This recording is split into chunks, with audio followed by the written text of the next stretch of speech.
and welcome to another episode of Don't Trust the Dungeon Master. My name is Alex K, and I am that Dungeon Master. Please ignore Potato.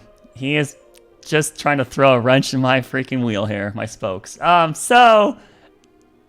to episode 44 of Arkelya. Hello, Dissy. Thanks for stopping by, even though I encouraged you numerous times to not have to show up. But hello, welcome to episode 44, Dissy. Alright, so as far as other announcements, stop it, Potato! God damn it!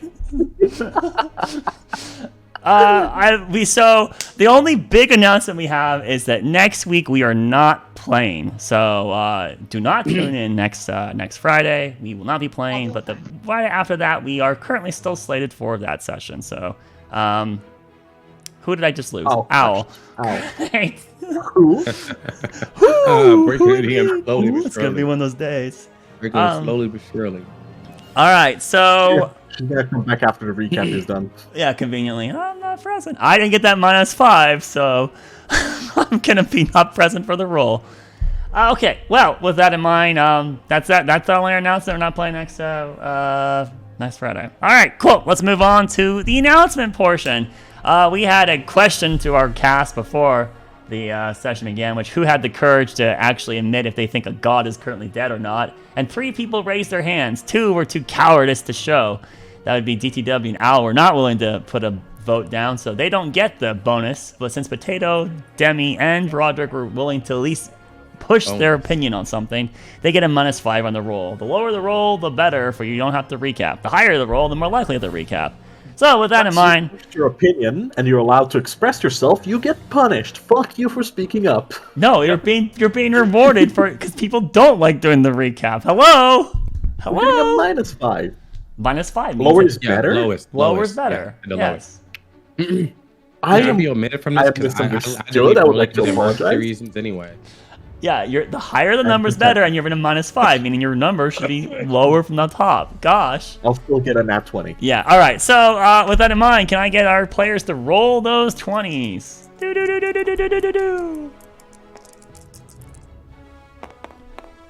Alright, I got 2 rolls here. Okay. We got a 4 from Potato, so he's a -1. DTW's 14. Al has a natural 20, so she's pretty much destined here. There's no... in fact, that's the only way possible. There's no way otherwise. So, Al, I guess you're on recap duty tonight. All right. She just eats flash cookie. Right. I didn't rewatch, so I have very little memory of what happened last week. Let's see what else. Fuck it. Just go off the cuff. Where's this? I think basically we started out with me recapping some stuff my mom said. Then we went and talked to the High... Is it Chancellor? Chandler. Chandler? Yeah, okay. Chandler. And we talked to him about what's going on in the western states and the sickness that's going on, and he was really intent that, like, we go there right now and help out. But we have other stuff that we're working on. So we kind of were debating, like, what our next course of action is. And then we went to the ceremony for the statue. The new unveiled statue. Yeah. Yes. So yeah, pretty much that does cover the bulk of the main events that happen. I mean, there's the specific fillery or smaller details of like what you talked about, but I mean overall that's pretty on point, right? Yeah, you guys effectively. You guys did review the Legend Lord spell from Baldric. And then Nira left you. You guys then had Evelyn basically hesitantly describe her past of the last moment ago, and then she went into better detail the more questions went on. And then, yes, you left. Ikal was given a book to read, so he stayed at Geldin's to read said book to try to cram in as much of that as possible, because this will give his wisdom score a +2 when he completes that over the next 6 days. And then, yeah, everyone else went off to speak with the High Chandler. Several of the other High-Seated are on your to-do list today, but you did not have the right cast available to touch all of them. So we kind of saved them, talked to only one of them. Everyone's favorite High-Seated member, the High Chandler. Waiting for a Why Baldric. what's Chandler? I was autofilling in my head the entire time like Chancellor. He's the High Chancellor, but no, his name's Chandler and he's high. He has an elevator in his house. It basically is it's a position of authoritarian with dealing with money. That's what it happens to. Yeah, bro. Which is his position in the High Seated, is he's in charge of the finances and the economy succeeding so that Windheim does not collapse. Which is maybe why he was so interested. Because we're so high. All right, you son of a gun. I'm about to say add that D4. I'm about to say it. It's about to go bad. Uh-oh. Right, so yeah, the High Chandler gave you a slew of quests. You guys had a little bit more details about the sickness of what he knew. Wormsworth was brought up a couple times by our Dr. Baldric. And then, you guys then scoped out the statue unveiling, and then had the statue unveiling, and that's kind of where we last left off. So, here we are, back in the Orient District. Well, actually not the Orient District, actually in the port of Windheim. So if you look at the map here, you see the little green dot. That is exactly where the statue is now. It faces out towards incoming traffic from the port of Windheim, right? So if that statue of a woman with like 3 children basically clutching her, and there's some kind of pained expression on the kids with this effectively the mother seemingly have a desperate situations happening there. So nonetheless, that's where you are, and there was a huge crowd of hundreds of people at this unveiling. Didn't seem like the event was as scripted as maybe it should have been. Lars, you suck. But it did have some capacity involved with it. Nonetheless, after about an hour here of you guys lingering in this area for the crowd maybe to disperse or having your own conversations amongst each other, I can actually redact this a bit and give you more opportunity, because I didn't really do it because we were kind of finishing the last episode and trying to squeeze this out before we could get into a huge avenue. So let's say that the statue was recently done now, the speech is done, and so we're going to back up in time just a little bit because it's convenient here. So the 2 artists, Lady Winston and Lord Winston, had just announced what the meaning of the statue happened to be. And some of the high-seated got up and just left immediately. Some of the other high-seated got up and immediately started trying to socialize. Some of the high-seated are just talking among each other. And you guys are down the flock of people, where some are dispersing already. And so here you are now. It's noon, right? Roughly lunchtime. It's got a beautiful yellow orb in the sky, blinding light for underdark individuals. Blue sky, couple clouds up there. It's warm day. It's actually going to be a warmer day today. It's already in the 60s at noon here. So for those of you that are, I think that would be like the upper 20s, maybe 30s for Celsius, I think. Right. That's pretty hot. That's pretty toasty. Maybe I'm wrong. That's 15 degrees Celsius. 15, sorry, way off. That's like summer day. So it's still chilly because you guys are in spring, but it's 60 now, and it's going to definitely get hotter throughout the day. All right. And so, there's a lot of conversation around. So was there anything that anyone wanted to do, technically? Did anyone want to interact with, try to get up on the stage and talk with the high-seated? Did anyone want to talk amongst yourselves? Did you want to talk to random citizens? Or stop by something else in the port? This is your opportunity, your game. We know the following. Ikal is not present. Aniel's not present. Vortax is not present. All other player characters are currently here at this point in time. Inside. And all of the high-seated are present? I have a question. Well, the High Naturalist was huffing and puffing his way off to his own affairs. Yeah, you could try to flag him down if you'd like to. I'm giving you the opportunity, because again, I kind of stole it from the last session because I was trying to end our session. So I feel like this is maybe a little bit more fair to you all to give you that opportunity to actually interact with stuff. When my mom said to come to the ceremony, she wanted me to come to the ceremony. She didn't say like any specific of like. She didn't, and that would be why I'm kicking myself in the heel, because technically, I should have written the scene that it was intended that there was supposed to be a more of a fanfare with you involved with it, but I didn't plan that all the way out, and so that was my error. Yeah, that. I'll reveal it. Very few times has the DM ever just flat out said, "Let's decide to ask me anything." I intended for Evelyn to be on stage with her mother, is what I intended to do. But when we were getting to that crunch time of I needed to have a little bit more something to fill in the last 15 minutes of our episode, I'm like, I guess, and you guys not talking to the other high-seated, I'm like, I guess we're getting to the statue unveiling, and I didn't script it out all the way. So that's why that feels weak to me. So there you have it. That's what I intended, but that's not what happened because it already was streamed, and so thus we have to trust the previous actions as canon. So yes, your mother basically at this point in time, your time of reference would be, you just needed to be present. Your mom wanted you to be present at this, even if that was just in the crowd. Way to go, Laris! What a great scene. All the high-seated are gathered in one location. I if think a I've giant fucked up way fireball more were in to the last go couple off, weeks than you have, so you're good. Pretty sure someone stop this man. I mean, he wants to kill the gods. He wants to kill all government. So I think actually you guys probably need to stop this anti-hero in your group. Oh, whoa, DM, let the players make the decisions. All right, anyways, we're here. What do you guys want to Are do? you gonna go after the naturalist? You're actually going to pursue him. No. Does anyone want to talk to the naturalist? You're just a little quiet. So Am I you're quiet? Yeah. Yes. I had to switch headsets because my other one was just. Is she? Are you talking through this headset or are you talking through a different headset on your desk? Tap your microphone. Can you tap your microphone? Ow. Well, let me look at my settings. I don't think it's on. Okay, it is the microphone you're using because you just tapped it and we could hear it. Okay. Yeah, you can hear that. Because they're Catman. All right. Well, so Noah wants to chase after the high naturalist and talk to any of the things that he has to fair. He's too busy. No. What's a naturalist? What does he do? Natural things?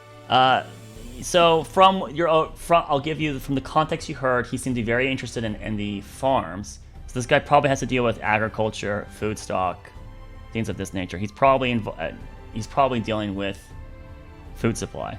It's his main purview. Not that you would specifically know what that his occupation happened to be, but Evelyn probably would have said, yeah, his job is effectively he's the farmer of the high-seated. Okay, anything I can his only quest he had for us was to go out there and actually stop the not true. That's not true. That's the only quest you overheard in the high-seated meeting. That does not mean he does not have other problems that he would maybe want you to do. But he also might be very focused on specific tasks. So as you went to the High Chandler, the only quest the High Chandler even gave you in the high-seated meeting was the sickness in the Western States. But you talked to him, and how many quests did he give you? Like 5. So there's clearly more options available to these. These people are not just one-and-dones. They have a slew of responsibilities. They are in charge of the most powerful kingdom on New Ulso. Alright, so I'll walk up to him and I mash left click to skip through all the dialogue and see where the quest log leads me. Wrong answer. Wrong answer. Yeah. How did you know that was the wrong answer? All right, let's get into character. Let's go. Come on. Right, So no one wants to talk to that naturalist. Great. All right. So he huff and puffs like he did in the last episode. off the stage, off to his own affairs. So now you have the other high seated. You don't have to talk to these people. Just because I'm given this opportunity to rewind time of it does not mean you have to take this opportunity. No, but he does tell us that we are supposed to, but we don't know how to. No, you're fine. Okay, so with that, in other words, Laris just pissed because he wrote more quests for this guy, but we're not chasing him. We're not asking. That's not We true. got too much on our plate. We've got two really big things to do right now. It's not true. Unfortunately, I can't reveal what I did do tonight until they ask me anything when the campaign concludes. But Dissy, the new viewer in our chat right now, he can confirm I was working on something else before the session began, so it was not making more quests. I'll give you a sub. Go. Oh boy. All right, so he leaves. You're here. Nothing happening in 5, 4, 3, 2, 1. All right, an hour goes by, like the true timeline we had from last time. The crowd disperses. You each got to see the statue more closely if your own volition. Any random networking that you did do, I'm sure there's a couple citizens like, oh my god, it's Evelyn Zastira! Can I have your autograph? You're a prodigy! Oh my god! Just fangirling and stuff, right? I'm sure that at least one person does that. But overall, you guys are mostly left alone. So, and no other NPC that you are familiar with really makes an appearance. Besides, Captain Kroger would appear. Nearing this hour point, he would walk on stage and exchange dialogue with the High General Turin, and then the High General nods to him, and then the two of them, he follows, Captain Krogar, off the stage, and they seem to be heading towards the Telfont, is where they seem to be heading. So then there's just the High Observer and then the High Scholar left up there. And at this point, they, the two of them kind of like exchange a couple more words with the two artistes, and then they also leave. And so now there's no high seated left. And now the two artists from Winston, they seem to actually get off the stage and are now talking and socializing with the more plebeian individuals, some upper crust, but still more citizens. And there's a lot of questions. These people seem to be very popular. Like, everyone wants to talk to the Winstons. They're just, sorry, not Winstons. They're from Winston, the Wessingtons. So, anywho, so you guys are like, yeah, we're going to avoid that problem, that tangle web of nonsense. So you skirt around, you start making your way towards where? Where do you want to go? You're in control, not me.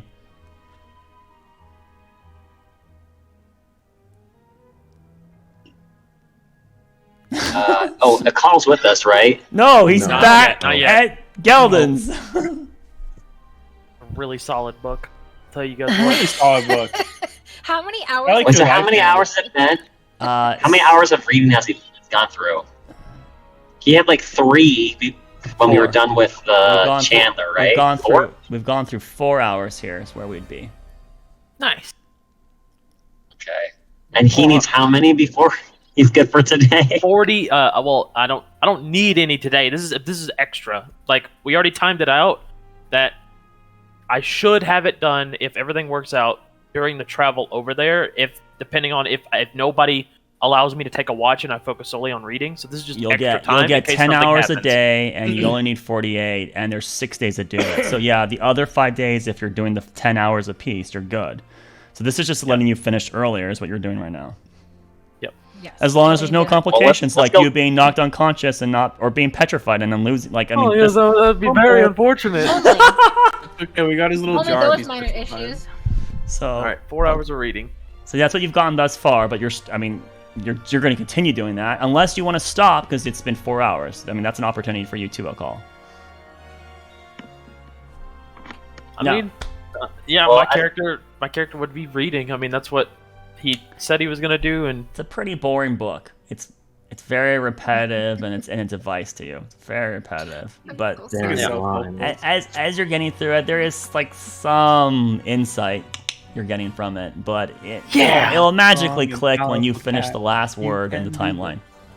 yeah. All right, so And I'm gonna assume you so- guys are gonna head back to Geldon's then, because I have That's what I was no. gonna say. I was just gonna ask the group, like, should we go back and get a call before we go talk to anyone else? What are you guys thinking? Probably. I think you wanted to talk to Master Ori. Yeah. We also Yes. have to- Alright, what's that? Instead of Persian in the background? I must have heard the noise. Anyways, I thought we were all supposed to go talk, so... I'm not a very social person, so I'll let you lots deal with the talking to the high seat, and I'll go fetch him real quick. We'll meet right back here at the statue, right? Shouldn't take me more than, like, a few minutes, right? Right? No, I think it would take longer than that to get to Geldon and back. To get to Wouldn't Geldon's, it? it's probably gonna be 40 minutes. It's gonna be like 30-ish minutes to get to Geldon's, and then it's gonna be like 30 minutes to get back. 30 minutes. Yeah. Jesus. It's a long walk. Big city. You average walk a mile per hour. I'm sorry, a mile per 20 minutes. Sorry, you walk 3 miles per hour, a mile per 20 minutes. Geldon's is more than a mile away, and it's city with Nice. population Right. between you. Fair enough. Fair that's, enough. That's why it's going to be approximately 30 minutes to get to Geldon's.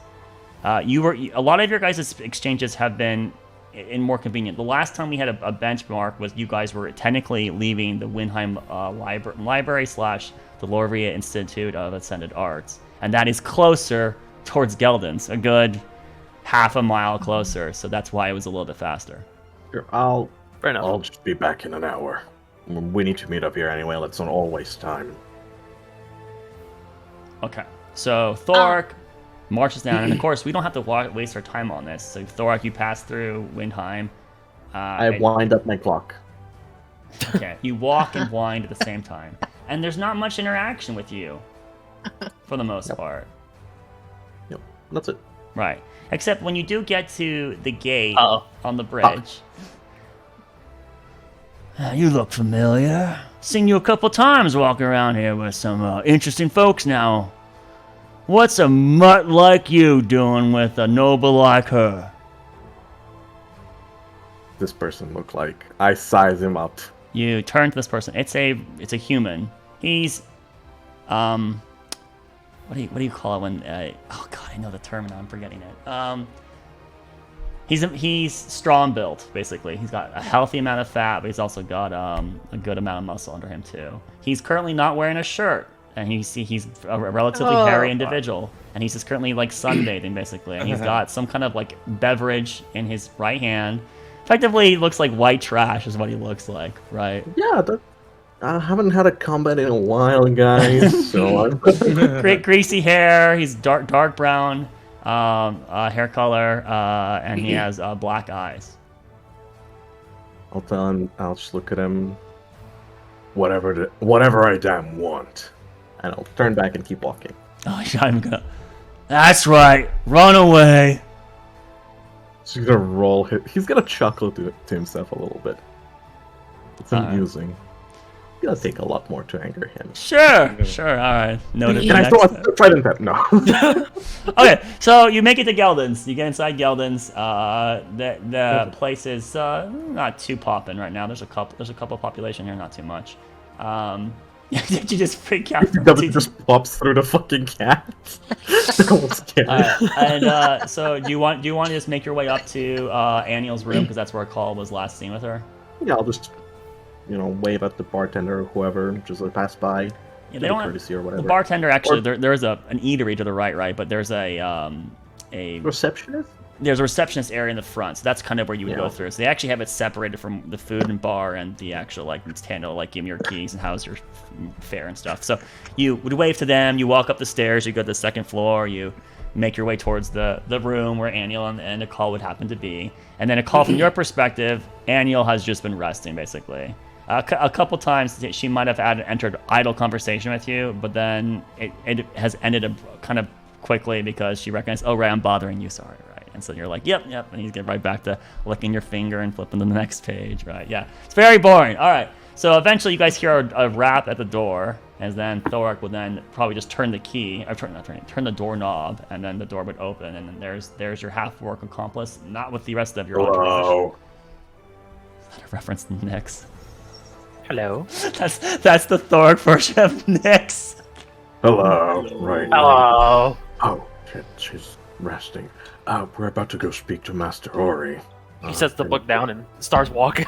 Whoa. Not only that though, but the Clifford, the devil dog that's a little bit more fluffy now. He gets up and he just runs right up to you and he plows his giant snout right into your stomach and he's just sniffing you. You're just hearing a lot of air going in and out of that nose. To Thorek, not a call, to Thorek. Yeah.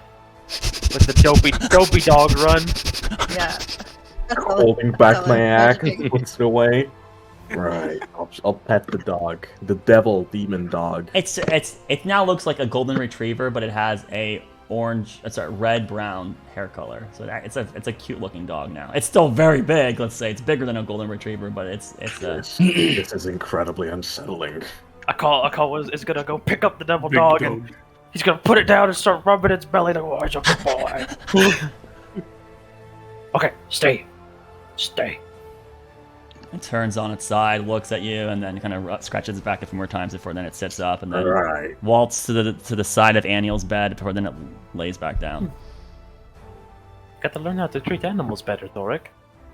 Just to fight those things for a while, actually.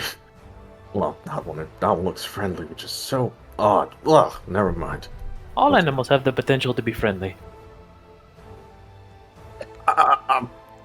Sure. I'll let you have that one. Let's go. Yeah, I love this conversation. He's literally talking to a cat. Let's go. Talking to walking cat. Yeah.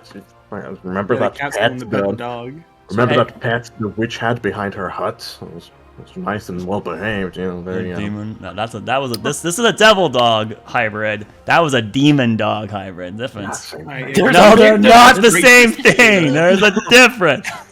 All I'm hearing is dog, and dog is animal, and you said all animals can be befriended. All right, but so as As you guys have the leave, potential. you do hear Aniel. She even though she doesn't move off the covers, you do hear her announce out to you, "Be safe," and then you guys close the door and presumably walk it, Well, and then walk your way. So where are the two of you headed? Back to the group? Yeah. All right. So then another 30 minutes of going through, and as Near up, just as we near up the place where that fucking guy was, I was gonna bump the comms. Like, hey, check this out. We're coming up to a guy. He really doesn't like my kind. Seen walking around with Evelyn. that seems odd. He's Why- smiling. It's like, right, you'll see. Why would they dislike that? I don't know, but it's hilarious. He's Okay. very peeved. Let's Oh, go. what is a peeved? You'll see. You'll Okay. see. I hope he's still around. All right, so as you walk by the intersection where this guy accosted you for a brief period of time, he's there. And he's got a couple other thugs with him. Oh, They're fuck. and similar outfits and attire, and each one of them seems to have the equivalent of a beer can, even though there's not canning, but the closest thing you could have to Pabst Blue in the setting. And they have a couple of them. They're just kind of sipping their drinking. And as you make your way by, he stops his conversation. He's like mid-sentence. Look, there he is again. And then the other three of them all turn slowly. What are you looking at? I will be very courteous and polite. Nice. I'll just wave at him and then keep walking. Very smiling. What a freak. We just keep walking. He looks at the call. And the three, Right, the two that of you, guy is peeved. Right? He's more of time. you make your way past that intersection. You're now on your way through the Aurora district. You make your way through the Aurora district, and there's no such niceties that exchange there. It's a much more pleasant walk in this portion of time. And then eventually you end up in the port of Windheim, past the giant gates that are principally that prevent you from immediately moving onto the high road. But you are now getting there, and then down past the gates. And then a call, you would see the statue from a distance, and you see there's still a sizable crowd of people here. It's probably more in the ballpark of maybe around 100 total. They're lingering at this point in time, now that it's been 2 hours since the reveal. And you find your group. It's not terribly difficult. They might have meandered to a more comfortable spot, but eventually, Thorak, you and a call would locate Evelyn, Doma, Roderick, and Baldric. Hello, friends. Hello. How was your book? It's going to take a while, but there is progress that is being made. Is it full of a lot of self-help tips? Oh, absolutely. It's very insightful. That's why I was so not eager to come out here and speak with my friends. Put it And down instantly. I did not. I did not. I I'm never sure. took you the reading type, and I mean, seen that. I'm not. Yeah, I can tell. I'm sure that it is going to give me very insightful information at the end, probably the very end. You can just skip there, right? The Skip very the end. You know, you could read the last page, right? No, can it's not going to work like. Anyway, It's about the journey. shall we Oh, go the journey. speak? Shall we go speak to Master Ori. Master Ori? Yes. Yes. So to be as a courtesy, Thorak had advised a call along the way, effectively what you guys have done, right? So you talked to the High Chandler, the quests that were presented to you were what he gave, and then any other opinions that Thorak has about the High Chandler might have been exchanged here. But yeah, you guys did not see anyone else. Did we have elevators in Medan? Yes, there are. Yes, there was- correct. There would be some elevators in Karat, and there's absolutely one in the Medan mine. Fell down one and There was was- my shoulder. there- It was real Yeah, it's a fun. mine. Of course, there's. There was one in the Caroldum, wasn't there? If I recall. No, Kroldum does not have No? not an elevator. It's the Oh. stairs. Yeah, Yeah, nothing. It's just idle speech. but Let's get it. it's not. That technology is known in the Medan Mountains. So the pulley system. I Yeah. hope so. yeah. Yeah. This one Right. this one seemed a little bit more cogwheel oriented inside his, But anyways, He put one in his house, right? Oh, hello, we're here. Right. all right. So where do you guys want to go? You want to go try to find Master Ori. Yeah, would I know where his general haunts are? Well, So he is a pretty wide breadth area of interests. So there you could his main responsibility in Windheim is involved with scholarly arts. So it's education and making sure that the citizens of Windheim are not just dumb, effectively, right? That's his main position's point of his position. So stopping, I mean, he is the main honcho in charge of all of Windheim, not just the city, but the entire kingdom's education circuit. So that includes the colleges in Ellensburg. That includes the not as prestigious areas in the western states. There are some out there, but none of them are like notorious. Ellensburg and Windheim City are the Lariva Institute are the main education points. And so he could be there. He could be checking in with his granddaughter. He could be on some kind of just walking the grounds with other friends. This guy is a very friendly individual. He's one of the most approachable of all the high-seated, actually. So he makes a lot of acquaintances. And so he could be anywhere, really, right, inside Windheim City. But if you had to guess where he'd be, he's either in the Telfont or he's at the campus. The Riva Institute, yeah. Yeah. The Institute. Let's check at the Telfont first and just check in and see if he's there. Fair enough. Yes, it's not as if like maybe you guys had arcane means to communicate with people and help try to track them down. No? We don't have that anymore. I think message is like only 120 feet, isn't it? Yes, that's not gonna work. You're right. That's not gonna work. Point in a random direction, like just point around you and start spamming it. Yeah. Okay, So radius. Can you hear me? So we can do this two ways. We could actually go and role play at the Telfont and see if he's there, or we can do an investigation check. It's your choice. I'll just do an investigation check. Because there is some opportunities at the Telfont that you could get other information, so that's why it's not necessarily wrong to do it. I'm giving you the choice. With advantage, because we don't be looking.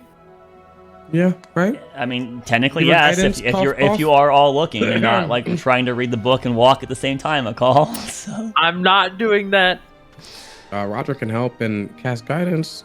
Okay. I don't know. All right. Yeah. In this case, I would allow you to cast 1d4? guidance on Evelyn, and Evelyn, you can do the advantage roll. Natural 20. All right. Well, but that Let's doesn't. go D4. Skill Get checks. much better than that. Skill checks are not like attack rolls. They're not just guaranteed successes. So, what's the I total? got 2 back to back. I'm pretty proud of myself. Thank you very much. Okay, so All right, wait. Add a D4 just in case. Just in case. D4? Okay. Yes. 2. All right. And it was investigation. Correct. 22 plus whatever. So, yeah, 22 plus 3 is 25. 25. That's a really good roll. All right. So he is not at the Telfont actually right now. He's not. And then after conspiring with some other officials in the area, like secretaries or other people at busy work, basically, eventually you happen to catch the ear of a very reputed individual inside the Telfont, and none other than your mother happened to be walking by, saw you talking. Oh, what are you guys doing? We're looking for Master Ori. Oh yeah, I heard he was just actually on his way to the Ori district at this moment in time. Ah, great. All right, we'll be on our way. So you guys head off to the Ori district to go see if you can locate Ori in the Ori district. Okay, Master Ori. And so as you navigate your way into the Ori district, there is a slew of houses there. Your most likely location that he's going to be in there is probably at Lemir's Emporium. Most likely. I was going to say, that was my next place to check out. All right. And so you guys head to spot 21, the center of the Ori district, and you go up to the fabulous shop. Top tier, S tier shop. With the sign that still has the burnt portion on it. One of you steps on the step and the spark still, and you guys look up, kind of like, oh man. It has less rats. They are less rats now. Yes. You go up to the door. You open the door. The door does open, and as you enter inside, the place is not terribly different than the last time you saw it. It's still like a museum, a very mom and pop, antiquated museum of some random, very niche subject, and the subject doesn't even make sense because none of the stuff really matches, right? It just doesn't. Favorably for Relina, though, she did decide to change the mannequins. They're now no longer fleeing in terror or being blown up for stuff like that. Now they're in heroic poses. So she did make a change to her. Yes, very like fucking strong arm in it. And then someone's like, one of them's looking down at themselves like with their thumbs up, like, yeah.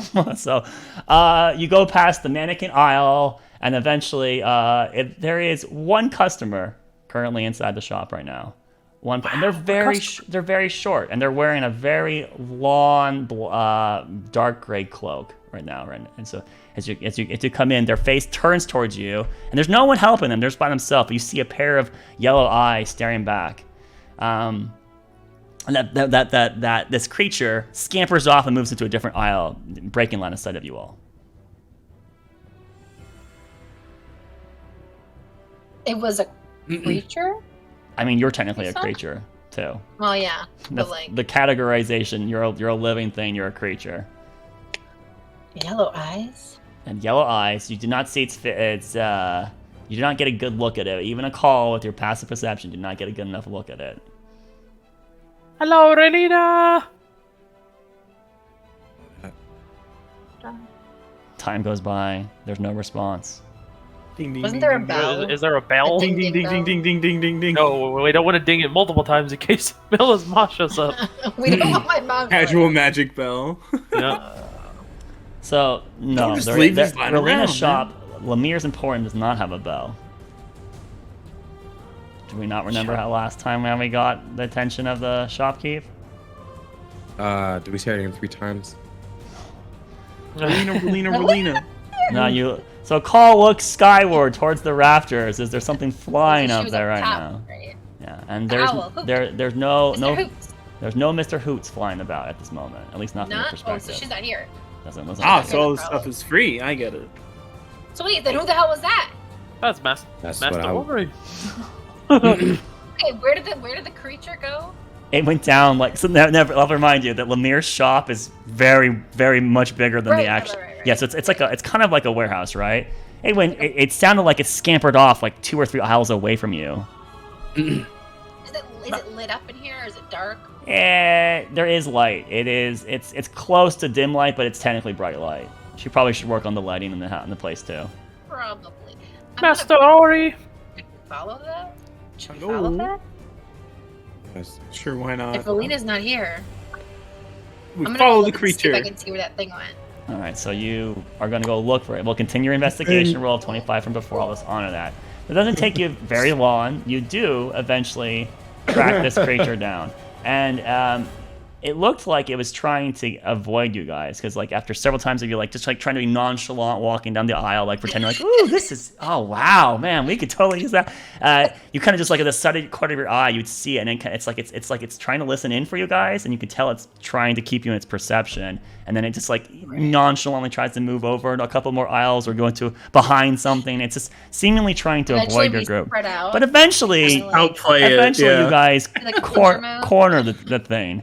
And it's not Master Ori. It does not fit the posture of Master Ori. Its size is a little Mr. bit Hoots? different. And so after you guys maybe you trap it down an alley. It's not so terrible.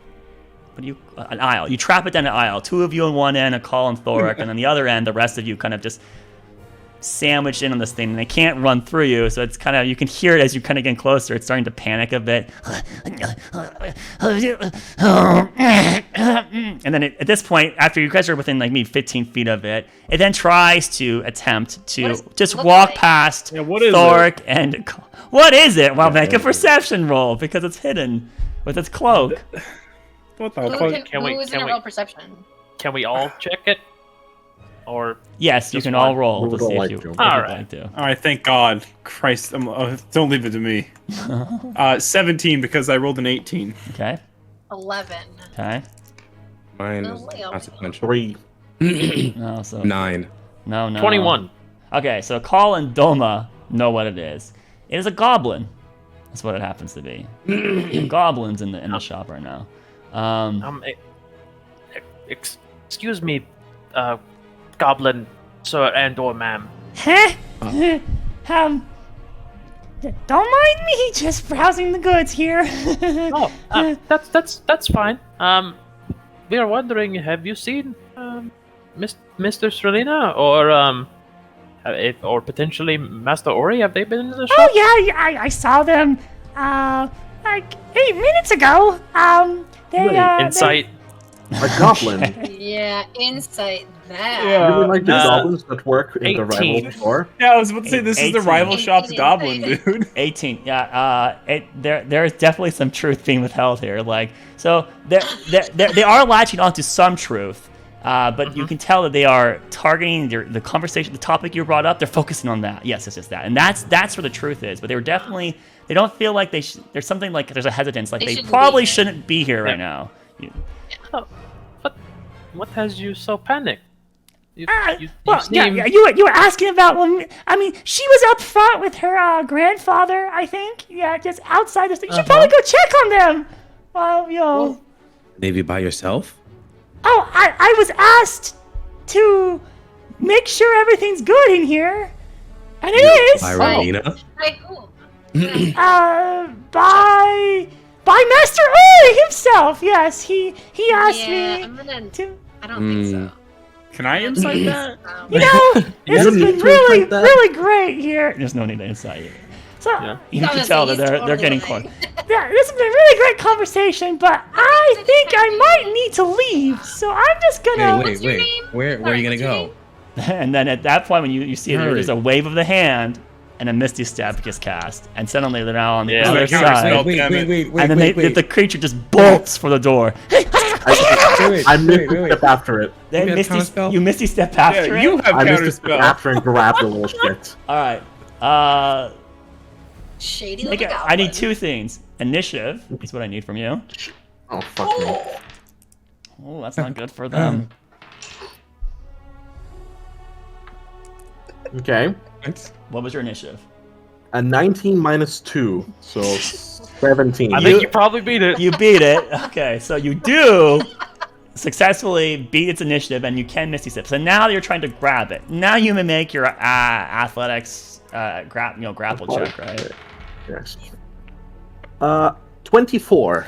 All right. Let's go. Barely. You barely damn. grab it, but you do grab it. It actually rolled really well. So you managed to grab onto its arm, and so it. What? Ah! Oh, let me go! I didn't do nothing. I'm innocent. I swear it. No, I call sprint. A call's like on the other side of the alley, comes up to the side of it. So like, it was maybe 30 feet from the door, right? You guys are currently like underneath the horse that's like the Pegasus, or no, I think it's a unicorn that's being I'm gonna handed by. stand in front of the door. So Alma just walks past the confrontation, puts his back against the door, leans against it. Yeah. I got no beef with you guys. Nothing. We can just call it. Who do? I call Who do you it have beef with? Why don't you start Robert by comes telling us the aside. truth here?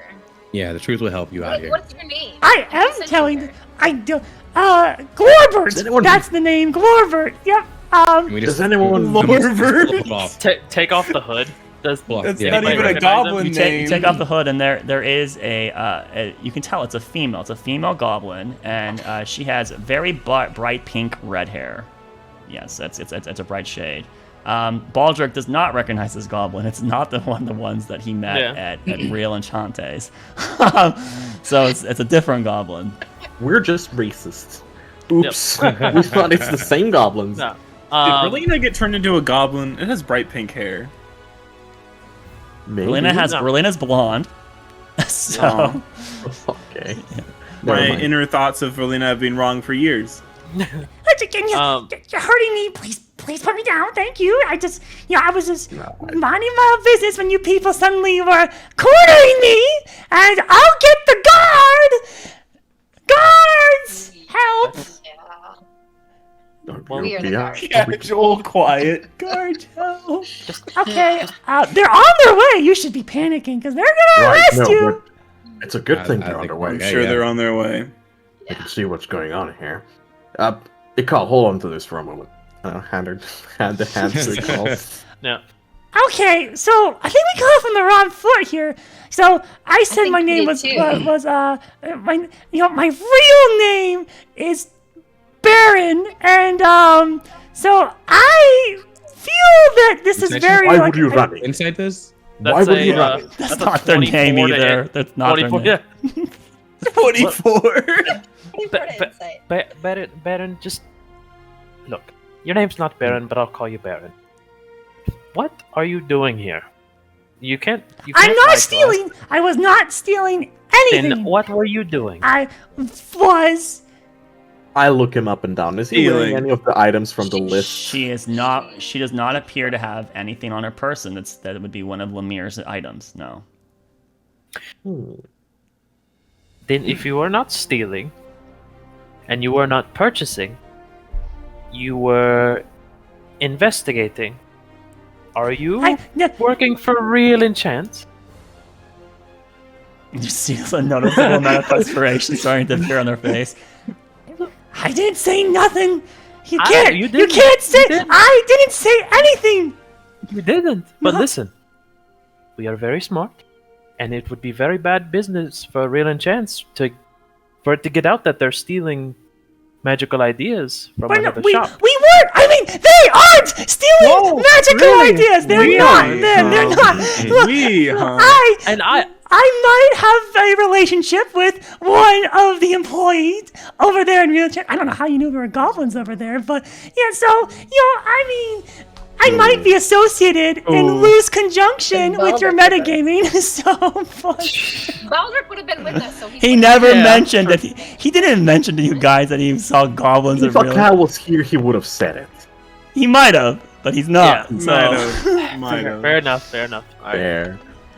So yeah, Alright, you're free to go. I think there'd be enough to infer that we already know Real Enchant is a competitor, so I would have suspected them. That's I guess, fair enough. before Yeah, doing because anything. But either way, yeah. because they're not stealing, so the only thing they could be doing is examining. Seeing what's I'm there, just so- just scoping out the joint, trying to see what the competition is. You know, Right. It's not very impressive, so there's no real threat here. So you Where's can let me. Relina? Why are we... Like, did she just leave her store unattended for so long? Yeah, she What? totally left her store unattended for no reason at You know all. where she went. What's So, the real what kind reason of little then? distraction did you plan? I guess the question is, Yeah. did you do something to Relina?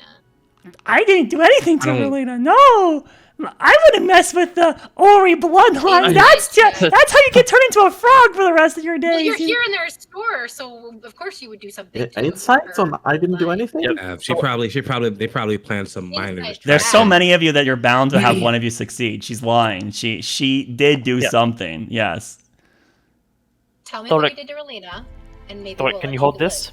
No, please. Can you? How about you put me down? Let's start with. I'm gonna Maybe we'll let you live. I'm gonna run through the store and see if I can find Holy Relina. fucking hell. All right. So as you We're go gonna go down the that way. numerous aisles, Relina and nor her gnomish grandfather are present at this point in But time. in the back, There isn't a back. Like there isn't like a back door that you can go through. It's because if you recall, this is like a magically sealed like you basically go to the threshold and you teleport somewhere is what it happens to be, right, for this place. So the only known Wasn't there a entrance and basement? exit that you're aware of is the front door, actually, at this point in time. That's the only one you guys know about. So, but you do not see evidence of either of the Ori bloodline present at this moment. they're not Alright, in so the shop. I feel like we're getting really on some hostilities here. I'll come clean. I was just trying to make sure that the competition wasn't doing anything illegal, and just trying to make sure that, if anything was dangerous, that my employers, which may or may not be involved with real enchants, not enchantes, by the way, it's enchants, that we were just trying to make sure that we knew what the competition was doing. It's not illegal to see what's available in the public space. So your employers, how much are they paying you? And if we paid you more, will you tell us everything? Make a persuasion check. I'm lying, by the way. I have no intentions of paying her. So Does that make it deception? Yes, or still it makes persuasion? it makes a deception then. Okay, deception. You got this. You got this. 14 flat. They were paying me 12 gold, so if you get an even 13, I have no reason not to. Can't hear you. A call would pull out 15 gold, hand it to her. Oh, damn. Oh, perfect. Oh. Okay, yes. What do you want to know? What is it you want to know? What do you want to know? Where's Where- Relina? Where's Relina and Okay, Master so Ori? I released a really potent stink bomb up in front of the shop, and then they were cleaning that up for a bit, and I don't know where they went after that, so probably just trying to find the culprit, and I just scampered in here a little bit, and then the door closed, and I couldn't leave, and then you guys came in, and then I tried to leave, but then you were blocking the doors, and then I didn't really think that part through. Right. I was just saying, yeah, if you can't leave, why'd you go for the door?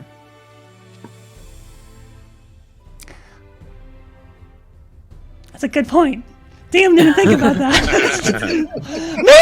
maybe the door enchantment was broken and I could sneak by then. So that's what I was hoping for.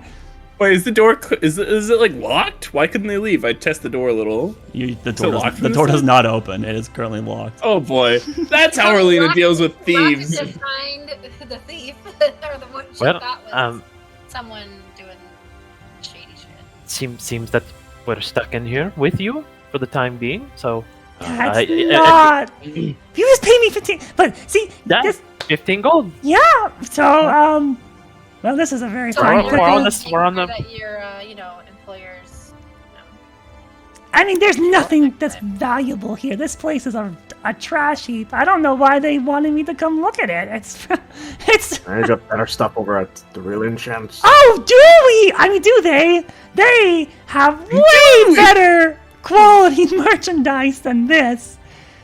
Oh, so you happen to Could you know give us an anybody? example? Yes. Yeah. So, let's just find a piece of parchment and a little pen, and you can write down all the things you know. I for really our don't. new employer. I don't remember our. So it's Riso who does the the actual like archive and enchantment. I'm just the runt that runs around. What was that name? Riso.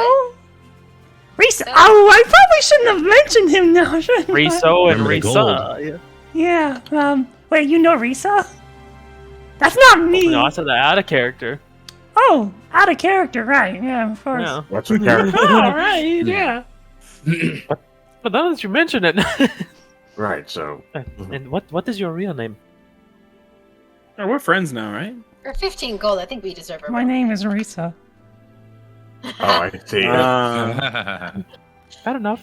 Well, Don't worry. Apparently, hey, he didn't do anything wrong, so there's no reason to be nervous. Besides the fact we can't get out.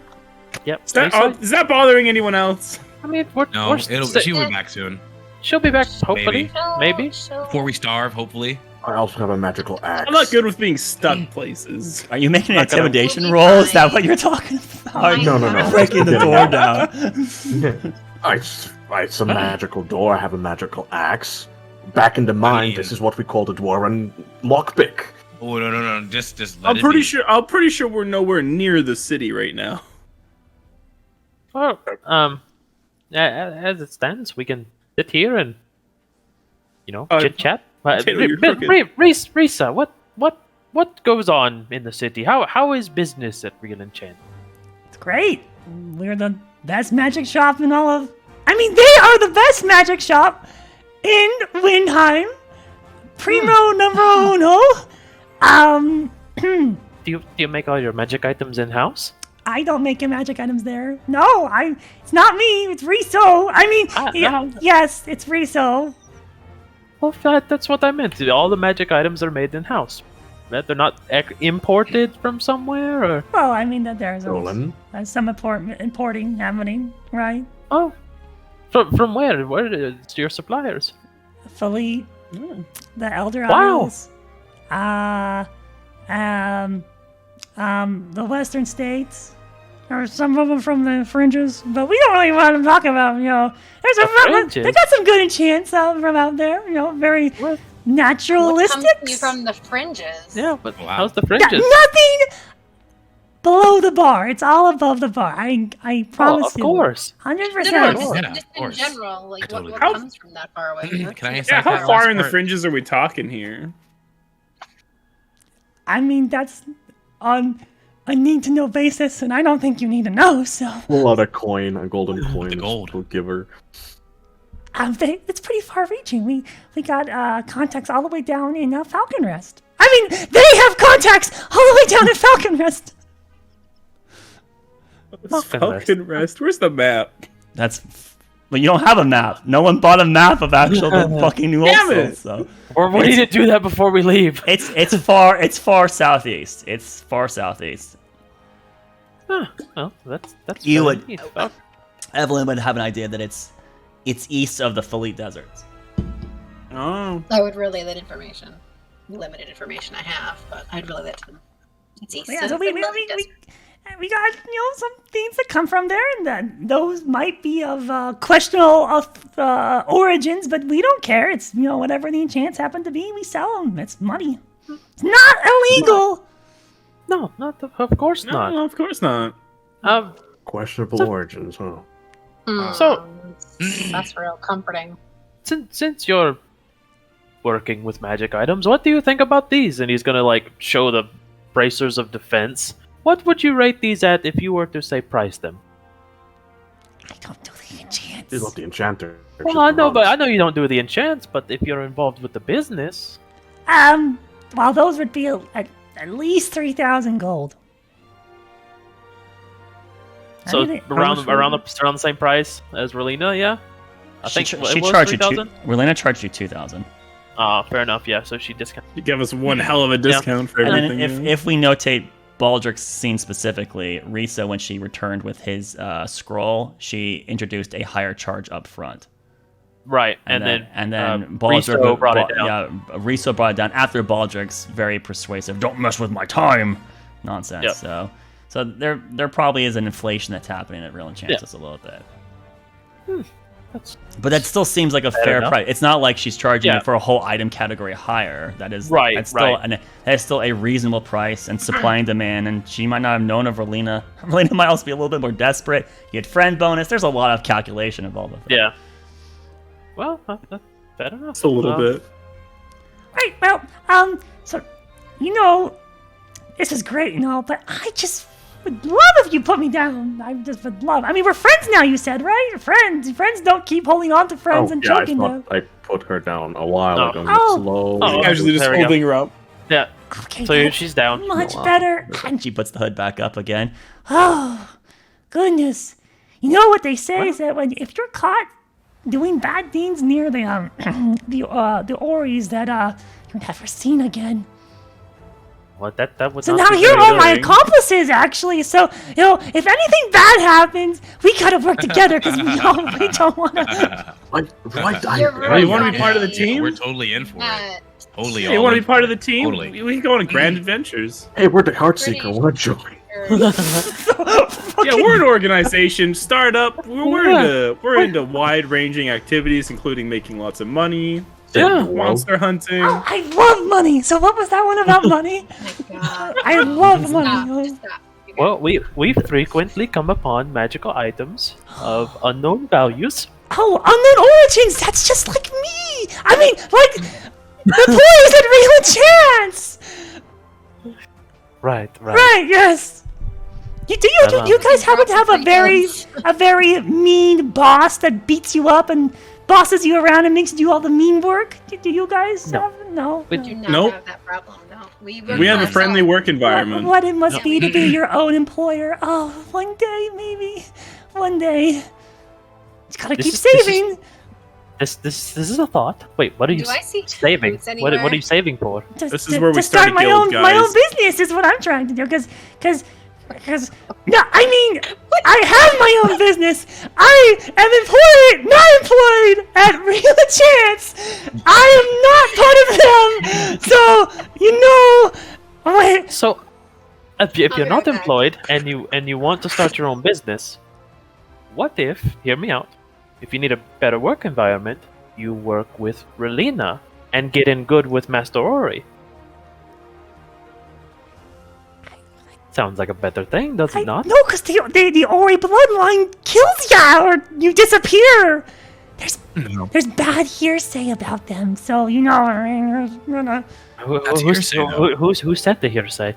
Yeah, I'm where are the rumors at? Riso mentioned it. Oh, the boss. That's Yeah, that's trying. That's very. He's not my Keep you boss. down? I don't work at Real Chance.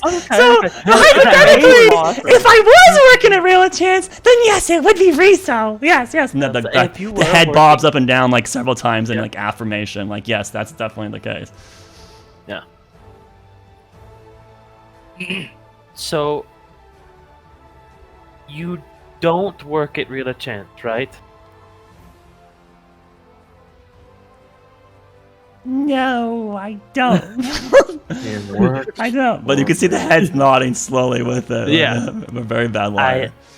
I think I understand. Okay.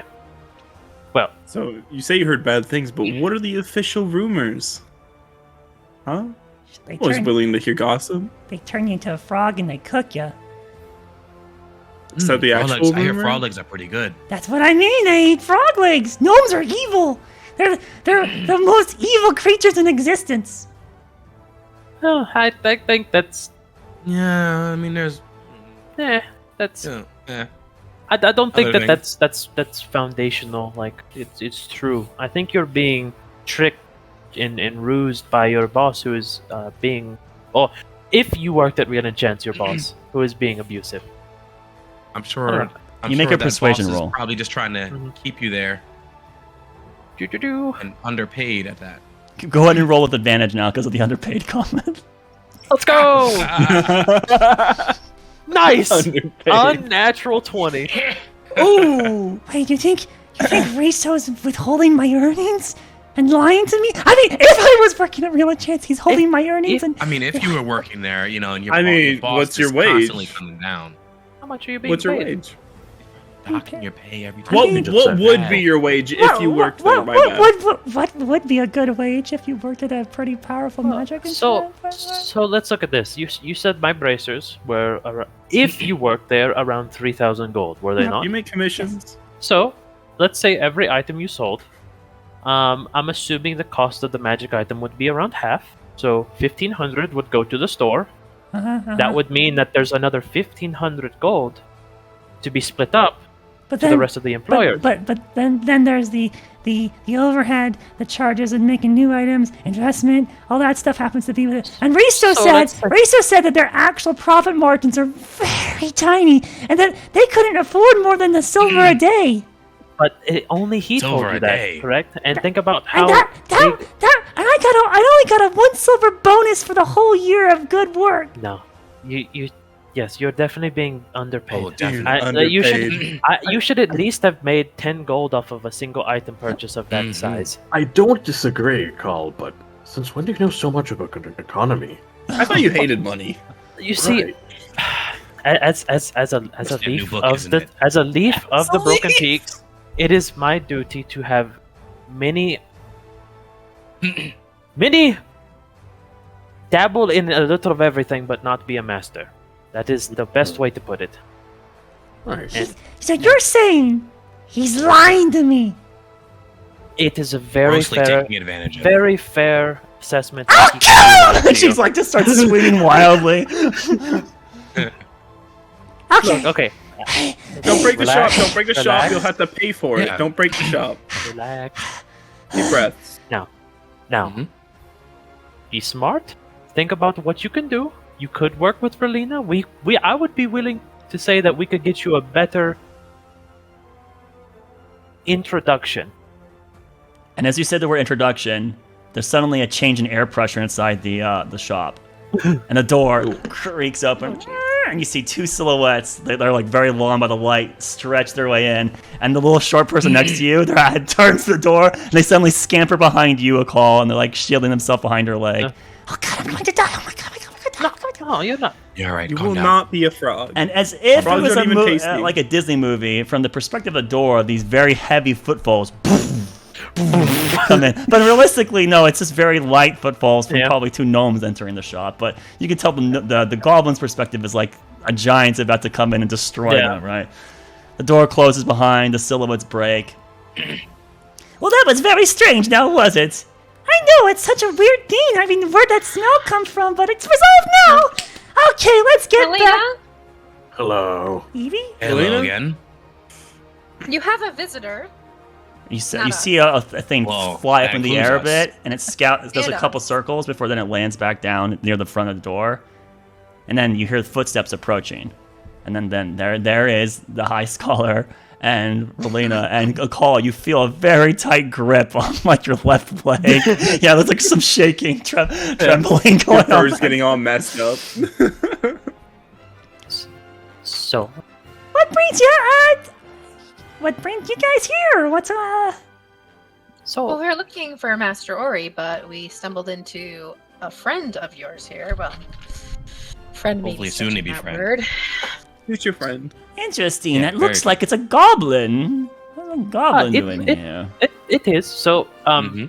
don't You worry. They're mentioned not. stink? Yeah, they're not going to hurt you. And he's gonna kind of like pat the shoulder of the goblin, like out from behind him.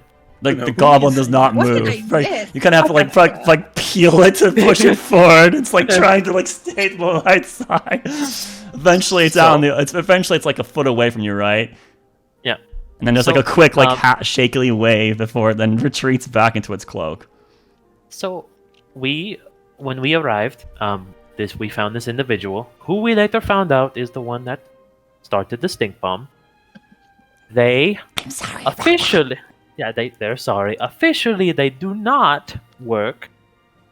And he's like nodding for real enchants, and they are sorry for what they did. And through some deduction, we have found out that they are being mistreated at real enchants, and they could potentially like to discuss things with you, Relina. As you're saying these things, you see Relina. She's starting to roll up one of her sleeves. and Master Ori, on the other hand, he's kind of like pushing the glasses to it, and he sees Relina, and he's like, whoa, and he's like getting in front of her, like, stop. So it doesn't need to be that way, Relina. So it's fine. She sabotaged my business. I'll turn her into a frog! And then that's where that we see the goblin to your side immediately dart behind you and get, oh my god, I'm dead. Yeah, and then after maybe like 20 seconds of commotion, Out, Relina. after like Relina's calmed down by her grandfather, she's still like beat red in the face, angry, right? But so after some discussion with my granddaughter, things are okay. We will forgive the infraction of the stink bomb, since it's been handled with so easily now. Anywho, so they are being mistreated, you said? That's a travesty. Yes. They are not being paid the appropriate wages for their work. They are only making, what Silver a day. is your position in the shop? Are you co-owner? Are you unofficially that is? I'm not employed at Real, but if I was employed at Real Enchants, I would not be a co-owner. No, I would just be the steward, is what he called me. So it's just. But I did Reso. bookkeeping. I made sure the shop was clean. I stocked the shelves. I inventoried Excel? items. I made sure items were being commissioned correctly. I did sales. And she just starts going through a list of pretty much Yeah. almost every Holy responsibility that a shop would happen to have. Everything. It would. This This She is it literally pretty much falls underneath everything her. on Relina's list too. This is everything Yeah. she needs Yeah. done. Project Eyes Relina. Relina's his face changing anywhere he's taking Advertising. direction. I was in charge of getting new clientele and securing contracts, getting the sourcing of it. But that's if This may be if someone I who can help worked you. at Real Enchants, And that's what if I would be doing. If you did work there, how much were you getting paid if you worked there? Told you already, it was only a silver a day. Yeah, silver a day. A silver a day for all that Well, work. that is a crime and a half. I'm sounding like it. Relina, you should hire her. I don't need to hire a person to help me run my shop. It's doing Relina, you do. Relina? fantastic. Look at Roger this. pushes something on a shelf. And then you hear like the shelf creak. Yep. Go to lean on a shelf, the entire thing like wobbles to the side a little. Get back off Relina, it. Relina, think of your to-do list and think of how helpful it would be to have someone on your team that can do everything that she just said she can do.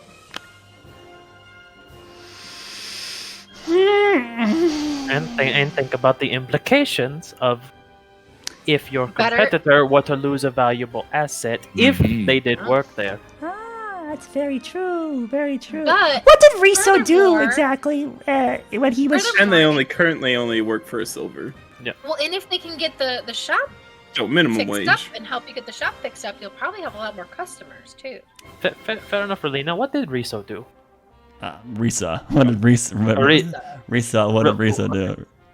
Yeah. Yeah. Risa, what did Riso do? Yeah, our names, right? I mean, he just enchanted the items. That's what he did. That's He all. just enchanted the items. And then occasionally did some, talking to customers at points. But Oh wow. well, that sounds like you're pretty knowledgeable in the game. So I think that we could, establish a contract of work that with you, if you're willing to do similar. Thank you for the follow. Wait, hopefully it's a follow. I need to actually check. You got a sub. Why? Oh, Why, my sweet? Why, sweet? I told you not to do that. All right. Good job, sweet. All right. You're now the #1 sub person. So yeah, we could start a starting wage. I mean, you're making a silver a day. We could easily make that a gold a day if you can help turn this place around. Wait, did you say a whole gold a day? She said a whole gold a day, yeah. Full gold a day. 10 times the wage I was making before. It's 10 times the wage you were making before. Mm-hmm. I think this is a pretty good deal. Great This opportunity. isn't a deal. This is a necessary life change. What did she say? I'm not being taken advantage of, am I? No, No, not at all. no, I not at don't all. think so. Is that a Wait, gold a day for that would work we know sounds that? that sounds good, right? I've never had a job, so I wouldn't know. a typical No. craftsman of reasonable artisan, they make about a gold a day. So if they're not the one actually that sounds- producing, that's such a fair wage. But That's good. Yeah. if Alright. if their But I mean, business considering how many was hatchets she as has, successful though. as you were extrapolating with the 3,000 gold bracers and stuff like that, then it would be under bar still though for the position. And she basically Right. sounded like she did the entirety of the logistics of the shop So she besides their She's probably- self-made. Potentially like 5 gold a day. It's gonna come back in that shop. She would be probably be getting should be getting paid more, honestly. Yeah. So maybe then, maybe Relina could start at the gold a day, and maybe she could, do like a 90-day review and just kind of see how things are going. And Part make of more. the three, it's not that Relina is trying to be stingy. It's more that Relina's shop probably doesn't have a net positive Yeah. right now. Yeah, So Relina exactly. offering a gold a day when things aren't turned around yet. So Relina's Exactly. offer is probably a very fair right, For- wage based on the from state. Relina's perspective right now, right? So yes, you're not being taken advantage of with that offer. I think it is very fair given the state of things. That's very honorable of you, Relina, to be honoring one of your rivals in such an arrangement and recognizing the discourteousness that was being done over at Real Enchants. I mean, allegedly being done at Real Enchants with an alleged employee of theirs, right? And then like everyone's kind of nodding with this fake lie that's being. So, do you want to join Lemir's Emporium of Gadgets and Goojits? I would be honored, as long as you don't turn me into a frog. I wouldn't turn you into a frog. No, I was They just threatened joking to turn her into a about frog. that. I don't turn people into frogs. It's also apparently a rumor. Yeah, that's Yeah. a lot of hearsay apparently.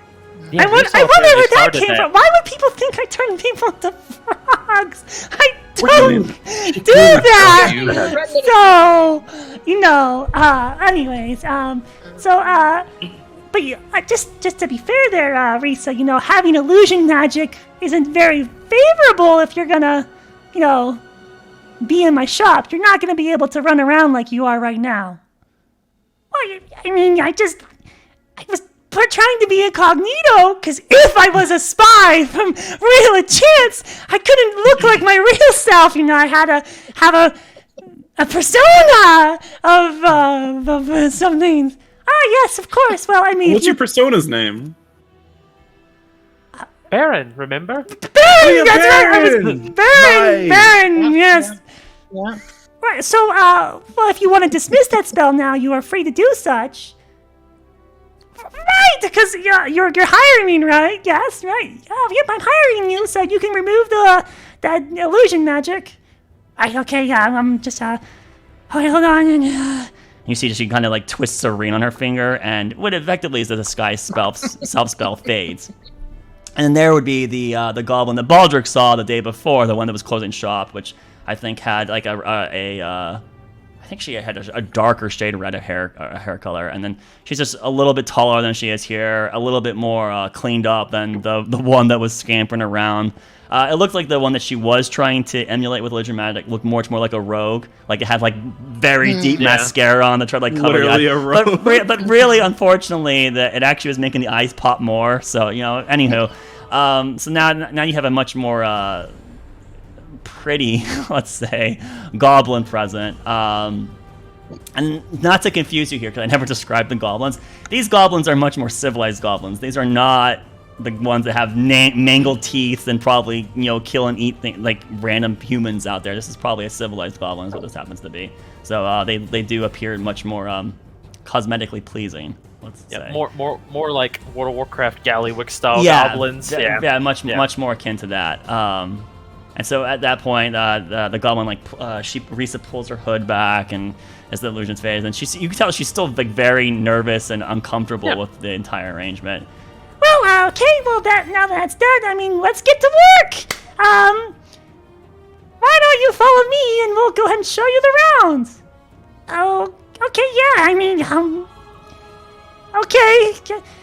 If I'm not heard of ever again, she turned me into a frog and get the card. She's practically family. You're gonna be fine. And so not gonna do that. Risa and Relina start walking down the aisles, and like one of the first things that you can hear, Call can hear from the conversation is like Relina's like, "So what's one of your favorite magic items?"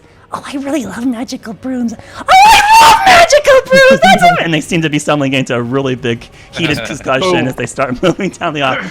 So then there's Master Ori's like nodding to himself like, yes, a good deed, well done, right? And so he looks over towards to you. Right, so you sounds like you were looking for my company, was it? So what is it that I could help you all with?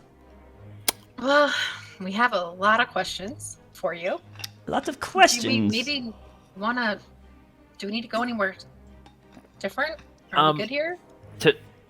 I mean, it's not necessarily really busy here, and it isn't in a different dimensional space. So as long as no new customer comes in, we should be fine to discuss things here. Are they sufficiently enough away from us that we could speak lowly and not be heard? I mean, with your passive perception, you can still hear them, and you know that they're a good 60 to 80 feet away already, and they're getting quieter. Comfortable enough. Yeah, and so like it sounds like their current conversation is like, maybe you should remove the flying unicorn. That's just a safety hat. Oh, but I think it's amazing. I think it attracted a bunch of kids. So they're clearly not paying attention to your conversation. Okay, cool. A call would say to speed or to give weight what we're about to talk about.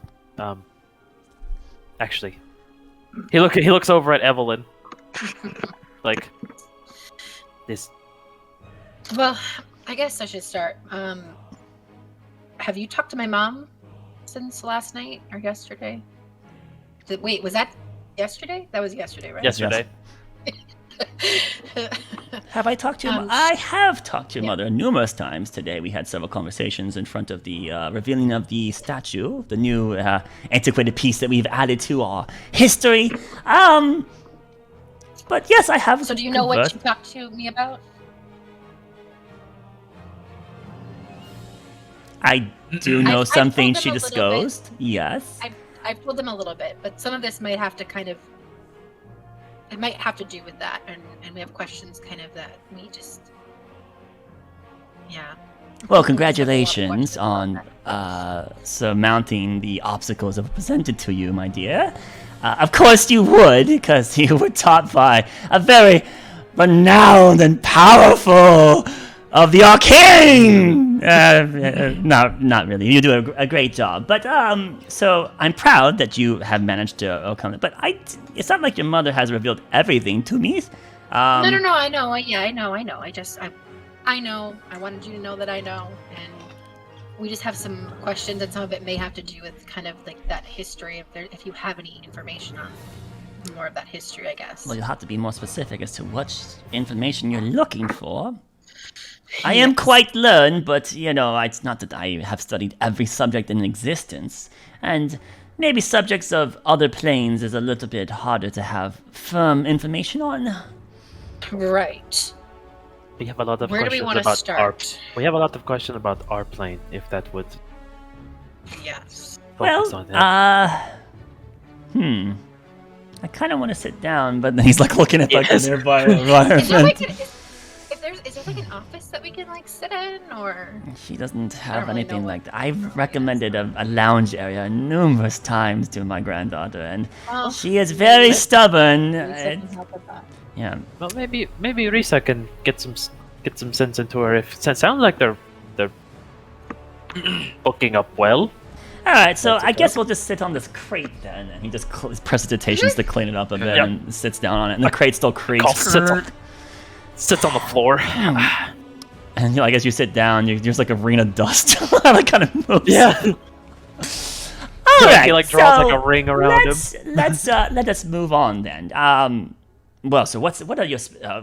Ask away, and I can start revealing what I know from my 420 something. Was it 430, 420, 430, something like that? 400 something plus years of existence. I don't know. I don't even know where to start. We have so many questions. Unfortunately, I can't start for you. It will be up to you to ask me the questions you're interested in. Actually, I don't think I actually formally met every one of your colleagues here, so I know that you're Heartseeker. Yes. But, you are a very interesting specimen. Sorry, not specimen, that's very rude. Oddity. That's really rude, too. You are a very unusual race, good sir. And he's looking right at Doma.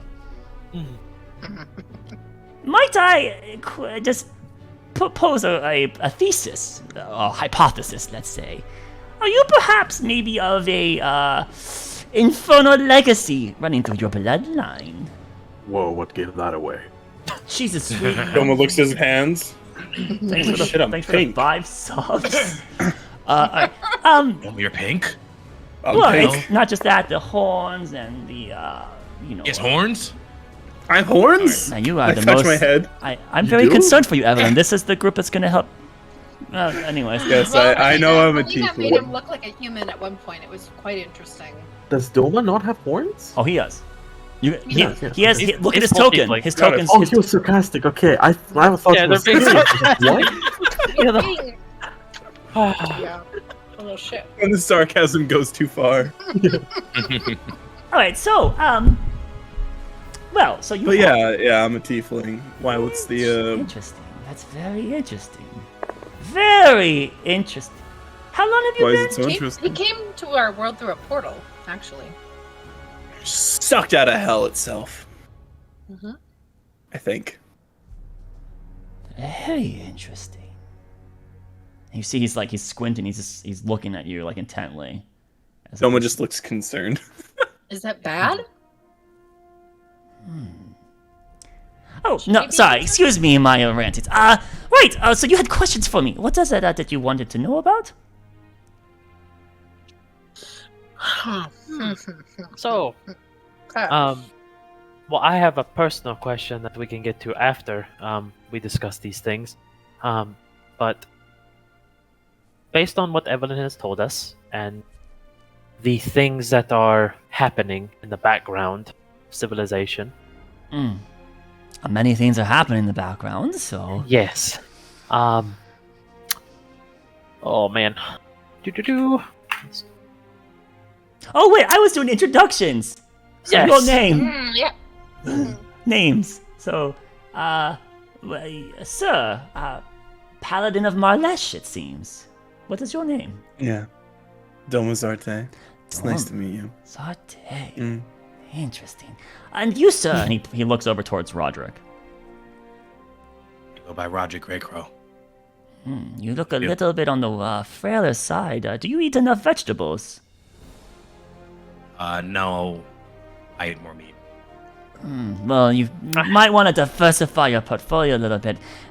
You look like you have a little bit of a weaker constitution. That could be a problem, so I'd recommend investing into it in the future.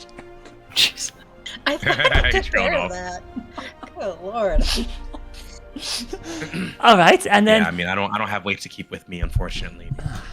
there are magical portable devices that keep food cold. So if you don't have fruits and vegetables regularly available to you, I can. Well, I don't think Relina has one in stock, but I can encourage her to commission one for you if you'd like. I fish. All right, the fishing's good. That helps get him some of those fatty acids you need. But he also definitely looks like he can use some proper minerals and vitamins.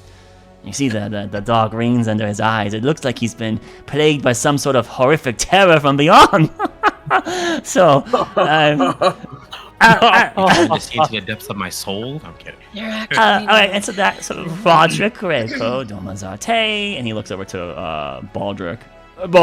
Dr. Baldric Rothgar. Ah, right. Yeah, okay, good to know. You seem like you're an arcanist of sorts. Yes, so I am.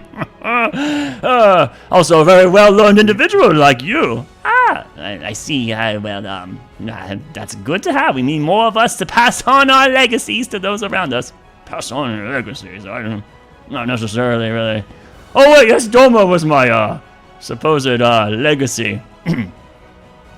Well, good luck with such a things. And then you, sir, he looks over towards Thorik. I'm, Thorik.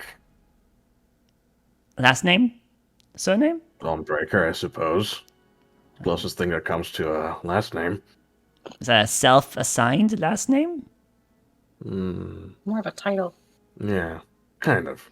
What a very I'm ominous from that. title. Why would you want to be called Dawnbreaker? It's a long-running thing with me. I'm from the Medan Mountains. You've probably not heard much of Markind. I do have a question regarding that. And then with like a blur of a flash, he's suddenly in front of you, and he's like now inspecting random parts of you. From the Medan Mountains, you say?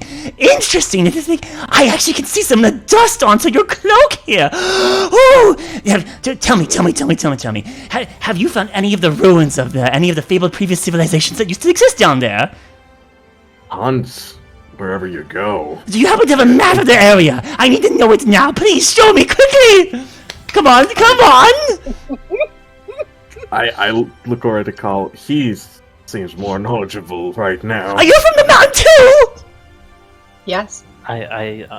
Introductions. Wait. I am Makal of the Broken Peaks clan of the Petrified Forest, previously of Kueltaj, and he pushes Thorin back in the darts of Kueltaj, you say? A living legend here! My goodness, there's so many questions I have for you!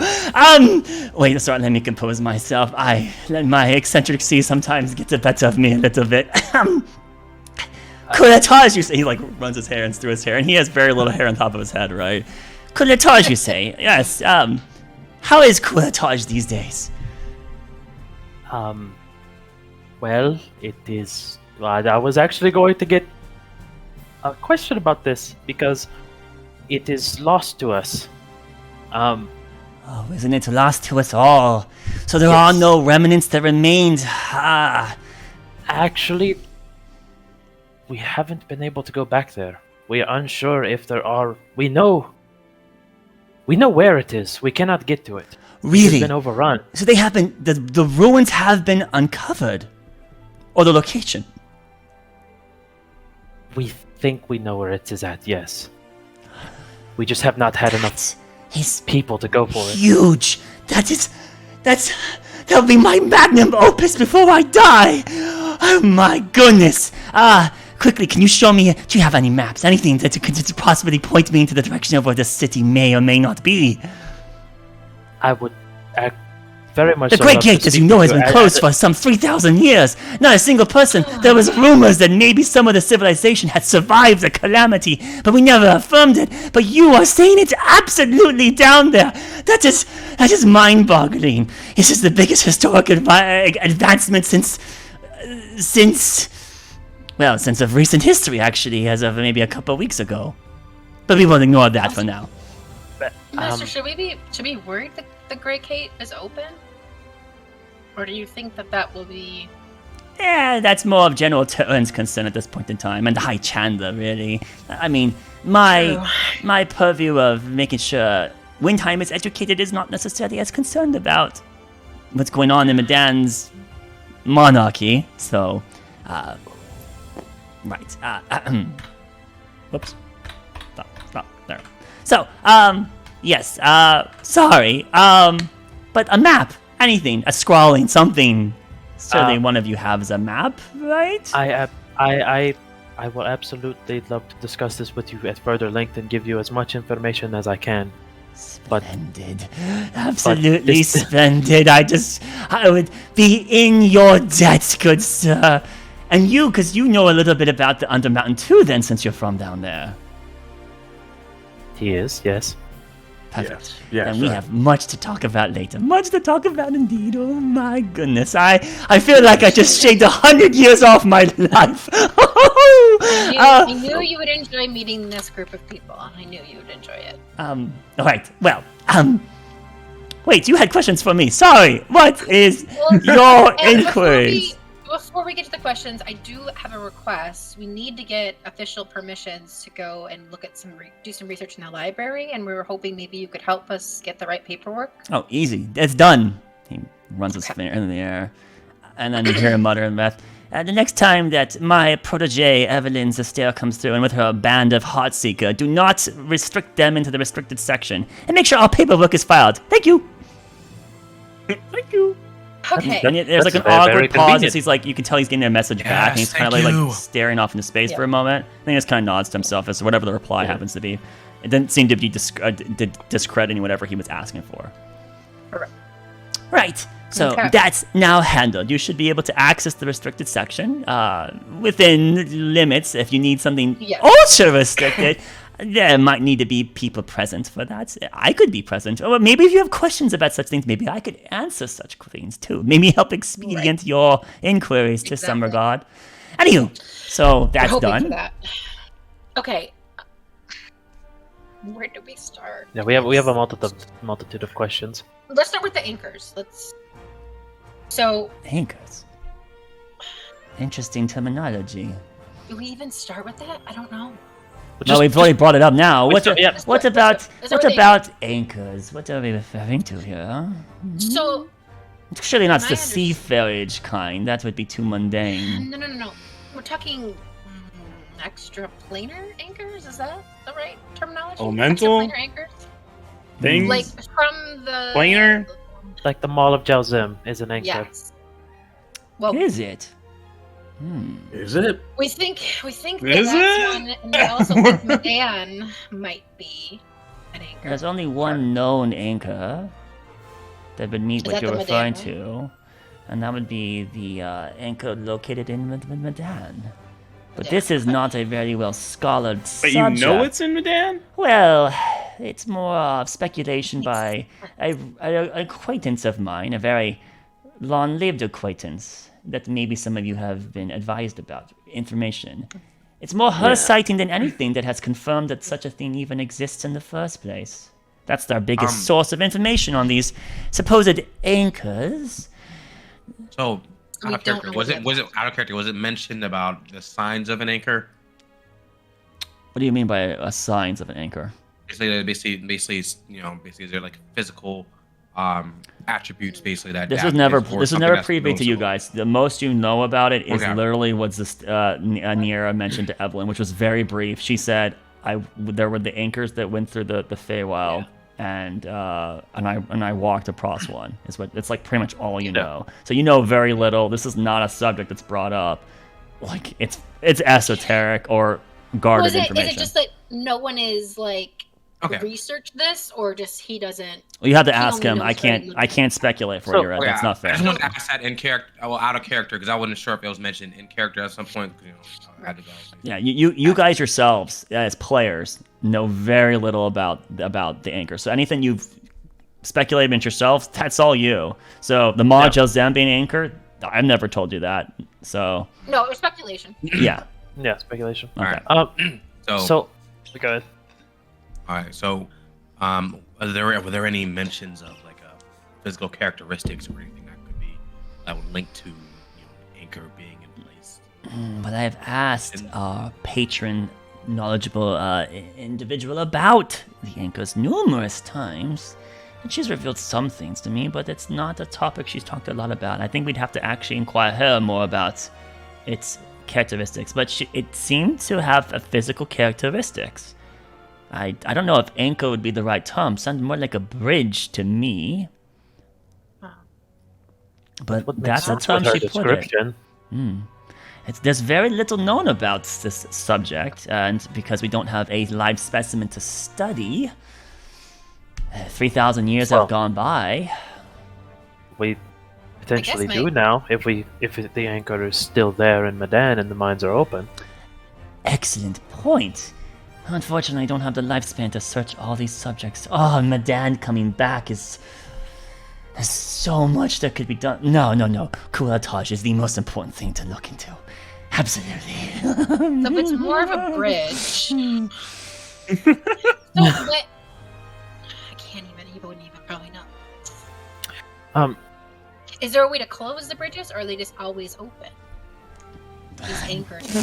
No? You're asking a very unknown topic. If my speculation is my best guess as to why Niera has assumed it as an anchor, would be the following assumptions. She did mention that it goes through the Feywild, but it's still connected to elemental planes. The elemental planes is beyond the Feywild. So I speculate that the anchors are pulling energy from the elemental chaos, and it is going through the Feywild for some reason, probably just because it's adjacent plane, to come to here. Why they would remain is odd to me. Wouldn't we have everything we need from there now that Arkelya is completely whole? It doesn't make sense as to why they would still exist. If I was a god, I would have severed the line to prevent anything from migrating from that inhospitable place to here. Well, Arkelya is far from whole. I did just crawl from under the mountain, but I hear all the continents are shattered and split all over the place. All of the continents? There is at least one continent still intact. Yes, exactly. It doesn't seem very, How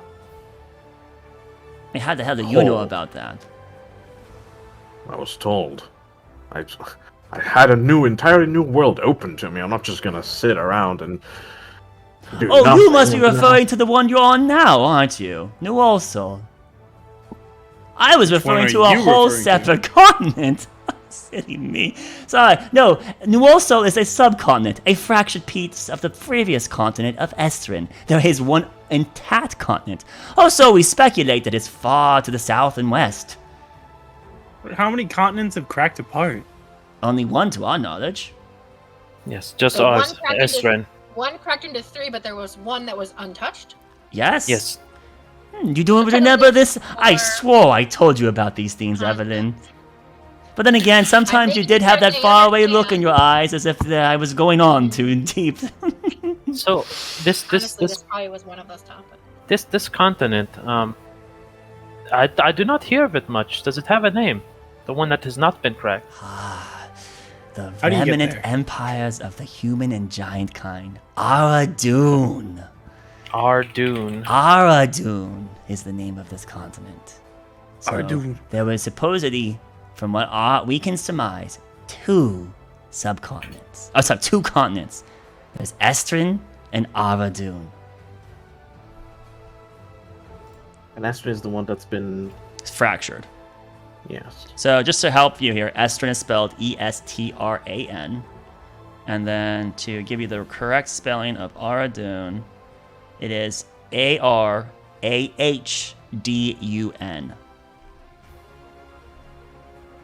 Aradun and Estrin. Well, so those are the... So you did not know of that one. You were referring to this one. So from your perspective, my good Thork, sir, that would actually be 1, 2, 3, 4 continents that you would not be aware of. But we personally refer to the fragmented portion of Estrin still as a continent. It's a fractured continent. So now you would have subcontinents. So this place here, New Also, which holds your precious mountain, is one fragment of Estrin. Right. Oh. Yeah, very few people refer to Estrin as it is now. It's more of a back in the day sort of thing. Much like to us with Pangea, it's similar, right? Like in that kind of concept. It's a thing that you would know if you're well learned, but people, more or less, our world refers to, I mean, your guys' general realm space refers to Newell, so is the continent you're on, even though it's not a continent. What I missed? Interesting. You actually, so you really didn't miss any conversation with Ori besides we just talked about there being a new continent and him being extremely invested in Kualtaj. And then we kidnapped a goblin for a while. We did not kidnap a goblin. The goblin had snuck her way into Relina's shop. This goblin we later found out is Risa. Wait, Risa. Risa, yes, from Real Enchants. From Real Enchants? Yes. So you Wait, did not notice her. Relina? Yes, because we were looking for Master Ori, and Master Ori happened to be in Relina's shop. So we come here, we find Risa, who is not Risa because she was disguised. We converse with her and track her down. She tried to misty step away. We caught her. Anyway, long story short, she's being taken advantage of at Real Enchants. We find out she's only being paid like a silver a day, and she's basically running the whole place.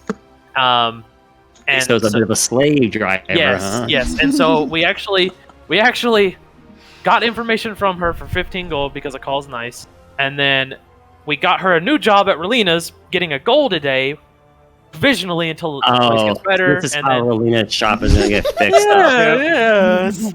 Hired a goblin. Yeah, we hired a goblin to she actually takes care of the bookkeeping, basically everything.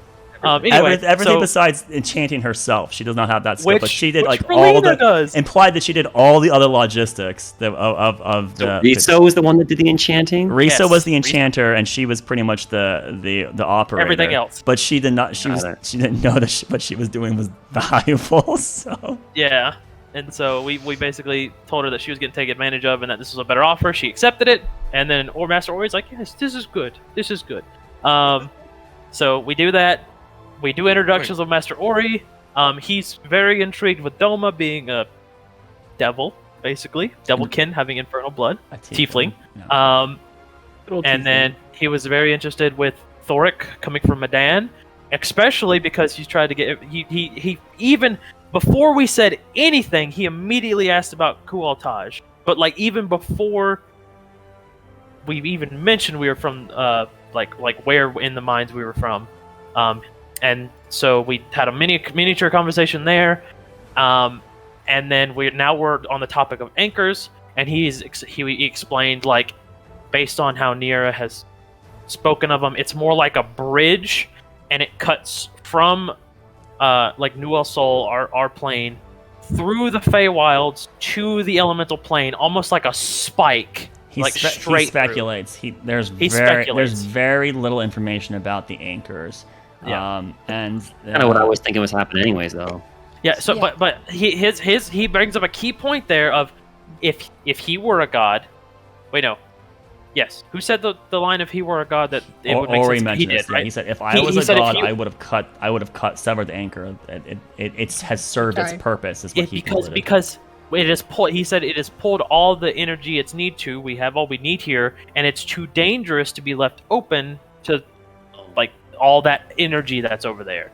He specifically mentioned that the creatures could not navigate across it. Right. Was what he said. It's a way for things to move from one place to the other. Back door. So now you're caught up. So pretty much. Yeah, not a large amount about the questions that you've been having. Yeah. We're getting there. So yeah. But that's interesting. Also he talked about there's another continent besides Estrin. An intact one. An intact one that goes by Aradun. He used the term of the humans and giants. Yes. And that, yeah, I didn't catch all of it. I'm sorry because I was talking with my mom. No, you're good. We're good. Yeah. Let's super interesting. I guess I should give. I just want to bring something back. So I just because Risa did the bookkeeping, right? Uh-huh. How is she? Basically, if she's doing the bookkeeping, she should be paying her own salary. Yeah, and she's able to see. She just able to trusted. see basically she trusted basically Riso's the word. profit Yeah, margin. she trusted Riso's word to that extent. Wow. Yeah, I'm gonna argue Poor to you girl. that Riso is. So you know that Poor Noma girl. has like a -1 wisdom. She's probably got like a -4 wisdom. All right, she's screaming on the probably inside right now. very damn gullible. So. She needs a Oh my real God. trusting You hand. tell something to Doma and he believes it. What happens to Oh this my dog? I will posit with you that she probably shouldn't run a shop on her own. She probably needs to carry some duties, and then another person helps equal those duties out with her, and maybe there'll be a really She good wasn't combination of getting that, success. Ooh. Maybe. But she was definitely being screwed by that no good Riso and real Enchantes, alright? So. All right. Sorry. Okay. I just had to. Just. So that's interesting. Okay, I did it. There was not much information about the other continent. Well, it's not brought up much. I mean, the refugees of their empire had fled here and conveniently arrived right at the worst turning point of our continent since the rending. So, if it wasn't for their arrival, we would probably all be dead. Actually, What are you referring to? The worst point? What is the worst point? Well, the worst point is absolutely the rending. That probably is the worst point in history on the entire planet. Would be the assumption there. Well, I'm talking about the second worst point, the fall of the Seldenai Empire, and effectively the entire almost annihilation of all existence on New Orsol. The Elven Madness, the second calamity. The Elven Madness. Oh, okay, the Elven Madness. The rise of the Ravenous was a very dangerous calamity, and it was very turbulent, especially the aftermath of what was unleashed into the fringes. But that is mostly recovered now. It's nowhere near as bad as the Elven Madness. The Elven Madness had wiped out an entire civilization. The Elven Madness, as did the Rending. The rise of the Ravenous. Civilization of the Rending wipe out. Well, that would be the ancient civilization. my prime topics of my interest. There were 3 massive empires pre the Rending in the era of Divine and the era of Arcane. These eras were very sparse information had survived. These survived the numerous calamities we've had. But there was to the east the ancient Elven Empire, the Sildarian.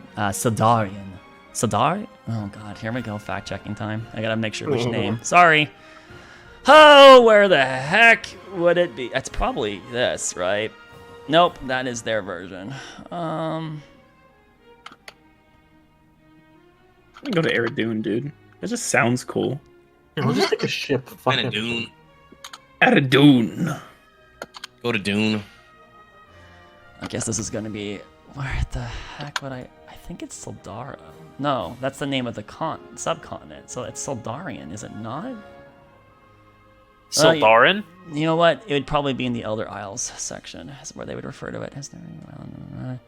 Yeah, Sildarian. It is. The Sildarian Empire was this Eastern Empire based on on Estrin. So when Estrin was whole, there was a massive Elven Empire named the Sildarian. Sildarion. The Sildarian Empire, effectively the first known Elven Empire, effectively.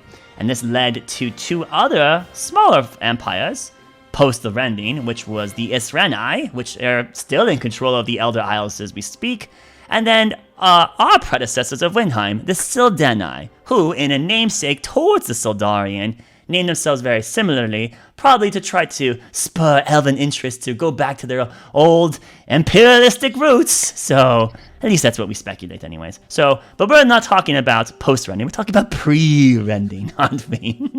And so, yes, the Sildarian of the east, and then you had to the north, mostly northwest, the ancient Ku'eltagians, which we don't actually have a really good name for their empire. We just refer to it as the Empire of the Ku'eltaj, a remnant of the era of Arcane, which they might have existed in the era of Divine, but it's really not known. But we do know that they were existing in the era of Arcane, And then presumably the rending had ruined their existence and thought all was lost. But yet some tabaxi survive.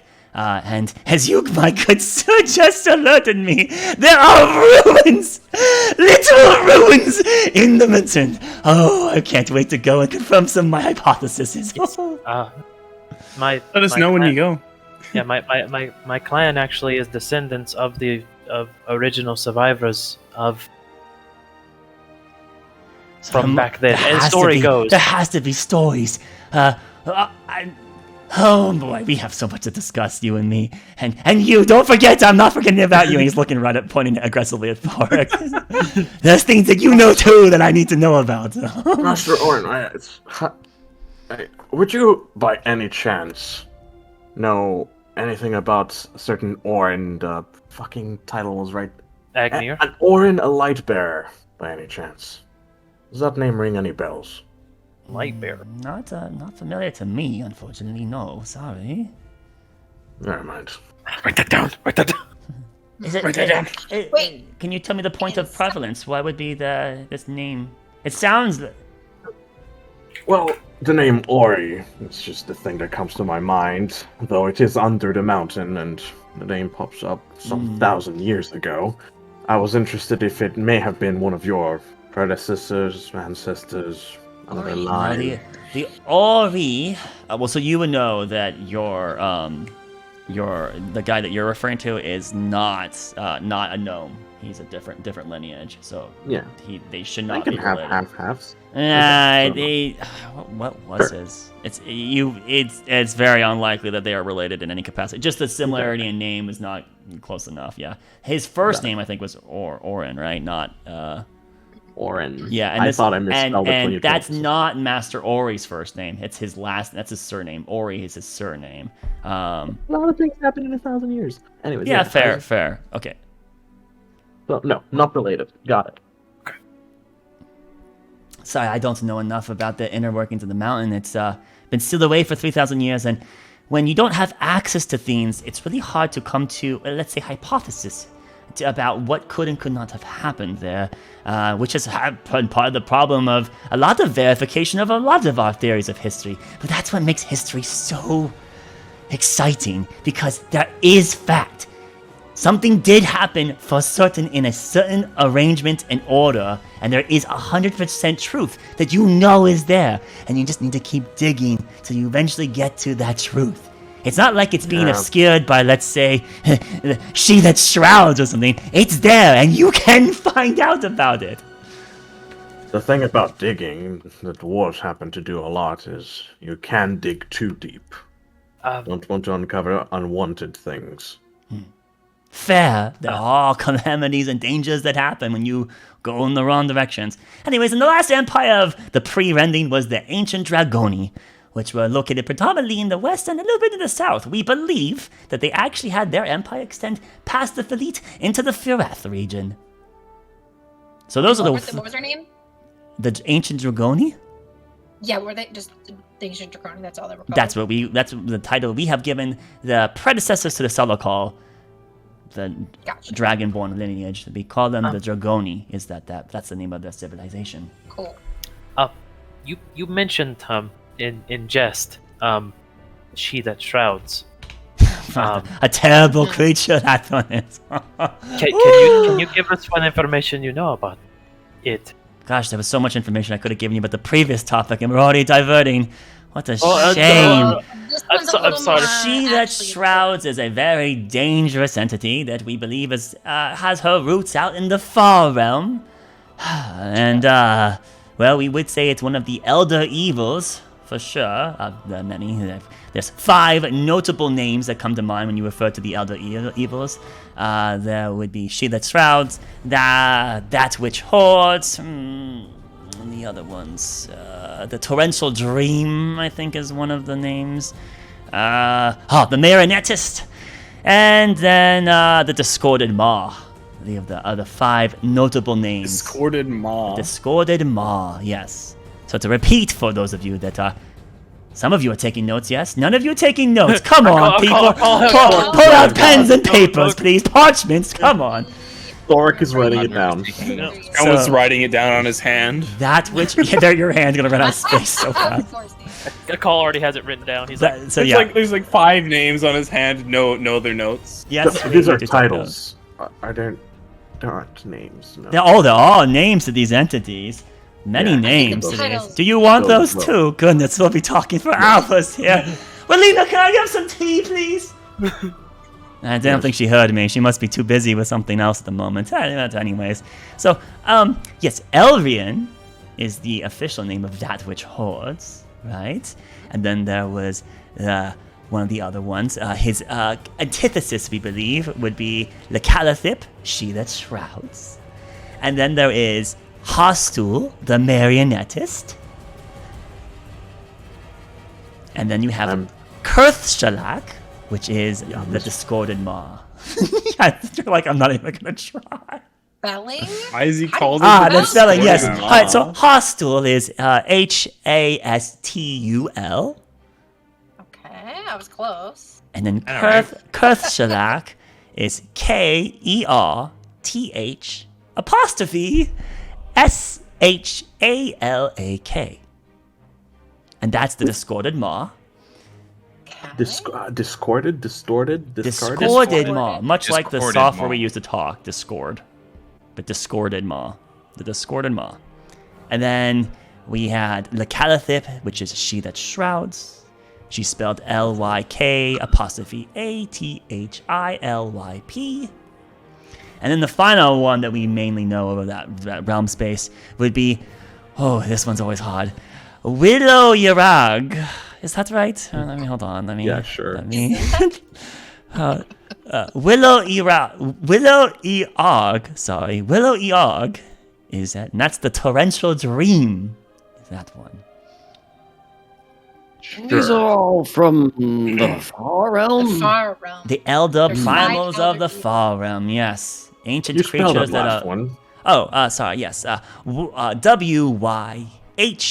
WYHLO dash or hyphen YRAG.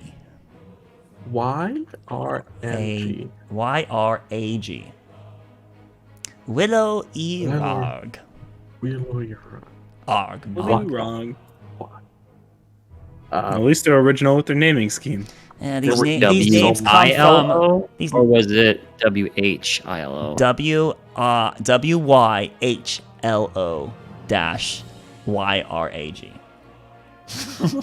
Every time I hear it, I think something different, and I'm like, what the fuck? He was eating alphabet soup and just writing down the first letter that comes out on the screen. For real. To be fair, these names are not names that we They are names gave that- these yes, creatures. These yes. names are names that they gave their infiltrators on our plane. Their cultists is what we refer to them. These are evils. These are not things you should be working with. These are things that are looking to tear down society, ruin existence, contradict all that exists out there, and bring it to either a complete standstill or, well, who knows what kind of disruption that they are looking for. They are evil. You do not want to deal with these things. These things are dangerous. These are the things that your mother, my dear, is predominantly concerned about. As should we all, because if they were to have their way, well, we would not be alive. Or if we were alive, we would be some horrid aberration of existence. Anyways, that would be terrible. All that history would be lost. It would be a travesty. A tragedy it would be. Oh. I'm like looking at Roderick, He's looking at his notes. suddenly feeling a little uncomfortable that we're having all this conversation in front of him. In a way, but He knows. So, okay. Now that we know the names of them, this is. Master Ori, I have a question. I'm sure there's many questions. Again, we didn't even talk in great length about the previous subject, which is my main interest. I lament that we passed on from my most excited piece of history. The era of Arcane! Evelyn, you've heard me rant about it so much. Oh. I know. If we could only recreate just even a fraction of that pinnacle of what society was back then, pre the War of Paths, of course, we would be so much better off than we are now. What the hell's the War of Paths? War of Paths. Oh, you guys Where are these new names You coming are from? so lucky to be such young, eager, curiosity minds. Oh, I envy you so much.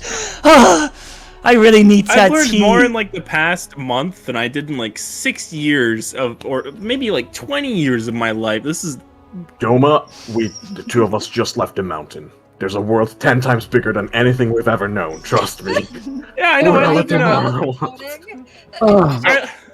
you lived under a sinking city, dude. What the hell is this? Some of this I already knew. Simple farm boy. What is this war fall in between the era of Arcane and the Rending and the Age of Rebirth? Right.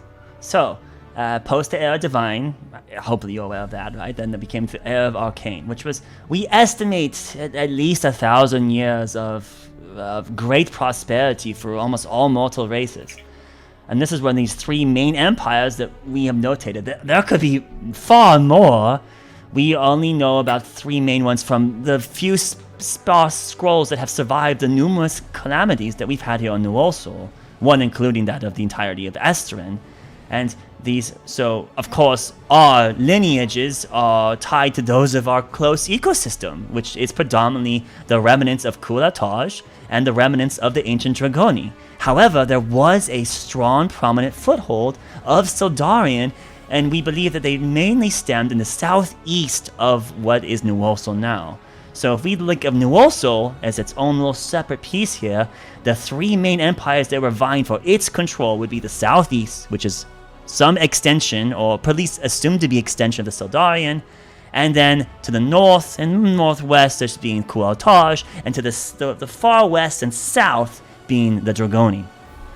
Now, we have speculated that these empires, while peaceful at a time, were not peaceful forever, for it is believed that the Sildarian were marching westward in conquest.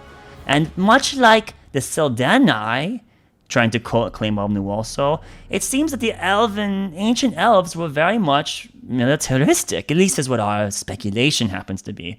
We believe that the ancient Sildarian were trying to claim all of Esteren under their heel. But the Fireth is believed to be mostly untamed wilderness, which is very hard to exert civilization, which is why their predominant interest was probably to the northwest, that being Kulataj predominantly. And the ancient Dragoni, being far west, obviously would be concerned with a imperialistic empire that's potentially trying to claim all of the continent under their heel. So the War of Paths is what we believe to be the culmination of these tensions between these three empires trying to keep their borders. One may be expanding theirs, one not. We believe the Sildarian were marching westward. And our predominant conclusion that they actually were winning the War of Paths is that the Elder Isles stems from Sildarian roots. This survived predominantly the Rending, and the Isrene, which now is the itself government post the Sildarian fall, claim that they are of Sildarian heritage. Thus, that means that Sildarian had to have spearweighted its way all the way through Kueltaj and Dragoni existence and made a little recluse island of themselves, which is what the Elder Isles happens to be. How they accomplished this, or why they accomplished it, it'd be far-fetched that the Elder Isles would be, let's say, uncontested by Kueltaj and Dragoni if there was not some sort of lifeline that was feeding it resources during the War of Paths. Are you following me here? I think that you might not be. It looks like there's a lot of crooked heads and... Akal is writing.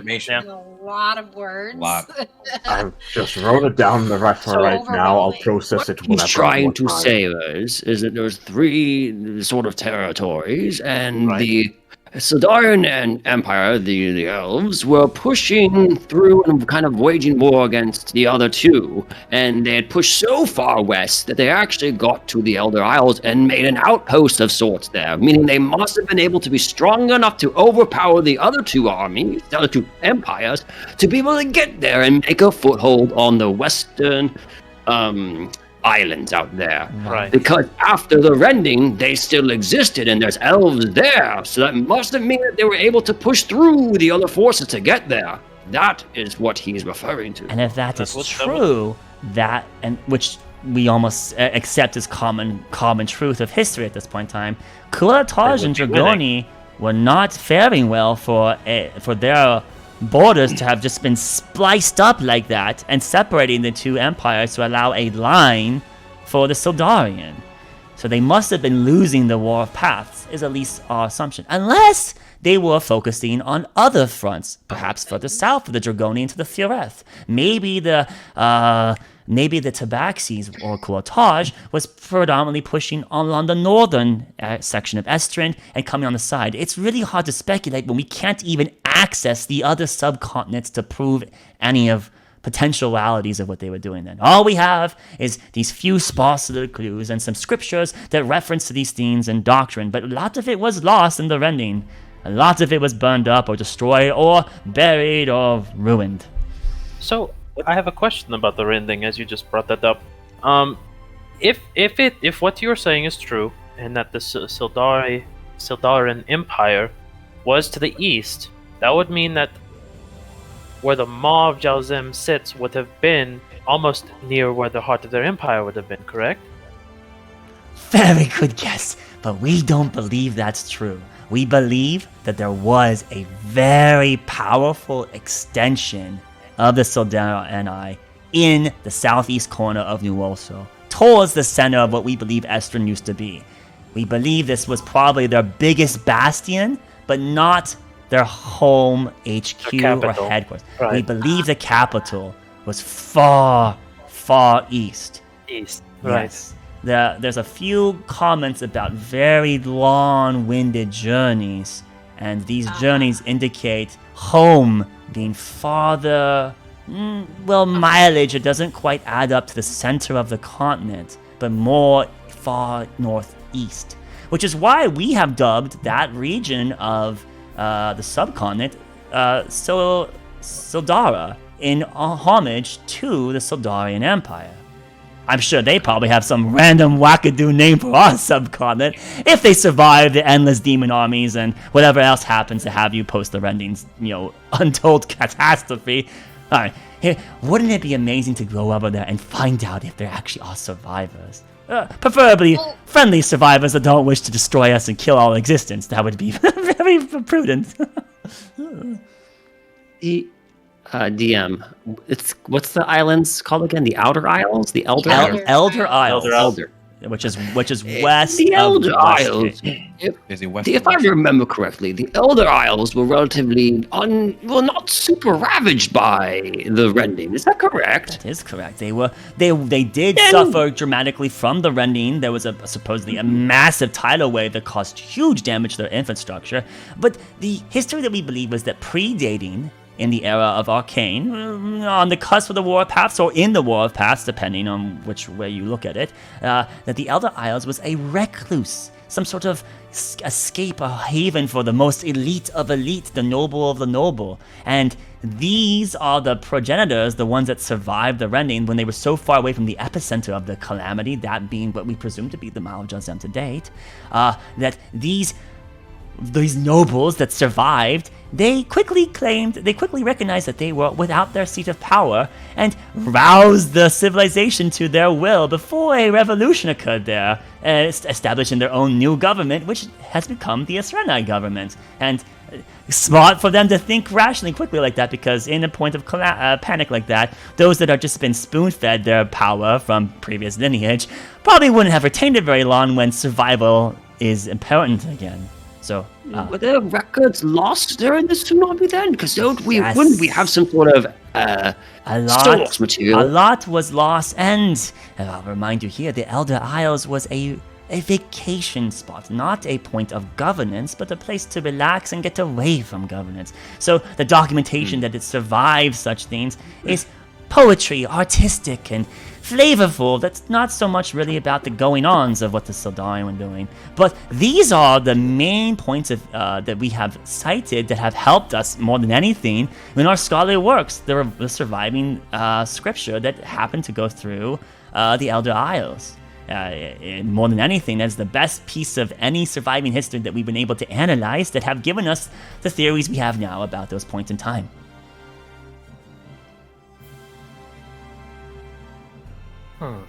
But back on your previous topic, southeast, we believe there was an ancient civilized extension of the Sildarian, and I believe its name happened to be Evris Ahala was the name that we have dubbed that city. At least not we, actually, I'm sorry. That's the name that was inside a surviving piece of Sildarian architecture, literature, from Esreni. Evris Ahala. Yes, this was supposedly a very powerful magic society. Very advanced in their technology. Oh man, speaking of the technologies,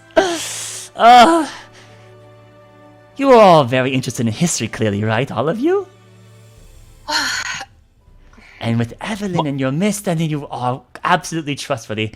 I know that this might be shortcutting our conversation, some of the things you have interest in, but I would love if I could have some trustworthy people go and look into a venture of mine that I've been dying to look into, but I can't, unfortunately, because of all this investment into the eastern side and all these problems we have in Windhine. I haven't been able to go see this colleague of mine who's located in Vanir, and he has, well... Wait. Oh, that's actually, I'm sorry. I'm confusing. I have two very important things I would be interested in having a group of people look into. One is Vanir, yes. Let's talk about that one first, actually. It's not necessarily about ancient civilization, but sort of is about ancient civilization. Now that I think about it. That's kind of where we're going next. So perfect! Then you will absolutely be able to talk to my friend over there. Oh, how wonderful. Isn't it great how Illinois sometimes strings our fates together like this? Why, yes. What's your friend's name? Right, my colleague is Druvar Morvel, and he happens to be located in the Terrace of Illinois. I forget its name at this point in time. And in my age, you tend to forget random tidbits when you clutch and hold on to the ones you care more about. So, if you go to Vanir, somewhere in the Illinois region, you'll be able to locate my colleague, Druvar Morvel. And he has been very eagerly trying to claim his official doctorate at Ellensburg for quite some time, and so his current attempt is through a small little program that I had instituted, the recovery of ancient technology and enchantments of the era of Divine, that we wish to study, to replicate in our current day, because we have nowhere near the same capacity of ingenuity, skill, craftsmanship that was demonstrated in the scriptures and doctrine that we have seen survive from that era of time.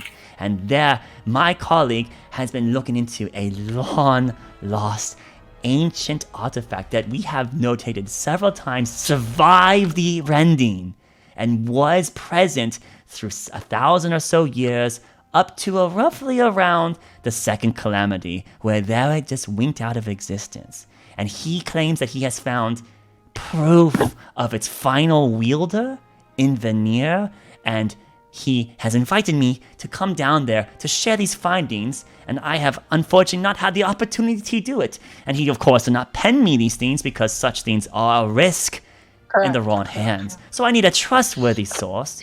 And Evelyn, if you are trusting with this Heartseeker group, I have no reason to doubt you and these individuals that you are established with. I mean, as long as you're not dealing with the elder evils, what could possibly...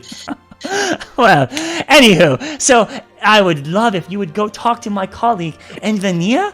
It would make me so happy to have you pursue that way, especially since when I do get free, I can go into the Medan Mountains. Oh, I can't wait! Oh. Interesting. Okay. That shouldn't be a problem. I think we could do that while we're in Vanir. Right. It's an incentive for you. If your history cap's not good enough, if you can help my colleague and, let's say, recover this artifact, Al-Sham Shakti. I would pay you Al-Sham Shakti. If you can recover this legendary item, I'm not asking for you to donate it to us, at all.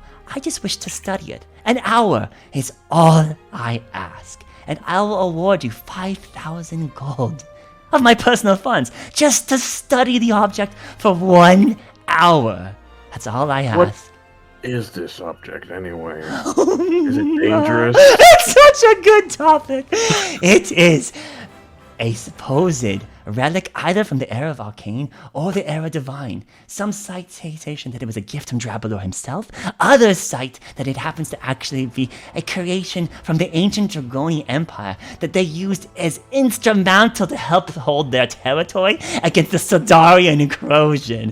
This artifact supposedly had helped single-handedly win possibly hundreds of individual battles that helped the Dragoni hold their borders for as long as they can. It has to be incredibly powerful. Some might even call it a vestige of divergence, but we wouldn't use such terminology in our time. It would be a magical power item of unparalleled power, perhaps. Okay. What's Sounds this promising. quest that you had mentioned before? You had two things you wanted us to do. Sorry, I One. seem to get sidetracked just a little bit, a little too often, don't I?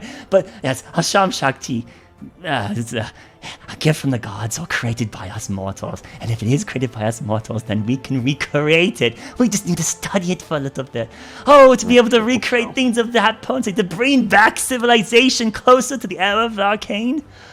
Oh, that is my biggest wish, my one thing I wish more than anything else. Which is on to the other subject, another ancient piece of technology that I would love to recreate or in our modern era would be the ancient city of Dragoon, which also happens to be of a Dragoni.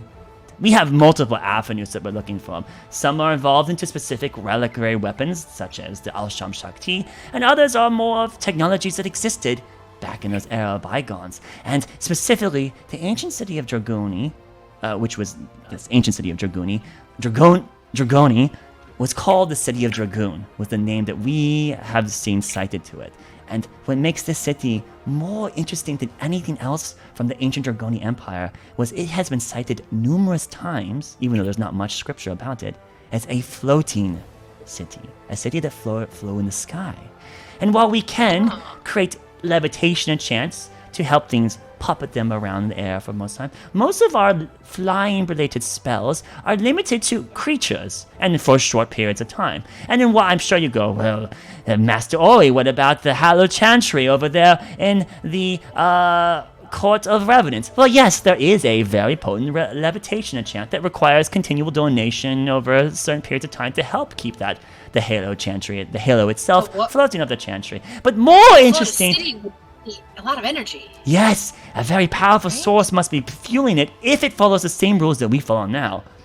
So we think that the Dragoni had untapped a source of power of, well, unrivaled characteristics, and if we could replicate that or find that, proof of it, something of that nature, it'd be... But the thing that I am so... This is why I'm very interested about this. These ruins have recently been uncovered, or, well, ruins that we've known about previously, but we have now found evidence that one of the ruins in the Philite is, in fact, the city of Dragoon. That's lost in the rending, from whatever reason, who knows what happened to it, but it came crashing down and buried in the sands, and there's ruins that have been around for some time, but never attributed to anything of major importance besides just being potential ancient, old Dragoni civilizations. But what you're looking for is you're looking for the power source that allowed it. That would be one point of many possibilities of what... There's so many theories about it. To replicate it, if it follows all enchantments, then yes, it would have to have a power source to continually feed such a massive undertaking. There's no notation that sometimes it was a city. Others consider a massive militaristic outpost. It's perhaps created in the War of Paths to help be a strategic point to help keep off the Sildarian Empire.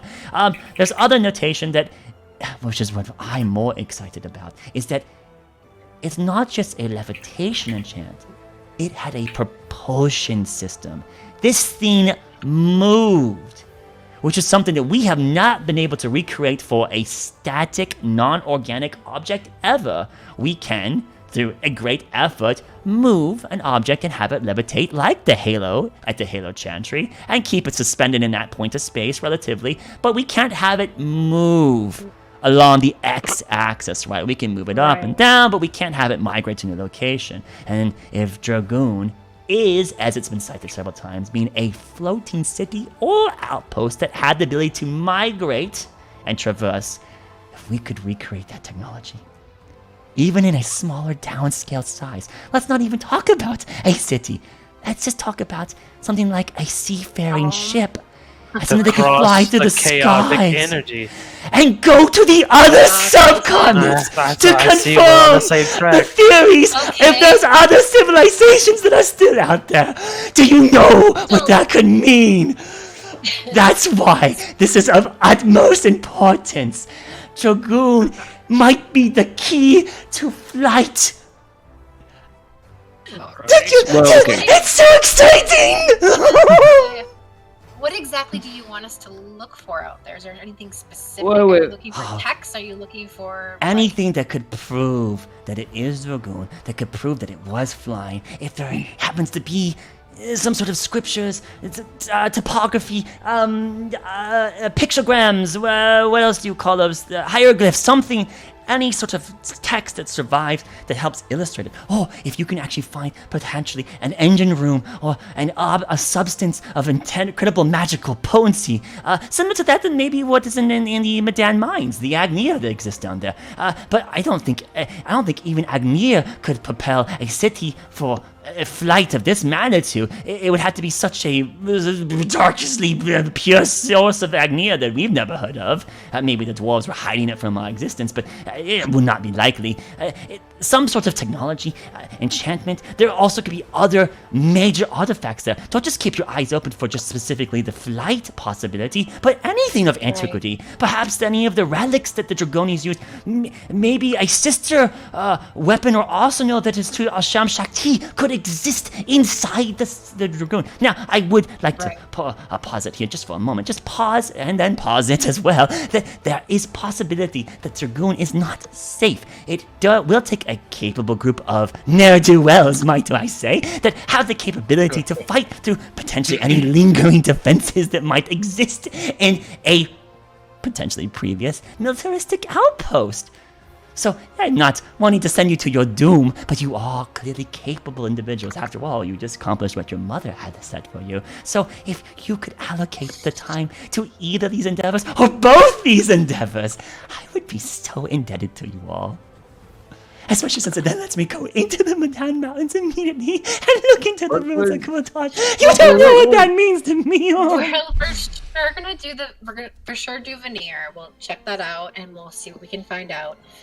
City of Dragoon, since it's kind of I think that we can look at that later. It's not something we have to deal with immediately, but I don't want to say no to it because it sounds really interesting. Well, Evelyn, before you promise anything, it's not just going to Veneer, it's connecting with Dravar Malvel and then looking and actually getting the Al-Sham Shakti in order to actually complete his... I think he will probably send you in the direction of where he thinks it is. It is almost certainly not in Veneer's care anymore. It's probably who knows where on the continent, but he will have a route that directs you there. So if you're heading there anyways, you might as well talk to him and get the direction so that if you find it possible to explore it, then you might uncover We already know.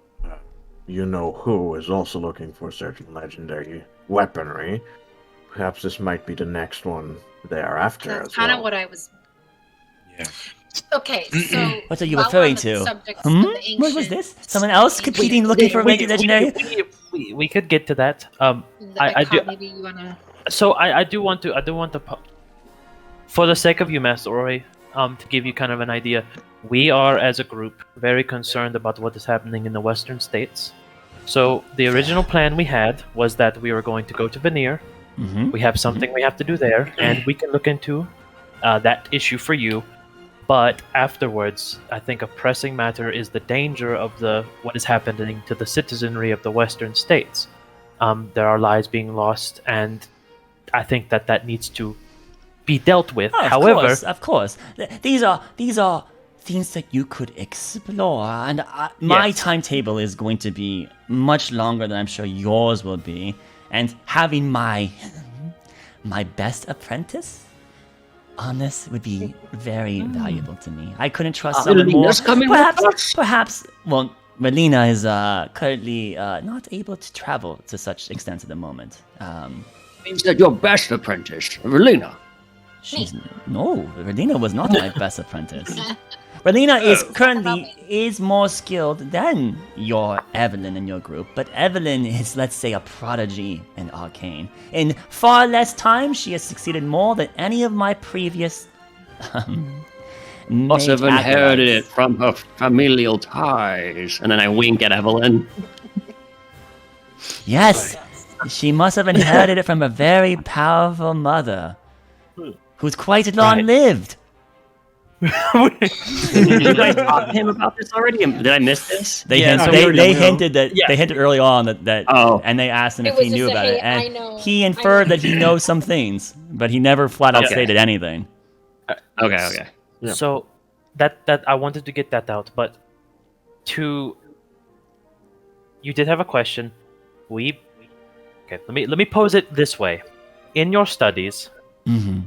this is going to the Age of Rebirth and the in law Pre-Age History- of Rebirth. Pre-rending. These are... Well, I suppose you're right. The Al-Sham Shakti was notated post the rending, and so it had to be surviving to the Age of Rebirth, and up to the point of the Elven Madness, the Second Calamity. So that means So- that it had to be even present during the Age of Conquest for a bit. Very What- briefly. I call it first. Okay. I was just going to say, during the Age of Rebirth, when it is stated that it was believed that if I recall, the city of Veneer was the site of where a god was supposed to have been. Oh, touched almost foot- positively occurred. There's anyone that says that it did not occur just does not. There's so much citation that Benahira herself came down. It would be no one in the scholar world doesn't believe this unless they have some sort of vendetta against the gods. And I mean, Right. if you have a vendetta against the gods, then you are just some foolish ignorant, because they have done so much good for us in our lives and celebration that if you are on some sort of path to uproot the divine in our world, you are a fool and immoral. Right. What I'm getting at is, in your history, have you ever heard of or seen through documentation the terms of a group of angelic figures closing holes or portals into our world from other plane? What do you mean angelic figures? I'm not familiar with this term. Winged creations, Winged creatures. I mean, like humanoids with wings. I mean, there are many winged humanoids. So like Arakokan then. Less bird. More celestial in nature. Yes. I can't What are you say. guys talking I can't about? say there's any notation of such things happening. Okay. That'd be weird. Winged humanoids. Do you mean in the visage similar to that of Venahira? She is Yes. supposedly her appearance is that of a human that has wings. Yes, Perhaps like let's Yes. say Yes. more akin to Venahira's, like a group of individuals going around and closing portals. Nothing. Weaves. Nothing ever Closing done. weaves, What have you doors and uncovered that weaves. suggests that that has happened? I mean, we have had instances of chaotic invasion, and we have had people Yes. seal those, but these were listed as more of remnants of the arcanists of the era of arcane in the Age of Rebirth, the magics that survived helped close off potential intrusion and invasion points. Supposedly the Maw of Jalzem is quite a chaotic place, and so that's why the Fringes is still such a problem as today, is because it's still very hard to assert order and something so close to such the bed of chaos. Right. Then okay.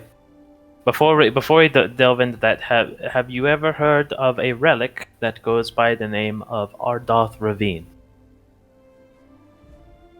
The name doesn't sound familiar at all. I've never heard of relic. Sure, it's a relic. Yes. Yes? Well, interesting enough that the naming pattern seems to follow ancient scripture that refers to more of a divine-based entity rather than a, let's say, relic per se. Interesting. Well, the gods happen to have a very similar vowel to consonant ratio, and that name to me would, if I saw it as it being used as a noun, would think it would be more referring to some sort of outer planar thing. I would not suggest that it would be something like the Far Realm, but let's pose this for a second. Who's to say that the Far Realm survivors are what they claim to be? They might have had previous names. Is it possible that the divine actually had more of their kin, and then there was some sort of rebellion against each other, and then in such a manner they combated each other and ousted one another? I mean, we know so little about their history. We know so little about our own history. So if we think about it in a cosmic scale, there is probably much tribulation that the gods have also experienced, and so a name like that immediately sparks to me to be some sort of divine creature. It does not have to be necessarily a god. It could be a very powerful champion if it's going to have a name be brought like that. It could be, I mean, for all we know, it could be She That Shroud's predecessor name, right? This is true. Thank you for your Oh, it doesn't even have to be limited to the Far Realm. The remnants of the chaotic abyss, the supposed ruler of the tyrants and the hells. Any one of these could be their foreclosed name, true name. These things tend to safeguard their true name. In fact, there are arcane runes you can enact when you know a devil and demon's true name. So such a secret would be probably very safeguarded and never leaked out. Interesting. I have so many. My mind is spiraling. Okay. Sorry, I guess that probably opened more doors than closed for you. It probably does, yeah, because... Well, I can say this following. I am not familiar with said name. And I am not the most learned person in all works in existence, but I am a relatively knowledgeable person about New Wolfsoul's ancient histories. Specifically, my main interest was the ancient civilizations of Dragoni, Kulataj, and Sildarian. But right. I have dabbled in other avenues a little bit. This may be more your timeline, or predating your timeline. When exactly did the War of Elementals take place? If you know. Mm-hmm. Yes, so we have speculated this to some capacity. You see, Arkelya was mostly unscathed by the War of Elements. A bit of the carnage did bleed off to us, so there was some notation that we have about elemental disturbances, right? Lingering through, presumably, the anchors or bridges, or however you wish to express said thing. I still think a bridge is a far better terminology for such an object. So we believe the War of Elements probably was in the transition between either the late era Divine or early era of Arcane. That is what we assume to be the timeline for it. And if what Nira has stated to me in private is true, it would explain to some capacity as to why the era Divine came to a close. So, since you're a very scholarly person, and myself being from the mountain, I'm not very well versed in the history of such events happening. If you could, from your memory and from your speculation, list these events in order. There's so many events that I clearly will miss them. So we're just talking about the eras to ages and the calamities in between. This is the most commonly approached subject that people. Yes. Okay. Yes, So that'll be quite helpful as he takes out his notebook. But at this point in time, I have enunciated this, I think, several times to you guys. So Yes. Your first era is the era of divine, which is the era where supposedly the planet was created, the oceans made, the mountains spurned, fields planted. Multiple races were created in this period. Some of them pulled and ripped from other portions of existence and brought here, and some created here specifically. Supposedly, humans are according to their history that they brought with them, they are direct descendants of Venahira's guided hand. Is it true? Is it not? But, alright, so... And that's what we know so far. But, alright, so, in that case in mind, if we look at it, the era of Divine was the creation time of the gods, and they were very much involved with our affairs, which is why I made the comment I made about why anyone that'd be opposed to the gods is just not thinking about history enough. Why would the gods, if the gods did not care, why would they have contributed such a huge amount of effort and resource and energy to create Arkelya, or help create Arkelya? What would be the purpose, right? So that would be the thing I would interject here on this. Now, so, era of Divine, scholars agree, gods created things and they were helping civilization go, and they might have gave us a really good start, because shortly after the era of Divine ended in the age of era of Arcane, we believe the War of Elements kind of happened here and probably was the transitionary event. Much like our calamities helped make us move off into different times and period, we feel like this is probably the main event that occurred there, as the transition to move the gods away from us for a period of time. What happened in the War of Elements is very little known. Niera hasn't even really advised me as to what happened, other than that the war came to a conclusion and that the elemental lords were dealt with. Nothing else beyond that, so unfortunately, unless you have some scholar, which would probably require us to go to the Feywild, as that would be supposedly the main host that helped combat the war, unless you wanted to go to the elemental chaos itself, which would be very dangerous. Unfortunately, we have too many problems on our plane to afford the resources to send teleportationists out there, generally, so good luck on that front. Ooh. Well, anyways, we'd have to go to the sources to determine if any of that's true. We don't know what happened really in the World Events, and then I just trust Niera's word as truth, that it came to a conclusion, and much loss, and we were spared most of its wrath. After that, we entered the era of Arcane, and again, we expect at least 1,000 years of great prosperity, many civilizations coming, and then at least 3 empires coming to fruition, which included, well, I guess I'll neglect to mention something else here. 3 empires on Estrin. At this point in time, it is expected that, probably in the era of Divine, that Era Dune and its inhabitants, giants and humankind, must have had their history spawning on by then. And if the gods were pulled away at the War of the Elements, then Era Dune must have had its own separate timeline going in its own separate course, of which we know very little about that. I could talk about the timeline that we believe is the case from the refugees that came here, but this would be a very long-winded subject. We'll ignore that one for now. But it is very interesting history that we really can't confirm, which is hard for me to invest more myself into, but I do know a little bit. We could come back to this later if you so care. Right, back. So, where was I? Era of Arcane. Era of Arcane. Prosperity, great things, and the War of the Paths would be the main crux of problem, which we believe probably was the ending calamity or transition that led to the end and led to the rending. Now, the rending is a very controversial topic. No one knows what started the rending, what caused the rending, what could have possibly occurred. There is ley line residue, these kind of like shaping. If you don't know much about ley lines, they kind of act like oceans or water, and there's a natural formation where they kind of bed and sow themselves. This is the natural energy of the planet that distributes magic as well as life, as if you're not aware. Mana is life. They are coexistent with one another. And so based off of the patterns in the dispersion of ley lines towards the French side, we believe that in pre-calamity, there was a very strong ley line that fed to the very center of Estrin, which would of course make sense. You would want the most abundance of life energy being available at the heart of the continent that you were spawning life in.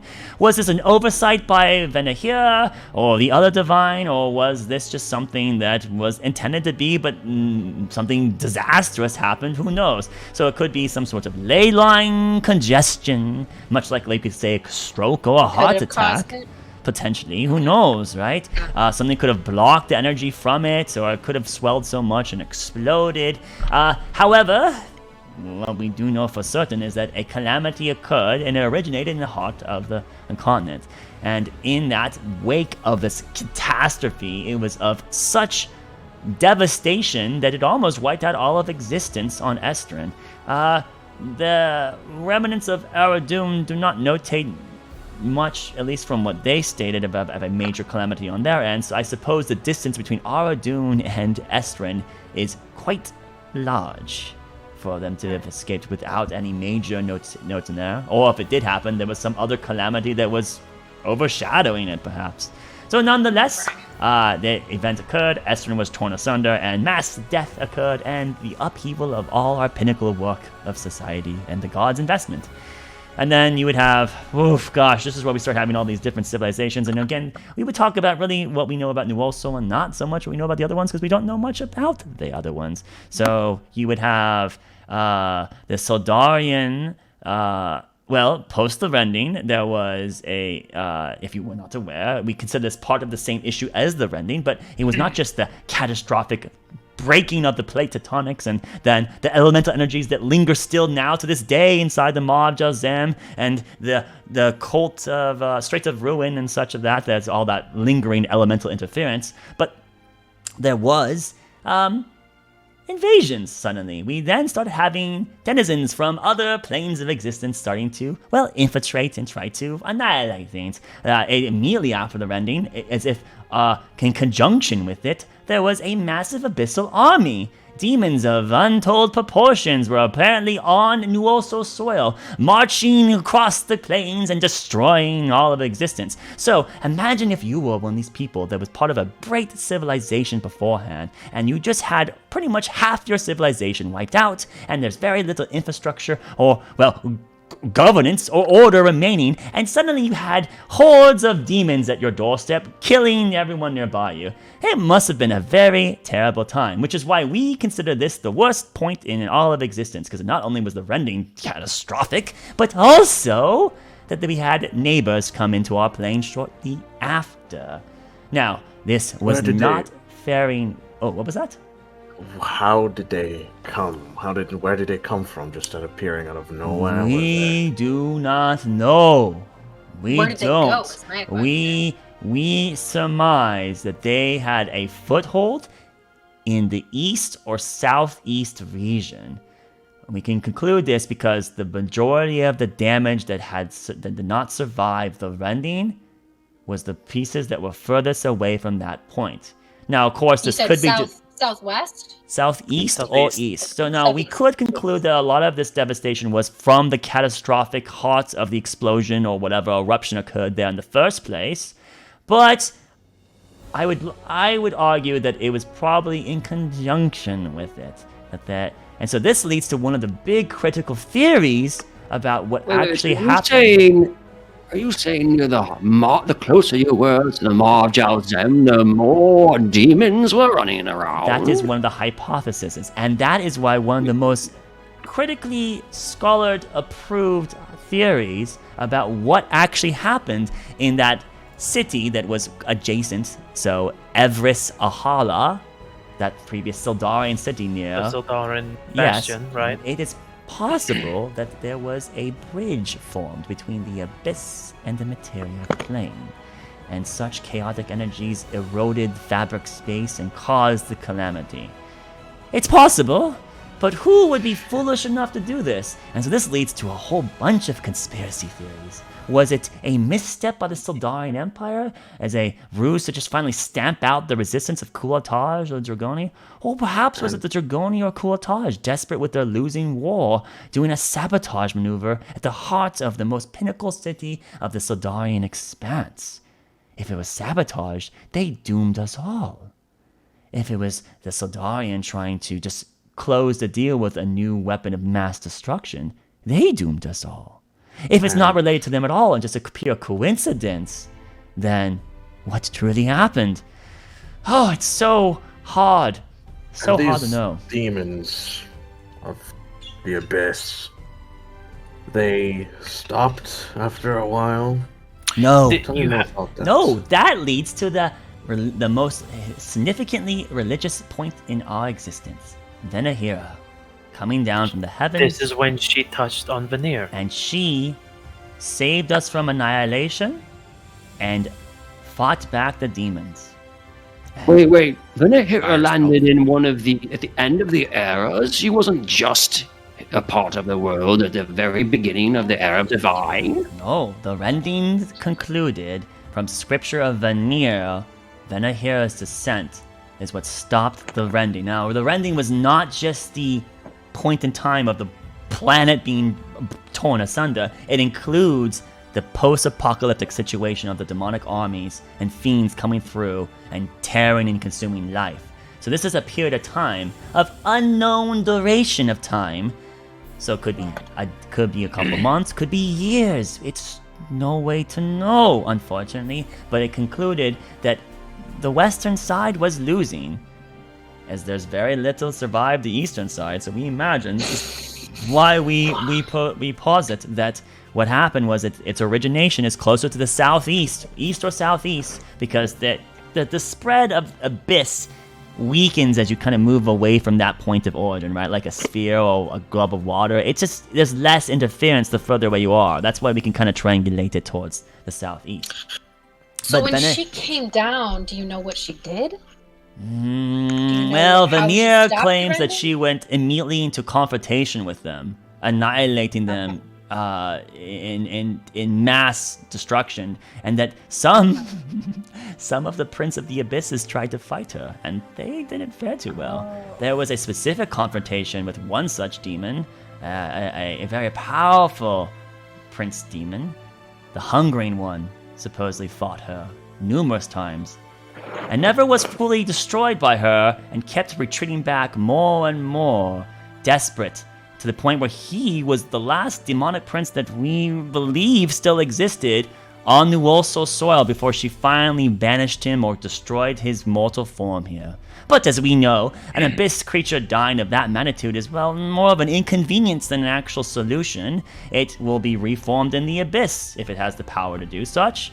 And so it was not truly gone, it just removed him from our plane of existence. So the final prince of the abyss that fought her is supposedly the Hungering One. That's what it is. That is what's believed. Okay. There are others. Baphomet was supposedly present. I forget some of the other names at this point in time. Perhaps Jubilix was there too. These princes attempted sometimes to fight her solo, as most demons would. Occasionally they did try to work in tandem, and either she was strong enough to defeat them, or who knows, but either way, records of what actually transpired on her march from what is now Veneer towards the supposed epicenter is, well, not really well documented.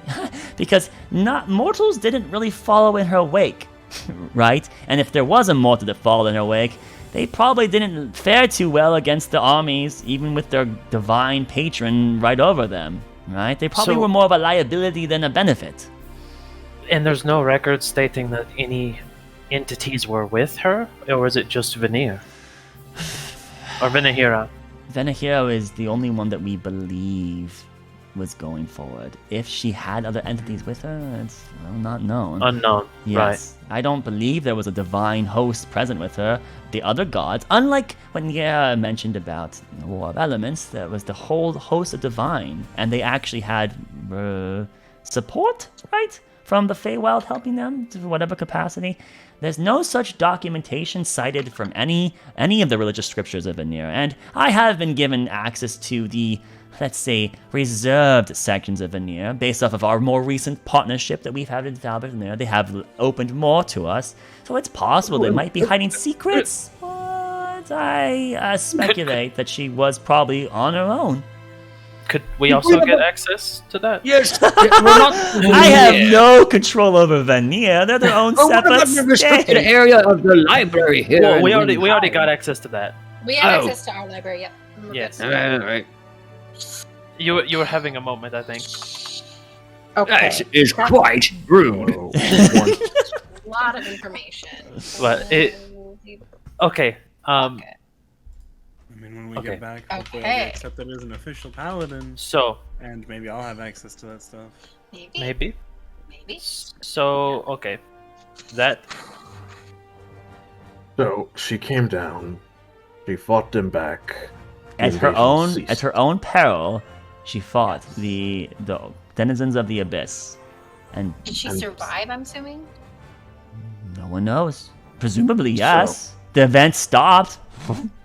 Orc is gonna stand up. So they stopped. There has not been any abyss. No demons, no nope. such creatures. Lingering points, lingering affections. When she drove her way through, we believe that the majority of the hosts were being corralled while the abyssal leaders, the princes, were still there. But if you know much about the abyssal origins, they only work in order when a bigger threat is demanding they do. And as soon as that threat is no longer present to them, they will seek out their own source of chaos. And so, Not very lawful. They yeah. like to just So as soon do as whatever some they of the want. demon princes started dying, those that were, let's say, loyal to those demon princes probably started running for their lives to go to other points to digest and eat and consume and cause destruction over there, so that they can become stronger to then become their own demonic prince when they eventually get sent back over to the abyss. That's kind of what their whole little point of existence happens to be. Very macabre. Why they exist is a... Ooh, goodness. But they are no longer here. They were slain. They're just the princes. I'll and then repeat that the part. rest were thrown They into are chaos. not all gone. There a few remain. Nothing comparable to what there was before. The hosted army, the United Front, would be assumed to be destroyed. And so there are remnants. But anyone that's scattered. Yeah. Right, just... There are remnants that fled, and that's why the Fringes is still a very hard place to control, because that still has a healthy amount of abyssal survivors in that region. So if you were going to head towards the Maw of Jalzim, I hope you are prepared to fight fiends, as well as some of the other monstrosities the fiends were using or engineering. It's going to be... What I'm getting at is, they are no longer unified. There's a significantly lower amount of them. There is plausible belief. It is plausible that wherever the hell they were coming from has been dealt with by the Vanir when she came down. Correct. So there is a way to stop them. Correct, I guess. At this point in time, any lingering colonies of abyssal creatures are on their own self-governance, and it is possible, though, for them, if they are strong enough, to punch holes into the fabric of space. As their kind does, they will erode space. So us ignoring the Fringes for a long period of time is a problem, which is actually what led to the War of Reclamation, of us trying to re-establish order in that faraway place to secure all of New Ulster's safety. Though, of course, this led to quite a few complications with our eastern neighbors that were allies with us.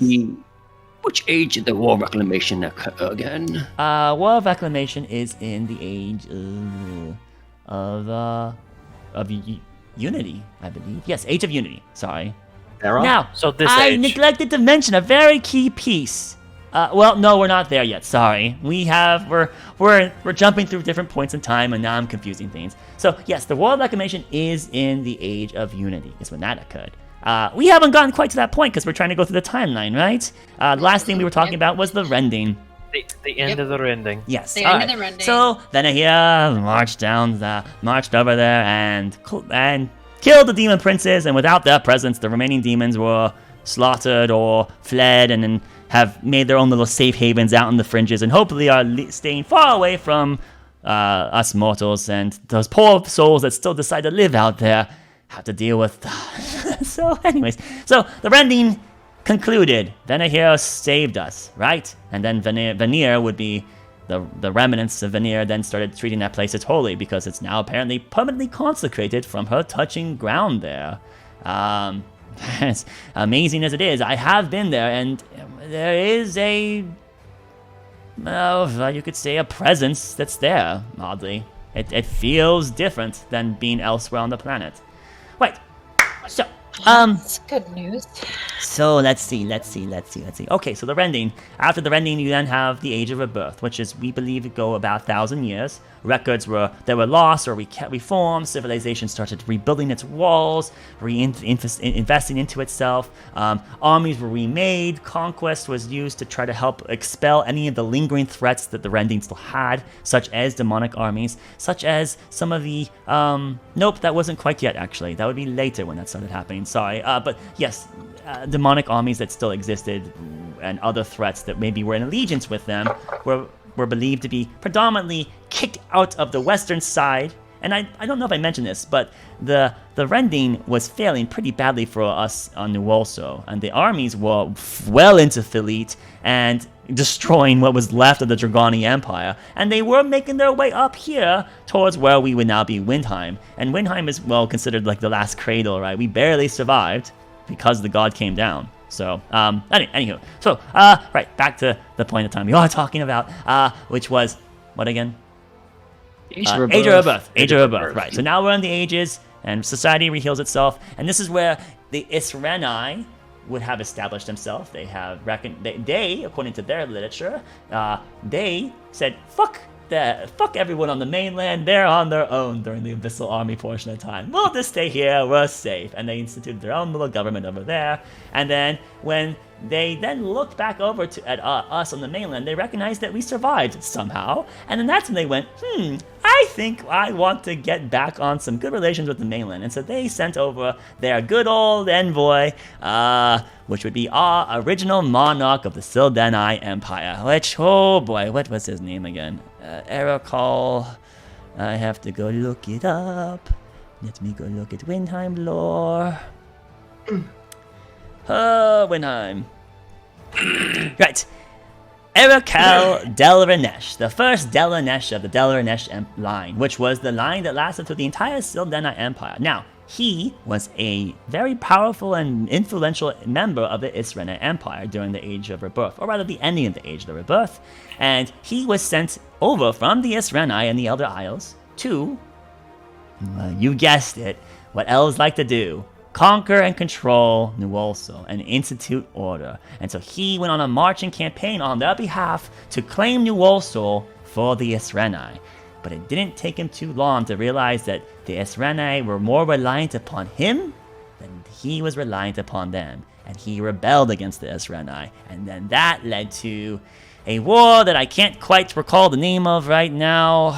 The Turning War, which would be him turning against his previous backers. And so the Elder Isles found themselves in a quickly losing situation and some sorts of... In the Age of Conquest? This is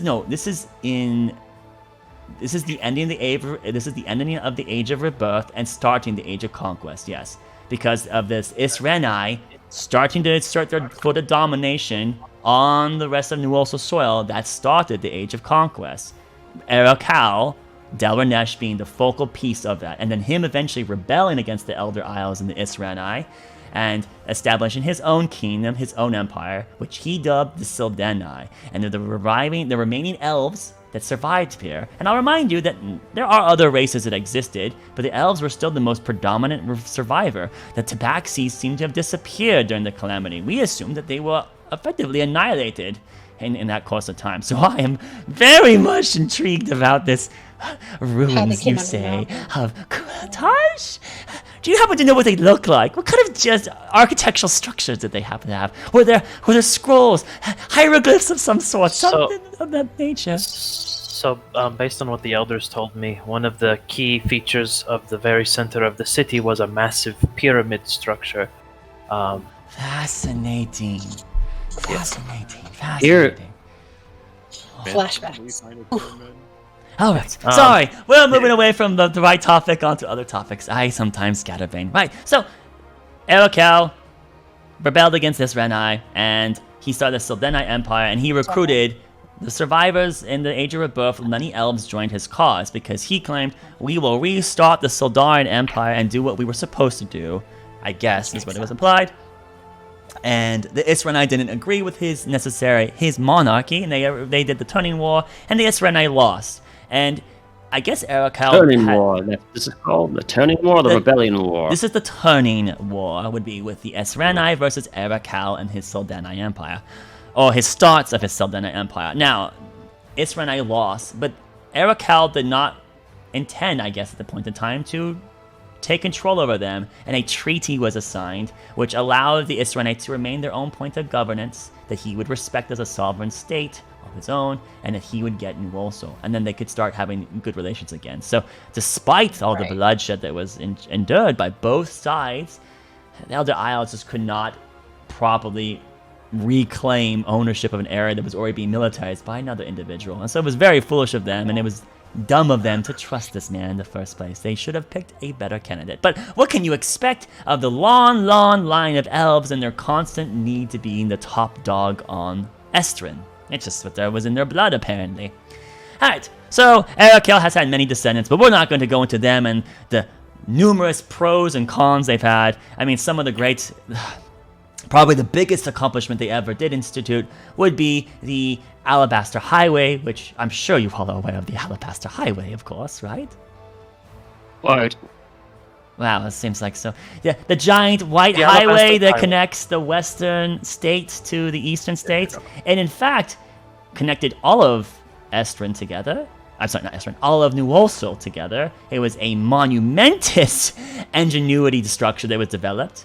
It took some over several hundreds of years, if not 1,000 years, to create the dang thing. But that was lost in the second calamity.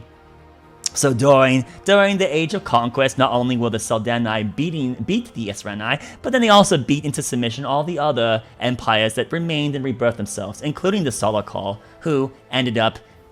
Well, actually, at the time, they were still remnants of the Dragoni. It was in their fall against the Sildenai that the new government that was instituted was the Solokal, and thus the Red Dragonborn had then become their point of prominence, which then leads scholars to believe that the Red Dragonborn are not truly the heirs of their god that they claim to be now, and rather were instituted by the Sildenai Empire as a mock kind of substitute. But don't say these things to any Solokalian, because they will definitely, well... much like North Korea, they will claim that you deserve divine punishment, and then they'll execute you for such heinous and rebellious hypotheses. So those of us scholarly we believe this might be the case, but we don't necessarily toot our horn in front of our Dragonborn brethren. Really like the scholars, got it.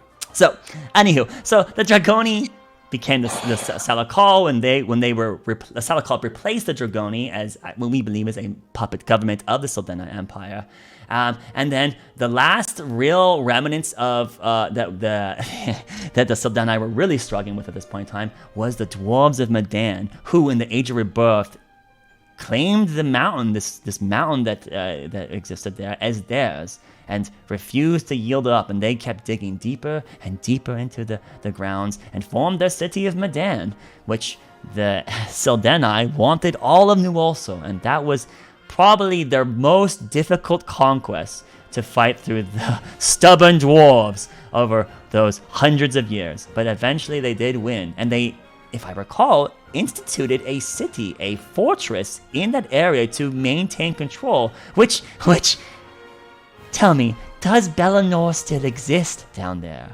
Are any of the remaining elves still under the mountain? Yeah, Bellinor's still very much there, and it's thriving. Although I wonder what has happened to those denizens. 3,000 years in isolation, away from the surface, away from their normal nature. What possible deviations do you think occurred to the elves during such a period of time? I wasn't really aware they will. Elves, as you know, are very attuned to their natural environment, and if they are put into a very stressful environment, it they changes their physiology. They are documentations of aquatic elves. Well, So an ones elf I've that's met, stuck at under the least, mountain. What would they that are be? nothing like the elves I've seen up here. In fact, I've not seen a single elf that is anything like the ones from Bellanor outside What the do you mean? mountain. Well, typically they have much darker skin and seem to be more attuned to dark light and, well, the climate of the mountain. They've adapted, which is Expected. Exactly what he is Interesting. saying. Yes, right? Changement They of would adapt. Forgot the skin name of it, color. right? Darker skin, that seems kind of contradictory. Normally when you have abundance of light is where you would be having pigment changes into the darker variety. Unless it's Interesting. a tactical adaptation for stealth. Or some sort of other elemental force that else we that are it not caused it? aware of, which I get to look into when I'm down there. Well, gosh, is Bellanor near the Courtage ruins? Where are the Courtage ruins? You haven't shown me yet. Where's your map? Who has a map of He's on his little notepad. He's just gonna draw like a really simple like T shape. Like this is the gray gate at the bottom of the T. And then he's gonna show like Medan's this way. Do you like Karat's tear this it out way, and you give it to him? Petrified Forest is this way. Karat's even further this way. Yeah, so if you give him this, right, he kind of just like looks at it like intently, like for like a whole 30 seconds, like studying like every look, and it's a really bad drawing, right? But he's just like trying to memorize it perfectly. And he also does like the outshoots like Karat's here, but then also to the north you have like the lava area, and then Scholar's Point. Yeah, Scholar's Point. Yeah, all that stuff he puts on there. Wow, it's so interesting. So that's such a large space, but yet so much seems to be not discovered there. This leads to the possibility that the dwarves, when they claimed the mountain, that it was relatively unexplored or undiscovered. Does that mean the dwarves dug the entirety of this civilization you have here? It would line up to the thousands of years, some 6,000 years post the rending, to only have this much discovered. And to me would imply that would mean that they built it all. Well, anyways, we're not talking about the under mountains. I don't know much about that. We're talking about above surface, right? Because you have questions for me, and I can talk to you about these things later. He folds it up and puts it into like a little pocket on his side and pats it a few times. But you see his eyes kind of dart back down, like he wants to look at it again. I'll pull it out of his pocket. I'll pull out my little scribbly thing and sort of point it towards him. The reason I was asking so much about Menahira, not fucking Menahira. What's Menahira? Whatever. Why did I just blank out? The temple? Yes, it was Menahira. Yes, very much so. Her coming down and getting rid of the demons and the abyss and so forth. Bellanor, that you find so interesting, lies at the very southern edge, past Karat. Further north from there, you will find a temple.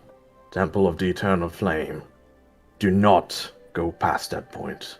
Beyond there lies only death and terrible, terrible things. More of those abyss demons, which is why I was very curious as to... Abyss? Yes. But this would just contradict my... This would absolutely contradict my theory, Nan, that the dwarves dug it, because that would mean that the demons must have had access to a catacomb that led down there, made a host surviving down there. Is it a sizable abyss army? Endless hordes day after day. A temple, my temple, was erected there to prevent their further spread throughout the mountain. Whilst I still knew it as my entire world. This seems to coincide one of your theories you threw out earlier, where who brought the demons into the material plane at the Marjal Zem? If the Tabaxi were on the losing foot, there's a Tabaxi capital over in there. There seems to be a linkage of demons between. This means that they could have breached the gate over there in a smaller scale, lost control of it, but then recognized this is the only way to make them desperate enough to use it against their... What a theory! But of course I can't go there on my own to investigate.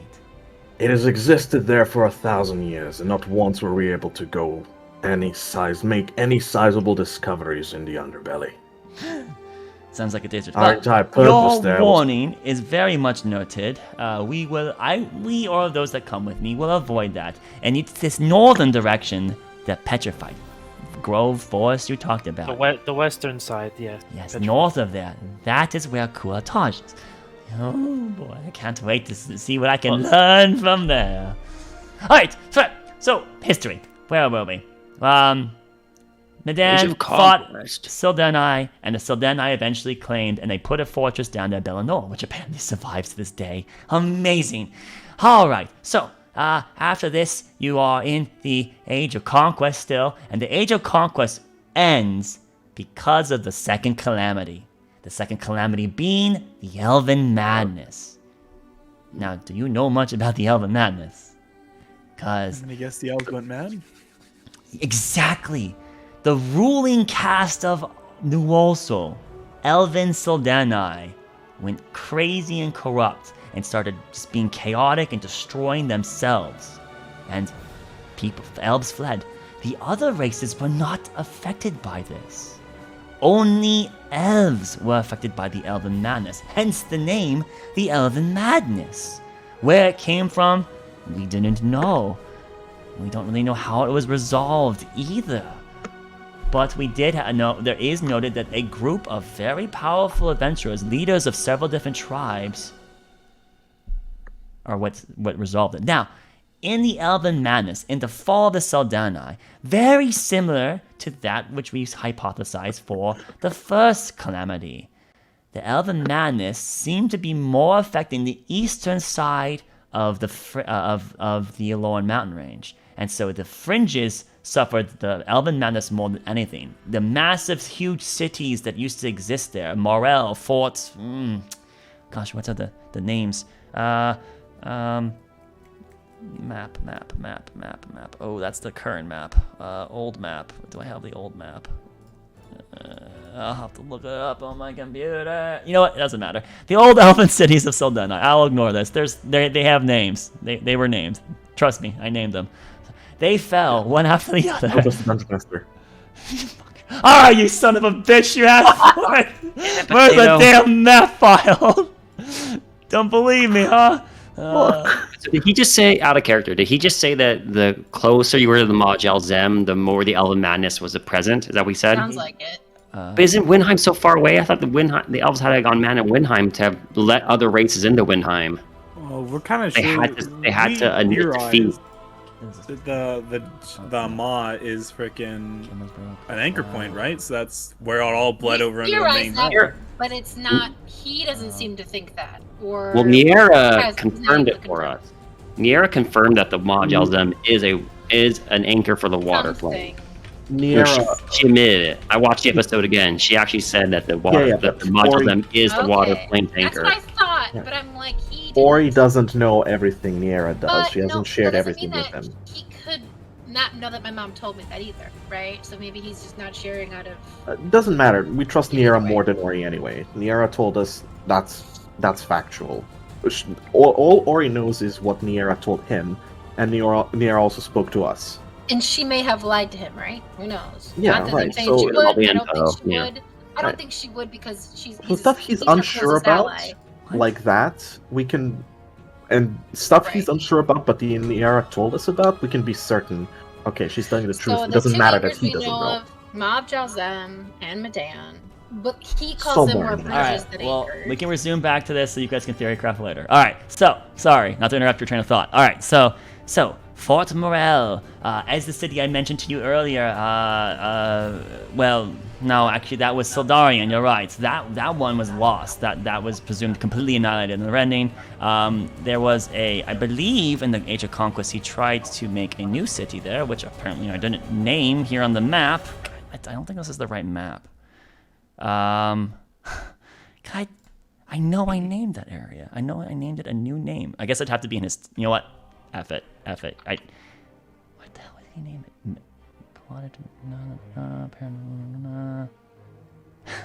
Go ahead and go back to your speculating. Right, yeah, so she told us, she didn't tell him.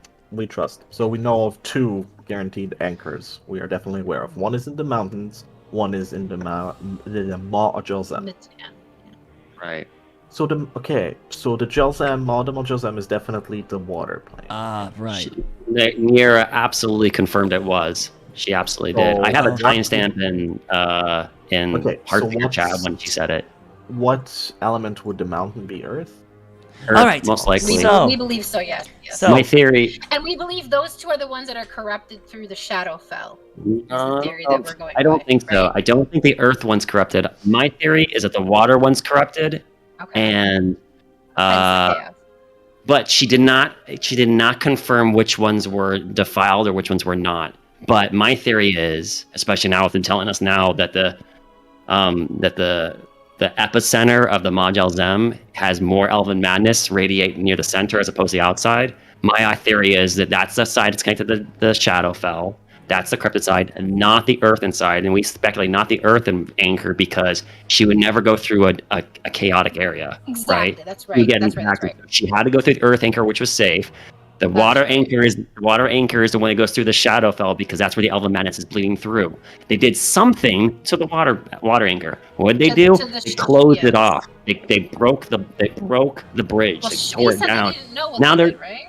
well. She didn't admit what they did. She all knows. right. You can ask her more if you want more piece of that. So moving back onto the plot. So apparently I don't have the name of it. I know I named it. So it was renamed. But anyway, so in the Age of Conquest, the monarchy as it continued on eventually started its. We know this. They had intent to expand Sildani Empire to the other subcontinents. How they were going to do this is unknown, but there was a heavy investment before the Elven Madness took place of establishing powerful cities and militaristic outposts on the eastern border of New Ulster, as if they were going to stage an attack and expect potential retaliation from our eastern subcontinent, Sildara. So we believe, and through some of the diaries that did survive of the late last king, that he was intending to send an invasion force onto Sildara somehow and claim it under Sildani rule. Could they have known about the ruins of Dragoon with the possibility of flight? Well, the ruins of Dragoon, we haven't talked about where I think that is. And in fact, we think it's in the Falit. Now, I'm talking about in the fringes, which is so much further away. These were built on... They could have known. If you somehow know about it even now, they were closer to the timeline. You saying maybe they had the means? Well, they had that as but a bridge? flight have not been recorded in history since the time of Era of Arcane. There haven't been flying vessels, flying spells, and creatures, but not vessels. And that's what I think we can do with the technology in Dragoon, is make a vessel, one similar to the ones that we use to get to the Elder Isles that help us pierce the interference of the elemental-related energies there. A reinforced, kind of almost warlike vessel, even though it's meant for cargo and transport, but something of that nature, but equip it for air travel with these hopeful technologies that exist in the city of Dragoon. Okay, sorry, I know, we're going a million different directions. You don't know how they were attempting to get over to Sildara. Just that we believe there was, because there was documentations of a massive line of cities and warlike institutions and investment, construction that points towards military conquest along the eastern border.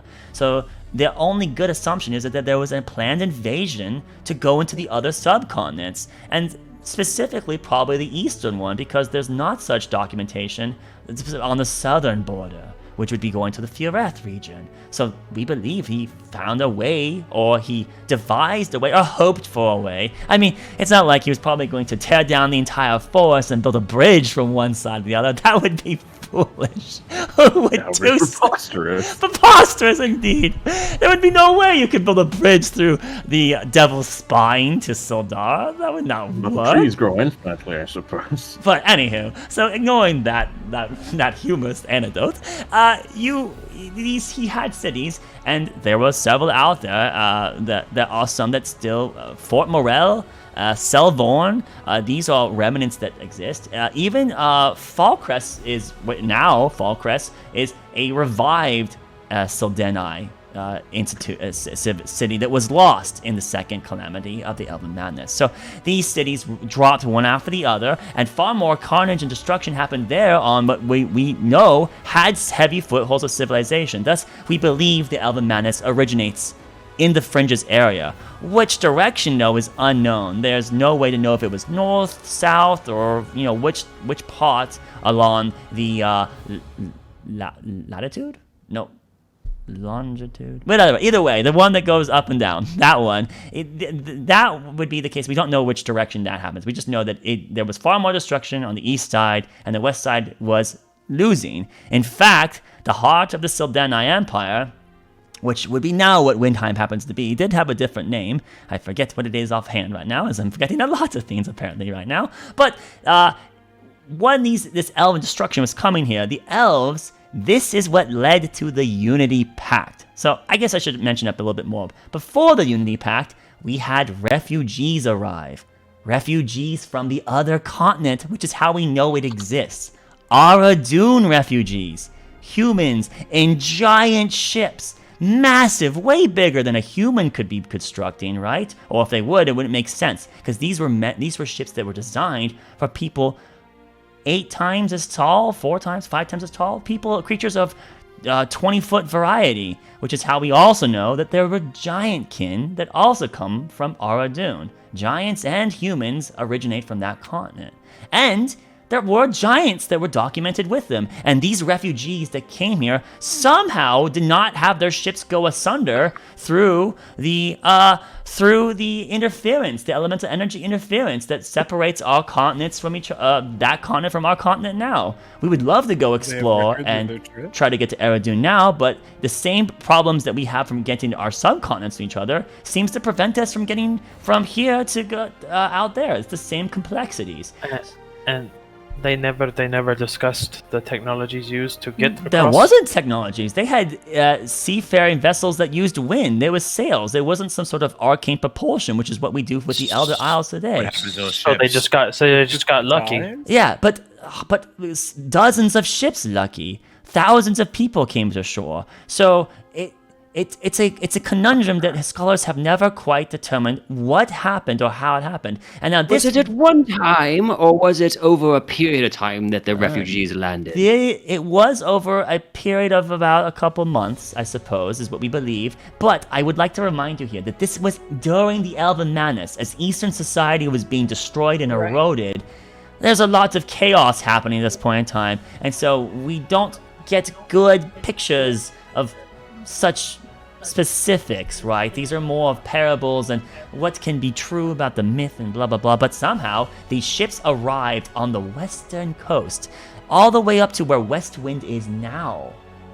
Humans and giants arrived, said they were refugees from a destructive force of the Aradun, some sort of major calamity that had ruined the giant kin empire, a war of potentially carnage even greater than ours is what they claimed. I forget the name. It's something very ghastly. The blood war, some nonsense. Where the entire giant society and the human slaves they had basically went head to head with each other, and that the human slaves had some giant sympathizers.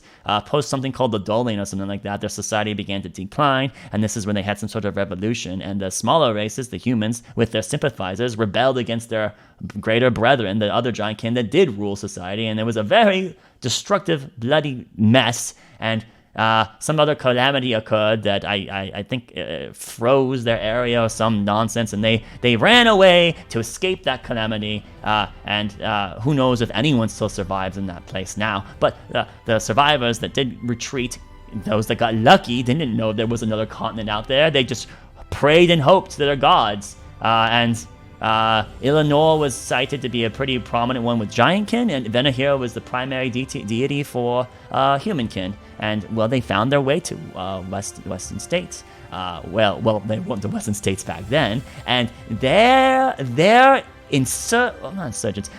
rise in population is what equipped the races of New Warsaw the opportunity to stop the madness. Because if it was not for the huge influx of thousands of able-bodied people who were already bred from hundreds of years of war and conflict, ready to fight, already masters of militaristic combat, if it wasn't for this rise, the Elven Madness surely would have consumed us. And so their presence, and with the few remaining elves that were still sane, as well as the other races that used to be under the Sildeni Imperium, which kind of broke off during their chaotic destruction, the Unity Pact was signed, which starts the Age of Unity. Well, sort of. The Unity Pact was signed that allowed the elves, they broke up their rulership of, we no longer control this, and you are allowed to get XYZ land, and your kingdom is yours again. Dragonborn, Selakal, you have yours. Dwarves, you have Medan.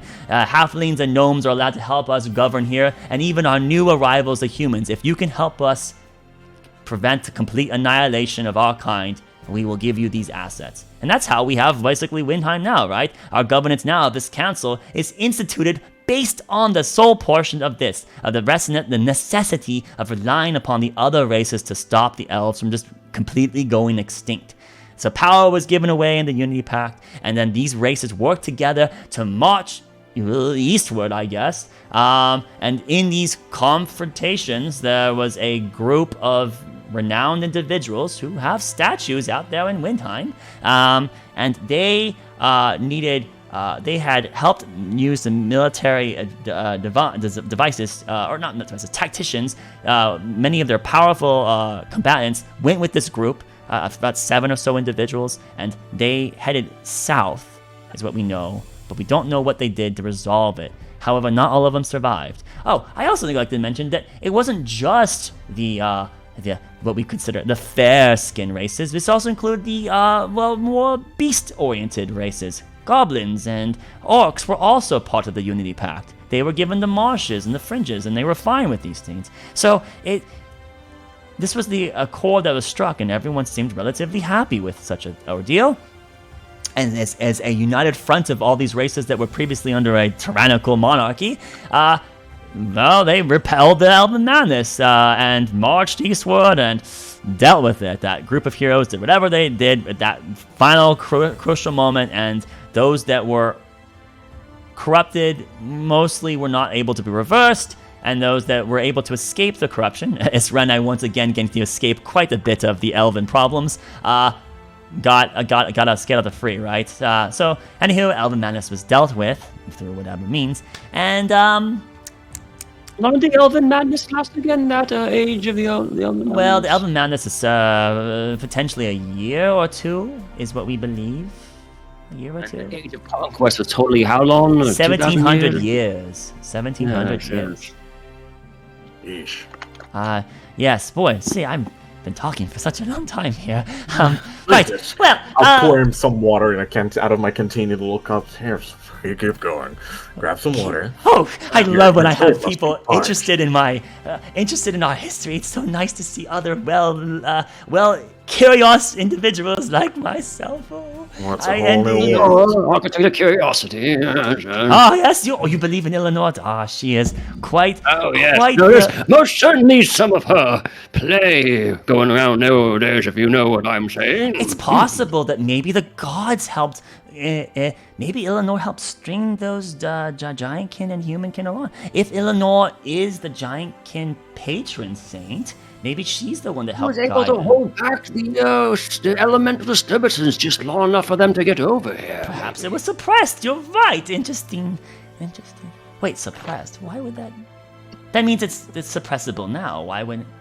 Well, anyways, before we get down the conspiracy theories line, we are at the end of the Age of Conquest, right? Elven Madness stopped it roughly about 2 years or so, and the Unity Pact was signed, and we were able to save Elven civilization. Sildeni was gone, and in its place, the new kingdom of Windheim and of course the Felite and Medan were properly recognized, as was the marshes being available to those of the more beast-oriented variety. They chose to claim that area as their own. Things were going pretty well for, gosh, I want to say some 1,500 years, about, approximately, when then the next calamity occurred. Oh, did the War of Reclamation occur before this?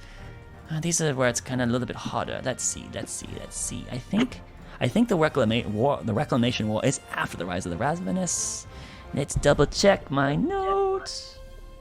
Yes, it is. All right. So yeah, you have around 1,600 years go by, where during this period, the Rise of the Ravenous happened in the Age of Conquest or in the Age of Unity? Age of Unity. So after the Age of Conquest, and we now had the Unity Pact signed, and races have their own kingdoms again, and they're rebuilding. Of course, it was an Age of Rebuilding, but we didn't decide to call this Age of Rebirth or Building because we already had one of those. We just had it the Age of Unity because of the Unity Pact. It made sense. That's what we agree with. And so there were some other issues that arose, but specifically during this period of time, about 1,600 years into the Age of Unity, would be the third calamity, the Rise of the Ravenous, the city of Oasis out into the Felite. Apparently, some maniac brought one of our old abyssal friends back here, and his city was lost, and there was massive destruction. And of course, I'm referring to the Hungering one, the one that seems to really like the taste of Arkelya and is very deigned, shall we say, about reclaiming something that he liked the taste of so desperately. So he made his appearance here, and he marched northward and enthralled thousands of people under his sway. And not just those, but then also his abyssal armies invaded predominantly, in this case, invaded predominantly in the eastern side of the subcontinent again. Now, we do know that the Felite suffered the effective worst brunt of the Rise of the Ravenous, which is, well, I shouldn't say they effectively suffered the worst. They suffered very harshly, which set their nation back dramatically with the Rise of the Ravenous. The Prince Lord marched northward into Windheim after some other points of interest that he went to. Who knows where he went. It was really hard to keep track of where his goings are, but he eventually ended up in Windheim. However, his hordes of thralls separated him at some brilliant strategy that was designed by those host of heroes. They managed to convince him to go after some sort of bait to the side and dealt with him. Now, while this was happening and his thralls were destroying the landscape and order that existed out there, the abyssal armies that he had, which he does have abyss demons under his command, quite a few of them marched eastward out of the Felite and destroyed the Falcon Crest, which was rebuilt by this point in time. And there was also a very heavy infestation of demons once again on the eastern side of the fringes, which is why we as historians say that effectively in every calamity, there has the fringes, the east side, has always lost. It's always been basically reset, and the western side has somehow persevered. Even Felite survived the Rise of the Ravenous. The Solar Call did not fully get upseated. So whatever the Hungering one wanted was more interesting in Windheim itself rather than in Gaul, which was at that point in time the capital of, which is still not the capital of the Solar Call, actually, for that matter. Anywho, the Hungering one was killed and sent back to the Abyss. And with that in mind, with the leader gone, the armies fell into chaos and ruin again, and we managed to, oust quite a bit of them out of the way once again. Now there still are demonic entities out there, and lingering portions of his army still exist in the fringes, which is why, again, the fringes is not a very safe place. And it's this exact reasons which lead to our next and probably our final, our second to final combat that we talk about in modern history, which would then be the War of Reclamation. So after the Rise of the Ravenous, we had, some 700 years go by without any too much problems. The Rise of the Ravenous was dealt with in unison with all the same people that helped us in the Age of Unity, to start the Age of Unity. So our allies in the eastern fringes, the orcs, the goblins, hobgoblins, other beast races, right? As well as those on the western side, so elves, humans, which by this point in time, the Court of Banners, I believe, was mostly instituted on the western states. And the Felite, we worked in unison to help us combat this abyssal demon. No divine came down to save us this time. We were able to save ourselves this time. We just wasn't, I guess, dangerous enough to have a god present. Which is, I guess, good to show how much closer we were coming back to our pinnacle of society. But reset once again. Anywho, where was I going with this? Right. What were we fighting in the Reclamation War? Right, Reclamation War. We were fighting our Eastern allies. So, post the rise of the Ravenous, when the allies helped us, there was a heavy rebuilding of the society, and well, our Eastern allies happened to notice that the Western side suffered far less than they did on the Eastern side. Much more destruction, and much more problems still persisted there. In fact, Fort Morel, the lingering fort of the Sildani Empire from its last line of kings, it had turned into a hotspot of necromantic persuasion, undead and such things, and our allies were struggling quite hard with claiming a safe spot for them, which they had a much more sizable territory and security at the end of the Elven Madness. So the rise of the Ravenous, a resurgence of demonic things made it very difficult for them to, be safe. And so there was this we suspect, a relative unfairness between the east side, which still had to suffer the brunt of it, and the west side that had far more resources and safety. And this inequality led to a rise in tensions, a displeasure of the east to the west side, saying that you have it better than we do, and blah, blah, blah, blah. And eventually Ancient Windtime at the time, didn't quite like that the Eastern allies were not resolving the demonic threats, because as I mentioned, a demonic threat that persists allows for portals to appear to allow new hosts to come, and what happens if a new demon prince comes, and what other chaos would come if another demon, the Rise of the Ravenous being so damaged in the first place, once if one of the other demons or multiple demon princes come, it would be potentially declared annihilation again, and if Venahir didn't want to save us in the last one, would she come again? Who knows? So, ergo, the ruling empires on the western front, Medan, Windheim, the Elder Isles, and Felite agreed that we needed to reclaim all of Esteren. Now, this was not necessarily... Well, it was seen as hostile by our Eastern allies, as they thought that we were undoing the Unity Pact and the agreed doctrine, and so a very vicious war brewed, which was the Reclamation War. This war only lasted some 7 years, but it was long enough that pretty much ruined any remaining trust. We thought on the western side that we were doing the right thing. It was a necessary evil. They thought we were encroaching upon their land and trying to take it from them. That was not the case. We were trying to just establish footholds to allow us the proper means to annihilate the common threat, which was exactly what one of their grievances was, right? Was to help them annihilate the common threat. But I guess they didn't want us to establish the chain of command that could then potentially claim their territory. They were afraid of the previous Elven constant, also Elven tyranny involved with it, which is a fair reason. So this led to the Reclamation War, and we have never quite truly, regained our trust from our Eastern allies because of this. They thought we were invading. We were not necessarily invading. Propaganda on which way you take it. Either way, that's the Reclamation War, which then leads us to our last bit of time. So the Reclamation War was at 2326 is when it began, and it ended in 2339. So I'm sorry, it was 13 years long, is how long it was, not 7 years, 13 years long.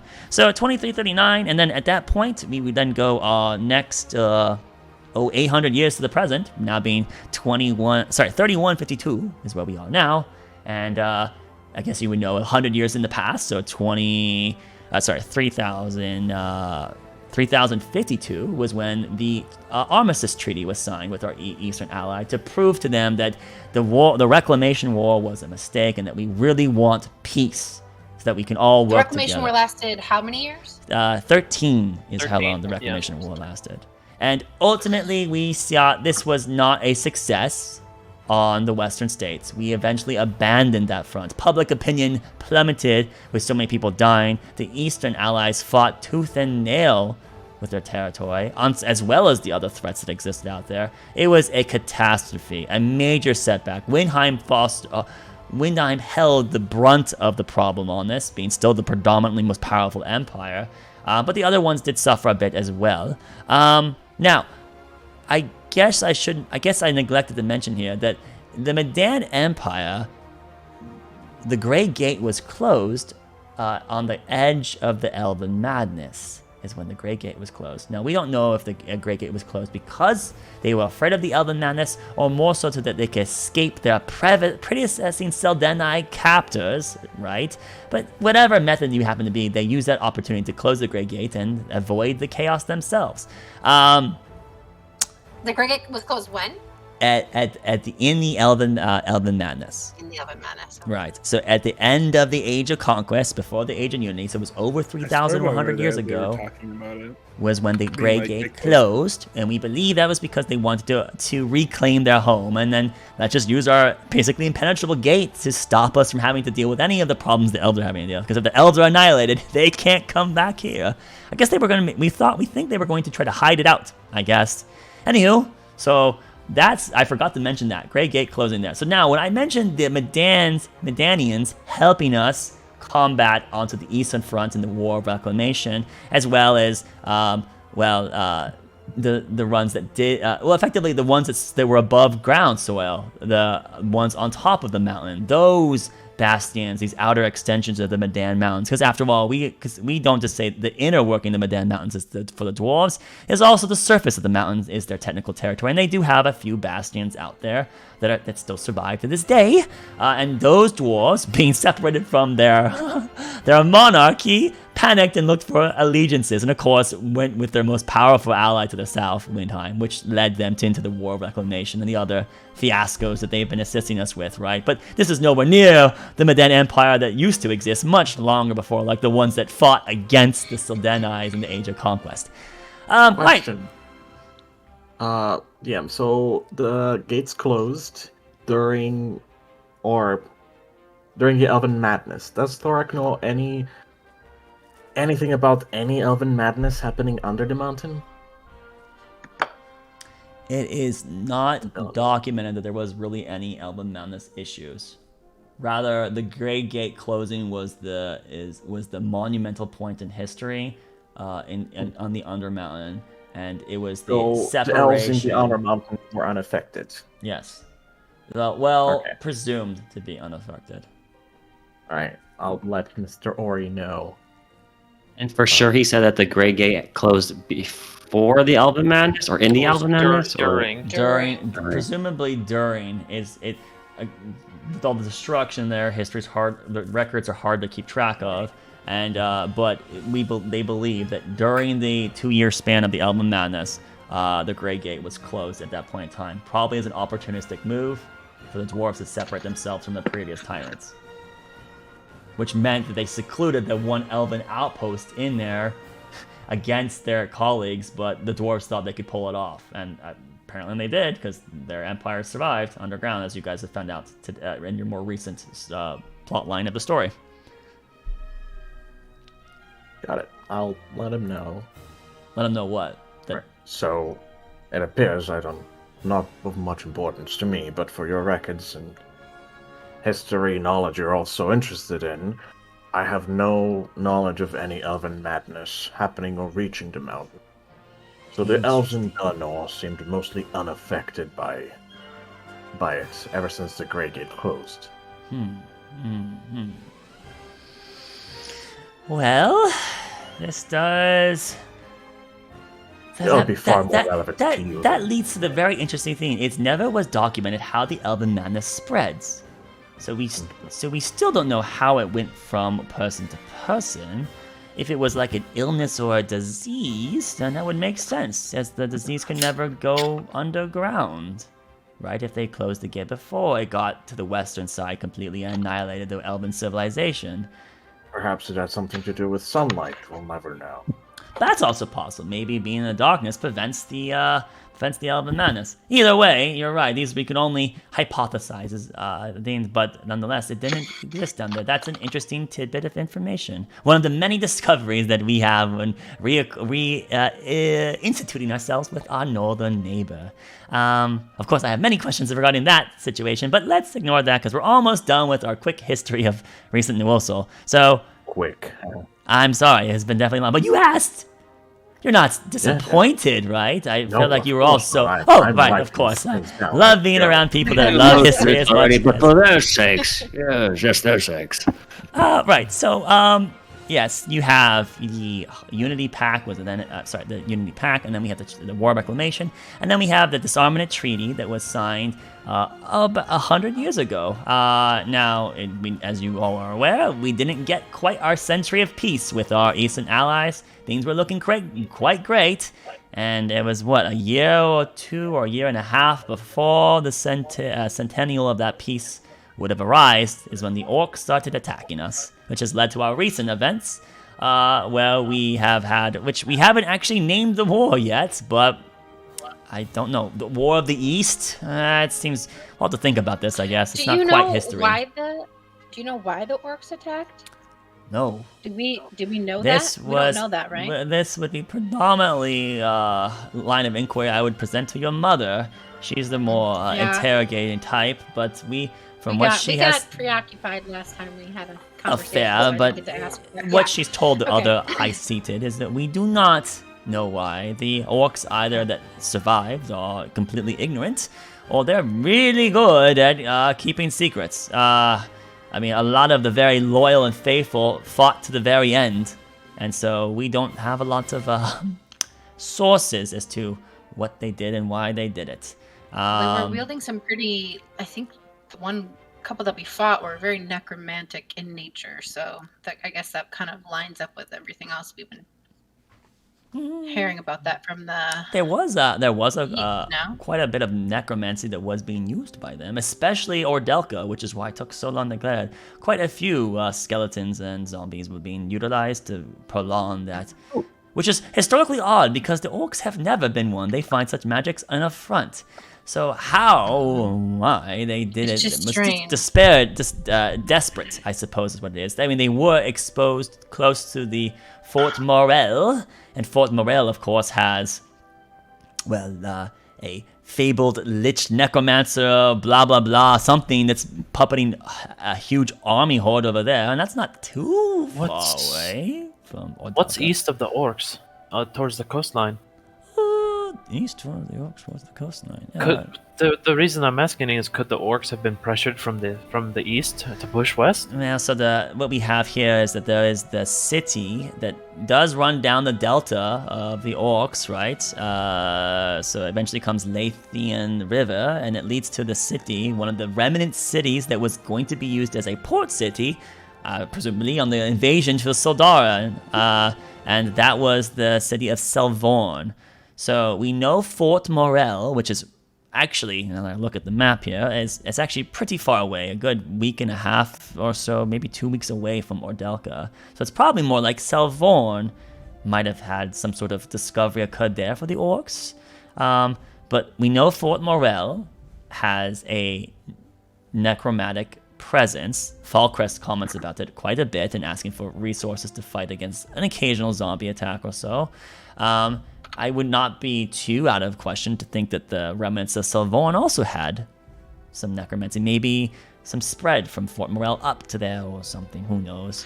It's just odd that the orcs would be wielding it, and I guess is what I'm struggling with. Correct. I agree. It's an unknown thing.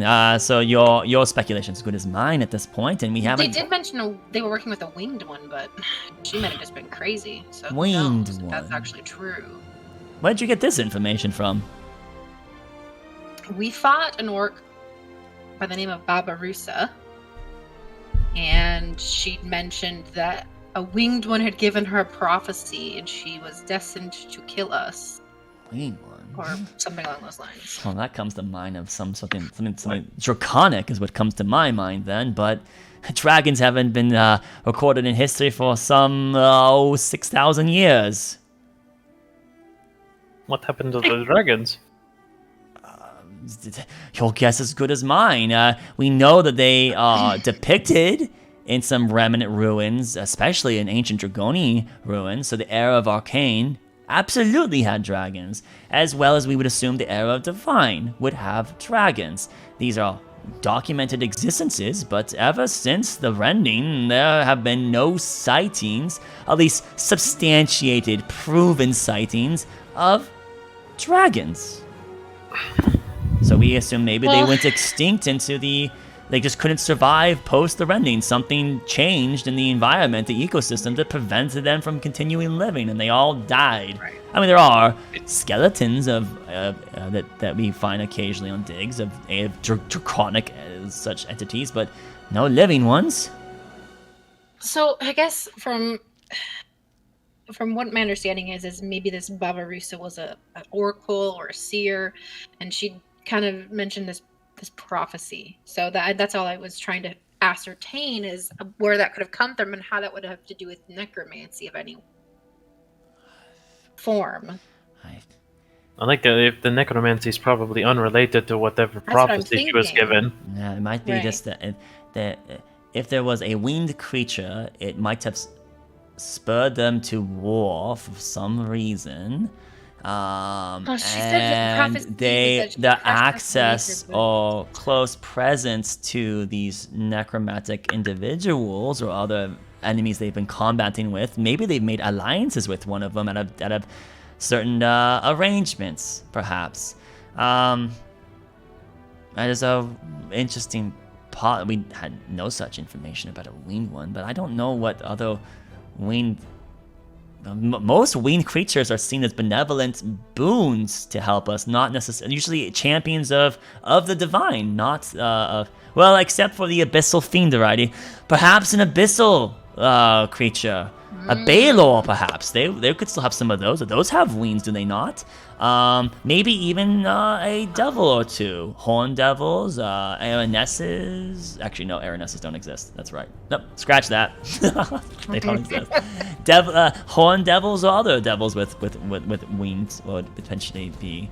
And we know there's a fiend issue out on the eastern fringes. So perhaps they have a demonic backer, and demons are actually usually very well antiquated with ancient and unknown magics. This would be a very good hypothesis to pursue. Perhaps a demonic boon, a Baelor or something like that roused its way, but that seems too orderly. I guess I would probably look more towards the Hells as the most likely, using the orcs against their knowledge. Probably. It is like their kind to deceive and infiltrate and to manipulate others. That's what devils like to do. It's their bread and butter. But why necromantic magic from devils? Because it's potent. That can just be convenient potent magic. Close to that person. It's potent in that area, it sounds like. Yeah, maybe. Could have just been by happenstance. Well. How many years into the Age of Unity did the Disarmament Treaty take place? It was almost a century. So it was about 98 and a half years, I believe, into the Disarmament Treaty is when we started noticing issues arising on the Eastern Front, where some of our outskirt villages stopped sending tithes and resources, stopped sending tradesmen, and scouts that weren't out there to look didn't come back. And before we knew it, there was an army, several armies, that were actually attacking Fort Tall. Fort Tall fell, and then we had an invasion force in Windheim proper's area, not necessarily the city, right, but inside the kingdom of Windheim, far past our outer perimeters, which were already weakened because of the Disarmament Treaty. And that's why, of course, we were forced to institute the draft. Luckily, no combat or blood was actually occurred here at Windheim soil. We were able to, with the limited resources we have, keep them more on the eastern meadows of the Covey of Ron, and then through diligence and over a good half a year, we were able to repel them out of Windheim completely, reclaimed Fort Tall. Fort Tall was rebuilt over several months in flash construction. Most of Fort Tall still survived, actually. The core structure still survived. And then, as you probably know, we tried to just hold our line against our orc enemies, but there were still several of them that somehow were residing in our kingdom, as well as the Eastern Front was still attacking us. So we then decided, as the High Seated, the only course of action, as General Terran advised, we needed to counterattack and destroy their capital. We had to remove those in charge, as we were never going to have this war end unless they were, well, dead. It's the only, well, or imprisoned, but we don't think they would go down without fighting. And that's what happened. General Terran led the charge, counteroffensive was put, and we still had to keep drafting new people, which is why I believe you, good sir, and he gestures to Roderick, ended up in the fair arrangements with this here fine Heartseeker group, right? What an interesting tale you all must have. I would love to hear it sometime, but I've been talking so long already. Anywho, and I do have some other things I do need to do. What's my granddaughter doing? Gosh, she's been talking with that Risa for forever now. They must have a lot of plans. Forever, yeah. Great. That's worked out well. So, anywho, that would kind of bring us up to the present. We do not know why the orcs attacked. Interesting, winged one. I am now thinking Abyssal, almost certain. Well, Abyssal or Inferno. Yeah. Seems Inferno is more accurately possible, actually, because again, the subterfuge seems to be used. I would project them as being used as a pawn, and demons don't necessarily do that. So, not that they couldn't, but they don't necessarily do that. Discussing kind of current plans now. We are going to go to Veneer. We are going to look into that for you. Awesome. If you can find Al Sham Shakti, 5,000 gold just for an hour. 1 hour is all I ask. Like I said before, we are trying to solve what is going on in the Western states, as that is would be very good to the people of Windheim. And so we're going to Veneer and we will be coming back to Windheim before we head to the Western states. So if we find out anything, we will discuss it with you when we come back. If we can find you. I have one. Don't forget Dragoon. Don't forget the city of Dragoon, please. That was also very. On our list as well, yeah. Perfect. To expedite your ability to observe these new findings, do you happen to have the ability to push through some paperwork for us so that I could get the teleportation sigil cleared to go to the Western states? Evelyn's mother is working on getting me clearance here for Westwind. And so someone... Not Westwind. Sorry, Windheim. Getting me access to Windheim. If someone could get me access to Niscaria, that would greatly expedite our travel and get you to this artifact much sooner. That is a fair input, but I can't allow my personal interests to be tied with such political situations, unfortunately. Perhaps if you could, in good faith, show us in the High Seated of your loyalty to Windheim, absolutely, by presenting these items or of antiquity to me, I could allocate such a request. Well, because this is not just between my interests, right? But it's also in regard that this is the Western states, which, while parts of Windheim, are a somewhat governing body of their own, and so it would require, how should I say, explanations necessary to allow such a things, which would be very difficult unless we have some substantiated right. They run the teleportation circle. It is their will that would allow us. It would also be humanitarian because I am a doctor, and that would bring me and my specialties and expertise to them quicker. And we are going to Veneer to try to recruit some clerics if we can. This would improve the flow of humanitarian aid and maybe end the plague that's happening there. Not just from my own expertise, but from the divine nature as well. So, yes, this I also understand. then- I understand. But can you roll a persuasion check, please? Oh my gosh. Cool. Wait, Give me a lucky. Give me a You lucky. do not get a lucky, no. I gotta lend it to you. That's a 14. Use your Baldric inspiration. I understand, Oh. but as I just explained, it's not as just simple as me saying yes. I will need to work with my other colleagues. We have to agree into suit, and unfortunately, the High Chandler has the most persuasion of the Western states, which makes sense. His lineage is so well antiquated with the loony name and all. Well, does anyone have any further questions at this time?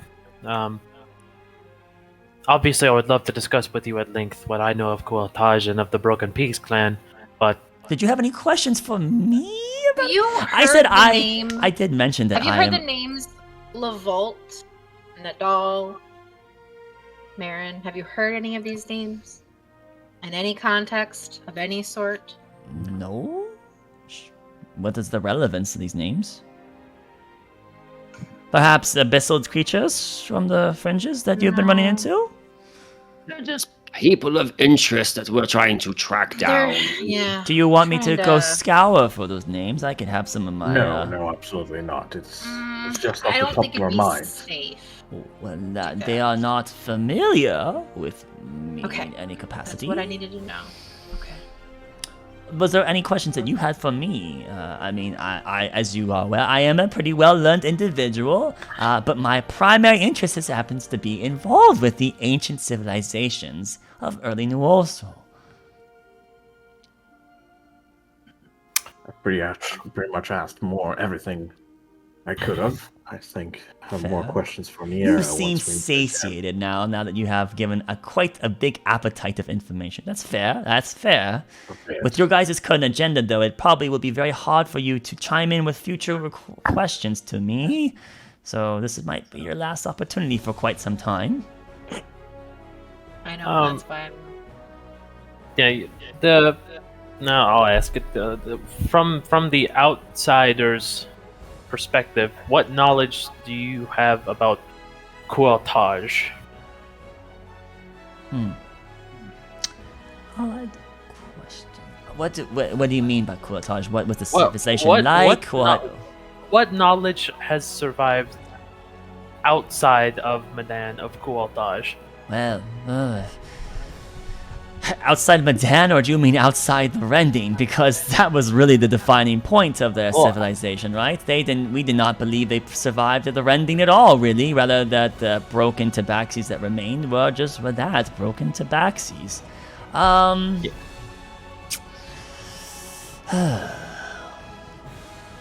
So what we have deduced was that the Kualtajians were very well affiliated with elemental magics and natural magics. They had a long line of well-documented situations of them using such magic specifically. But there is an interesting theory that one of my colleagues has been putting into the play, that there was an arcane branch that they were looking into. Wow, how successful such arcane branch was is debatable. Perhaps it was a means of necessity to combat the Sildarian threat, as the natural magics were perhaps not good enough, as they were losing territory or something like that. So, but there is evidence that there was an arcane group that was being maintained to some capacity, not depending on how successful it was. However, regardless of their necessarily arcane persuasion of magics, they were unrivaled with their naturalistic magics and had developed amazing feats nonetheless with what they did happen to have. And I hate to bias you in a personal theory of mine that I would love to hope is true, but I suspect that Dragoon was not a Dragoni-only city. I suspect the Dragoon actually was a combination project of the Dragoni and the Kualtagians, because the Dragoni have never demonstrated such capabilities of flight before, and the elemental affinities involved with it to ancient Tabaxi, some sort of air enchant perhaps, or some sort of weight-lifting earth enchant to allow a city. These are where my brain wants to go, and the Dragoni did not have it. They've always coveted flight, but never have had the means to do that on their own. But so it's interesting that if they saw some sort of camaraderie and both of them suffering from Sildarian, was Dragoon a conjoint city of theirs that perhaps was a allyship, a demonstration of them working together to repel the invader or perceived invader? It's fair assessment. Well, the knowledge that has survived with my ancestors is, well, obviously what had happened was terrible for our people, but what knowledge survived was more wisdom and foresight, I should say, or story, myth, and that the story goes is that we were betrayed, or not betrayed, by not focusing on nature, by beridding ourselves of nature and focusing on arcane, we angered the gods, is how I was told it by my elders, and that for our betrayal of nature, Kualtaj was shrouded in the mountain, swallowed by the mountain, and that is how Kualtaj came to be underneath the mountain. And so now the Tabaxi people of the Broken Peaks clan, formerly of the Highglade clan, we do not cast arcane magic. No one in our civilization does anymore. We focus solely on nature magic. Well, what an interesting, what should we say, perspective on the matter. I would instinctively challenge this, though, as it being more of a myth section, right? It's because the thing to me is that Kualtaj was not just one city. It was an empire. And so those remnants there was none of the surviving Tabaxi to this day on the surface, even post the Rending and pre the Grey Gate closing. There's been no documentation of such, should we say, speculation that the Divine had punished their kind.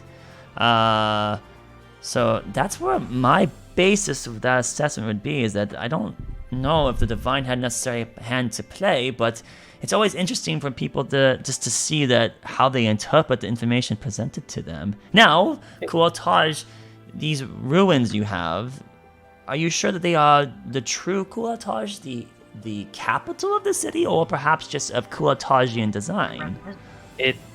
As of what my elders have told me, and from the history of my people, it is our homeland. It is Kualtaj. It is. That makes me want to go even more. The secrets, the answers, they're there. We can uncover them, you and me, and you. Don't forget, I haven't forgotten about you, Thork. Together, us three, versus history's hidden secrets. She that shroud will never stop us. Part of my reason for coming with the group is actually I am a leaf of my clan, and we are a caste society now, and the leaves which I am a part of, he turns and shows the brand on his back. Wow. We are all meant to find help for our people to What's explore the symbolism outside on of our this? means. Well, the leaves which I am a part of are symbolic in nature, in that we are meant to fall from the tree, and we are still part of it. We came from the tree, but we grow the forest, so to speak, and we look out and seek for answers and assistance for our people. The branches are ways to. If the leaves go outside of the clan to find help, the branches are internal problem solvers. They hunt for us. They find water. They solve issues. That is another cast of people. The trunk of the tree is our protection. They are our warriors, our guardians. They protect the clan. And at the base of the tree, the roots is our elders. We do not have a ruler. It is a council of elders, and that is our druids. They are the highest of order. They make decisions for the clan. Fascinating. So post the rending, your society seemed to almost gone back to these ancient ways, a repulsion of the magic. Is that some sort of... Do you know if your surviving group, if they are a direct line of, let's say, rulers of the ancient Kuatage, or is it just some that survived? I do not know. All I know is that before our time, or before the Tabaxi that had left the Medan mines, before the sealing of the Grey Gate, they are called traitors to the true people of Kuatage. That is the only knowledge I know, is that anyone outside of our clan that had left, the elders are very saddened by their loss. Feels like a betrayal to our the people. Leafs, because you have permission to... Correct. Correct. Right. Okay. Because we still are of So those that Kuatage. have broken from your society, the tree as your society symbol. Wow. That's a very... You guys have really taken down onto that naturalistic approach now post this calamity. We will go one day and I will have to ask your elders many questions. Yeah, back to what I was saying is that the reason why I'm here is to actually get assistance for our people to retake Kuatage. So hearing that you are interested in going there is very pleasing. Unfortunately, most assured they would love to discuss that further with you. I don't necessarily can say I can bring an army with me. That would be but I can bring myself and my hat and my backpack and my scrolls and inks. And maybe I can convince my granddaughter to come. I don't know. I'm almost certain I could. We would be more beneficial for it. It'd be the last expedition of the Ore of God, what's his fucking name again? Oh shit, his first name. I know Ori's the last. Oh my god. Oh, Ori. Oh boy. Winham. Nope, Winham City. What's his? Isn't it Lavar? I'm about to find I out. have Lavar written down for some reason. Ravel. Ravel is the one. Ravel. That'd be it'd probably be the last expedition of Ravel Ori before I join Jalzem and the Great Beyond. So of course she'll want to come for the last hurrah.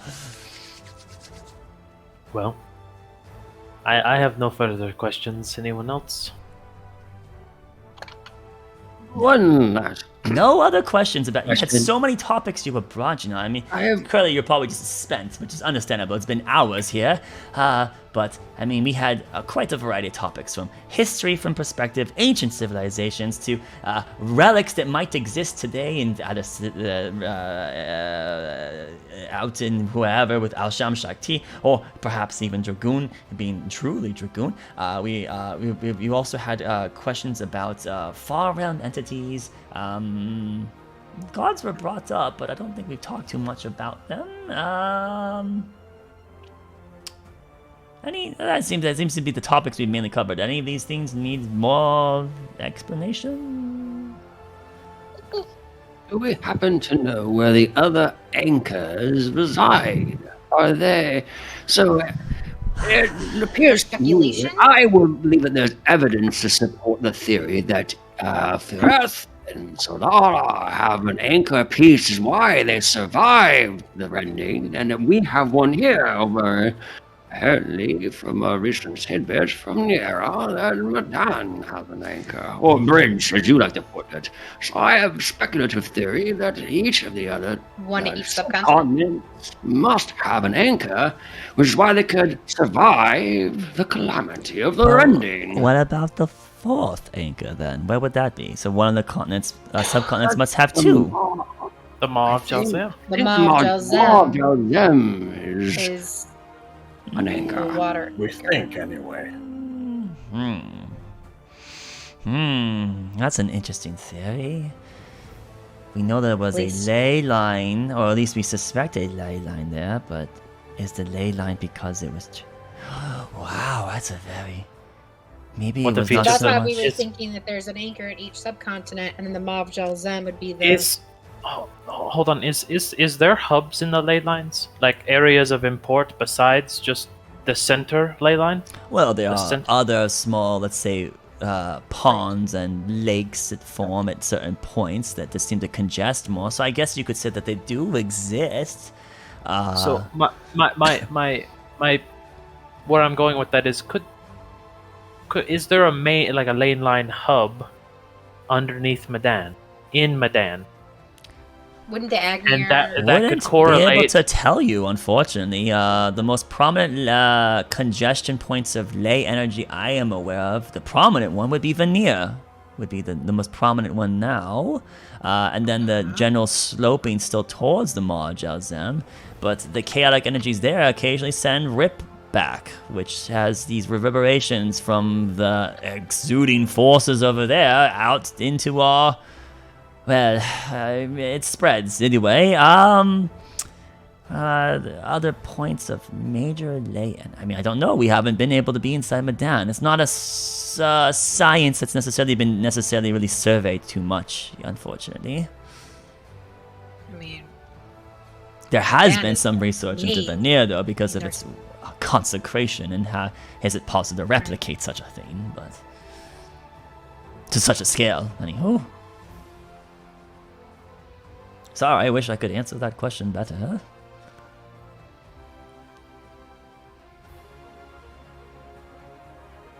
Any other questions? To my question about the other anchor location. Right, there's only no citation of them. This is very unknown knowledge. In fact, the only reason that we know of the anchor we know would be because Niera's citation, which again is not scholarly shared. This is on the nose information because of the context involved with it. So only me and a few others have been privy to the idea that there would be an anchor at all, let alone other anchors. I have a theory of if there are anchors that connect to the other subcontinents, possible planar travel could get around the disruptions between the ravines. So even if we do not find this... Wow. Well, that means as a bridge, we would maybe not need the But it depends, though. But we would have to fit into the Feywild to then get to the other. Two in the Feywild that we could access. The one in Madan and where the other one leads, and we don't know where the other one is. That would only lead us to the... We wouldn't know if it would lead to Bareth or if it would lead to Sodara. That's the thing. Well, we wouldn't there's know. also other things to note, though. There is another whole continent. Is there any anchors potentially out there? Oh. Other continents. We only know of Aradun and Estrid, and only because of Aradun, because of the refugees that came from Aradun here. Miraculously such.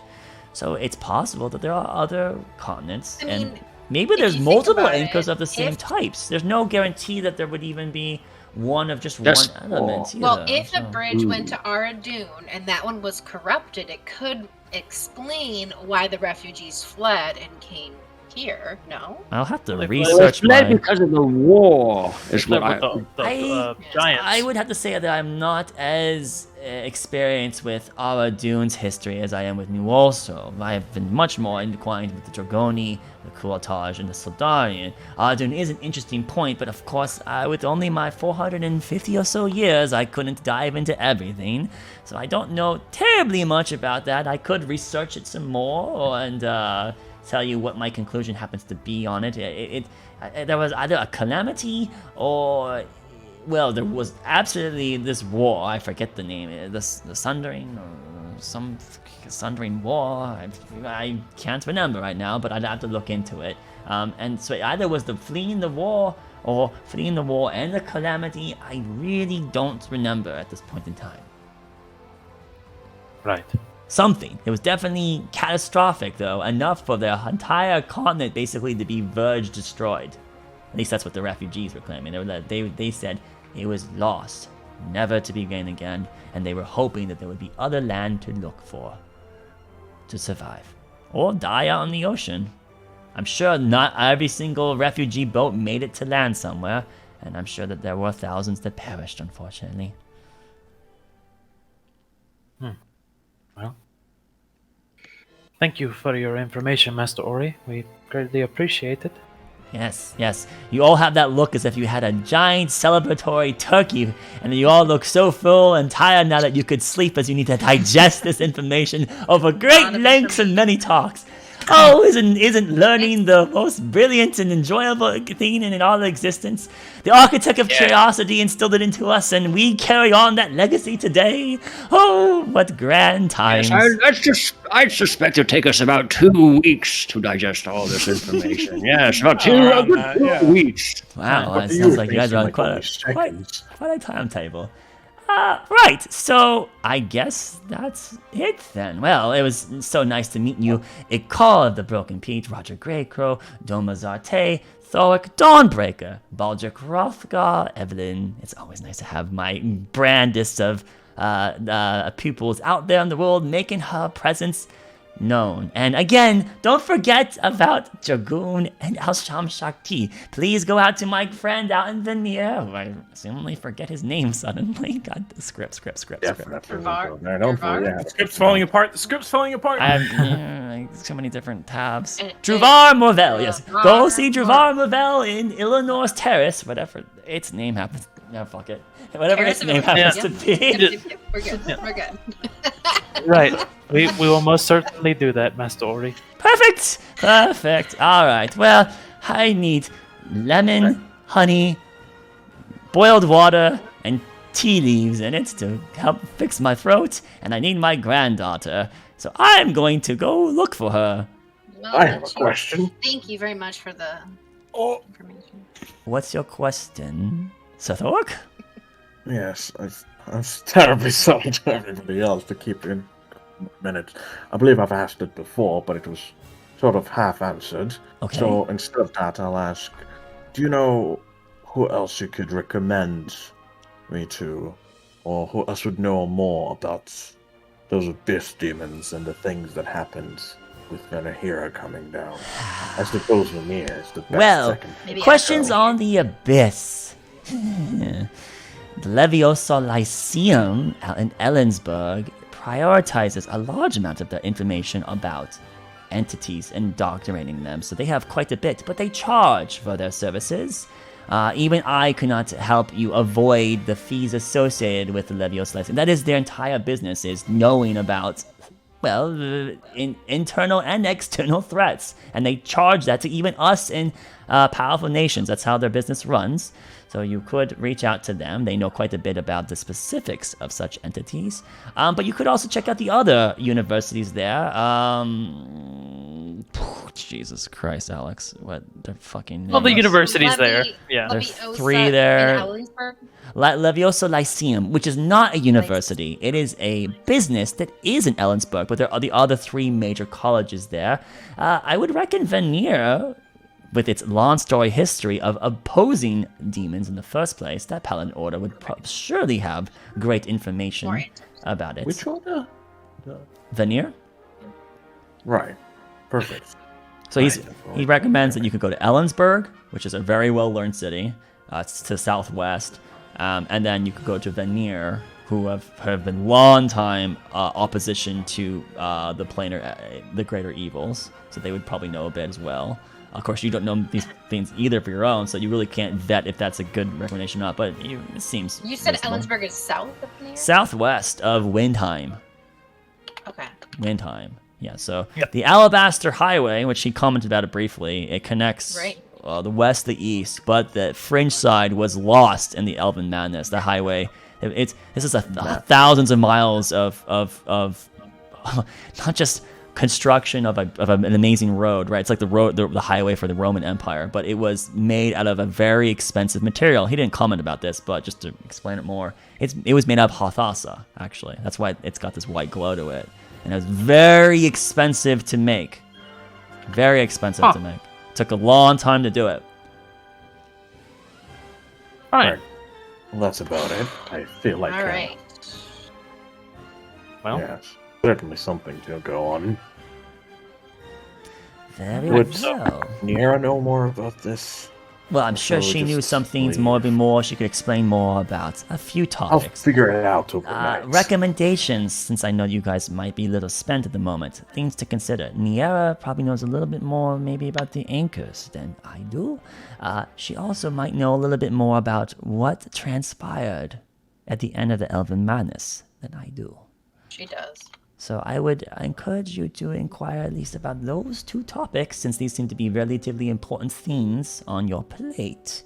Of course, you can also talk to her about the orcs and what she knows, but I don't think she knows much more, because she probably would have revealed that to us at the council. I know she's deeply troubled by everything that happened, but I haven't had a chance to ask her for more specifics.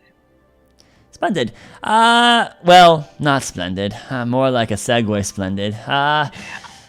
So we've talked about that, and then I would like to let you know that there are other artifacts that we are looking into. However, the leads on these items of the Era of Arcane and Era Divine are not necessarily very strong yet. So please come check back in. Whether you do succeed on the two that you have now, but could always get more. There are some very potent artifacts I would love to look into. Some very, very strong ones indeed that if we could replicate. Such as the Phoenix Cage. Anywho, well, so you are free to move on, and I need to. The knees. Wait, where'd he get a chair from? He was just sitting on. He's sitting on a crate. He's got a crate. He's Oh. been sitting for a while. Yeah. Well, it was nice to meet you all. All right, Melina, I need tea. Shall we And take a nap. our leave then? And a map. All right. Well, my call, I guess, would open the door, and it opens, right? We're not locked in. Yeah, you're not locked in. Doors. Yeah, he'll step out. Can't wait for Kyle to re-listen to that first hour. All right. You guys have left Lemir's Emporium of Gadgets and Goochets. Still have no idea what a Goochit is, but you've left Lemir's Emporium of Gadgets and Goochets, and you're back out in Windheim. So, I think we can end here, actually, at this point in time. Because we gotta get a wagon and start rolling first. With that, I guess we're gonna move on to the conclusion. Unless there's something you guys want to talk amongst each other real quick. No. All right, yeah, because you all look like you've eaten a huge Thanksgiving dinner. You all do. So yeah, I think it is time to close the episode. So, hey, let's just give out some shout outs here. Hey, thanks for the subs, Sweet. The numerous subs you gave. I don't know why I'm shouting out. Thanks. Hey, and thanks for stopping by, Cosmic and Sweet. Your guys' chat was great. Thanks for stopping by Moment as well as Literal. Anyone else that stopped by just to view it. And let's just remind everyone that you can watch all our previous episodes on youtube.com/Laris15. There is a playlist of Don't Trust the Dungeon Master Arkelya version. It is available there. And then we do have a campaign that plays on Saturdays, Galewright Accord. You can come check us out on that. That starts at 4:30 p.m. Pacific Standard Time. So yeah, hey, if you like what we did here tonight, we love to have your presence and viewership. And we don't ask for your money. We don't need that. but your viewership and spectatorship, that means way more to this writer than anything else. So, hey, we're going to close up shop Not here. next Friday, because we're off. Right, next Friday we are not playing Arkelya, so you do have that night to yourself. So, from all of us at here, don't trust the Dungeon Master. And remember, don't trust the Dungeon Master. Good night! Good night, everybody.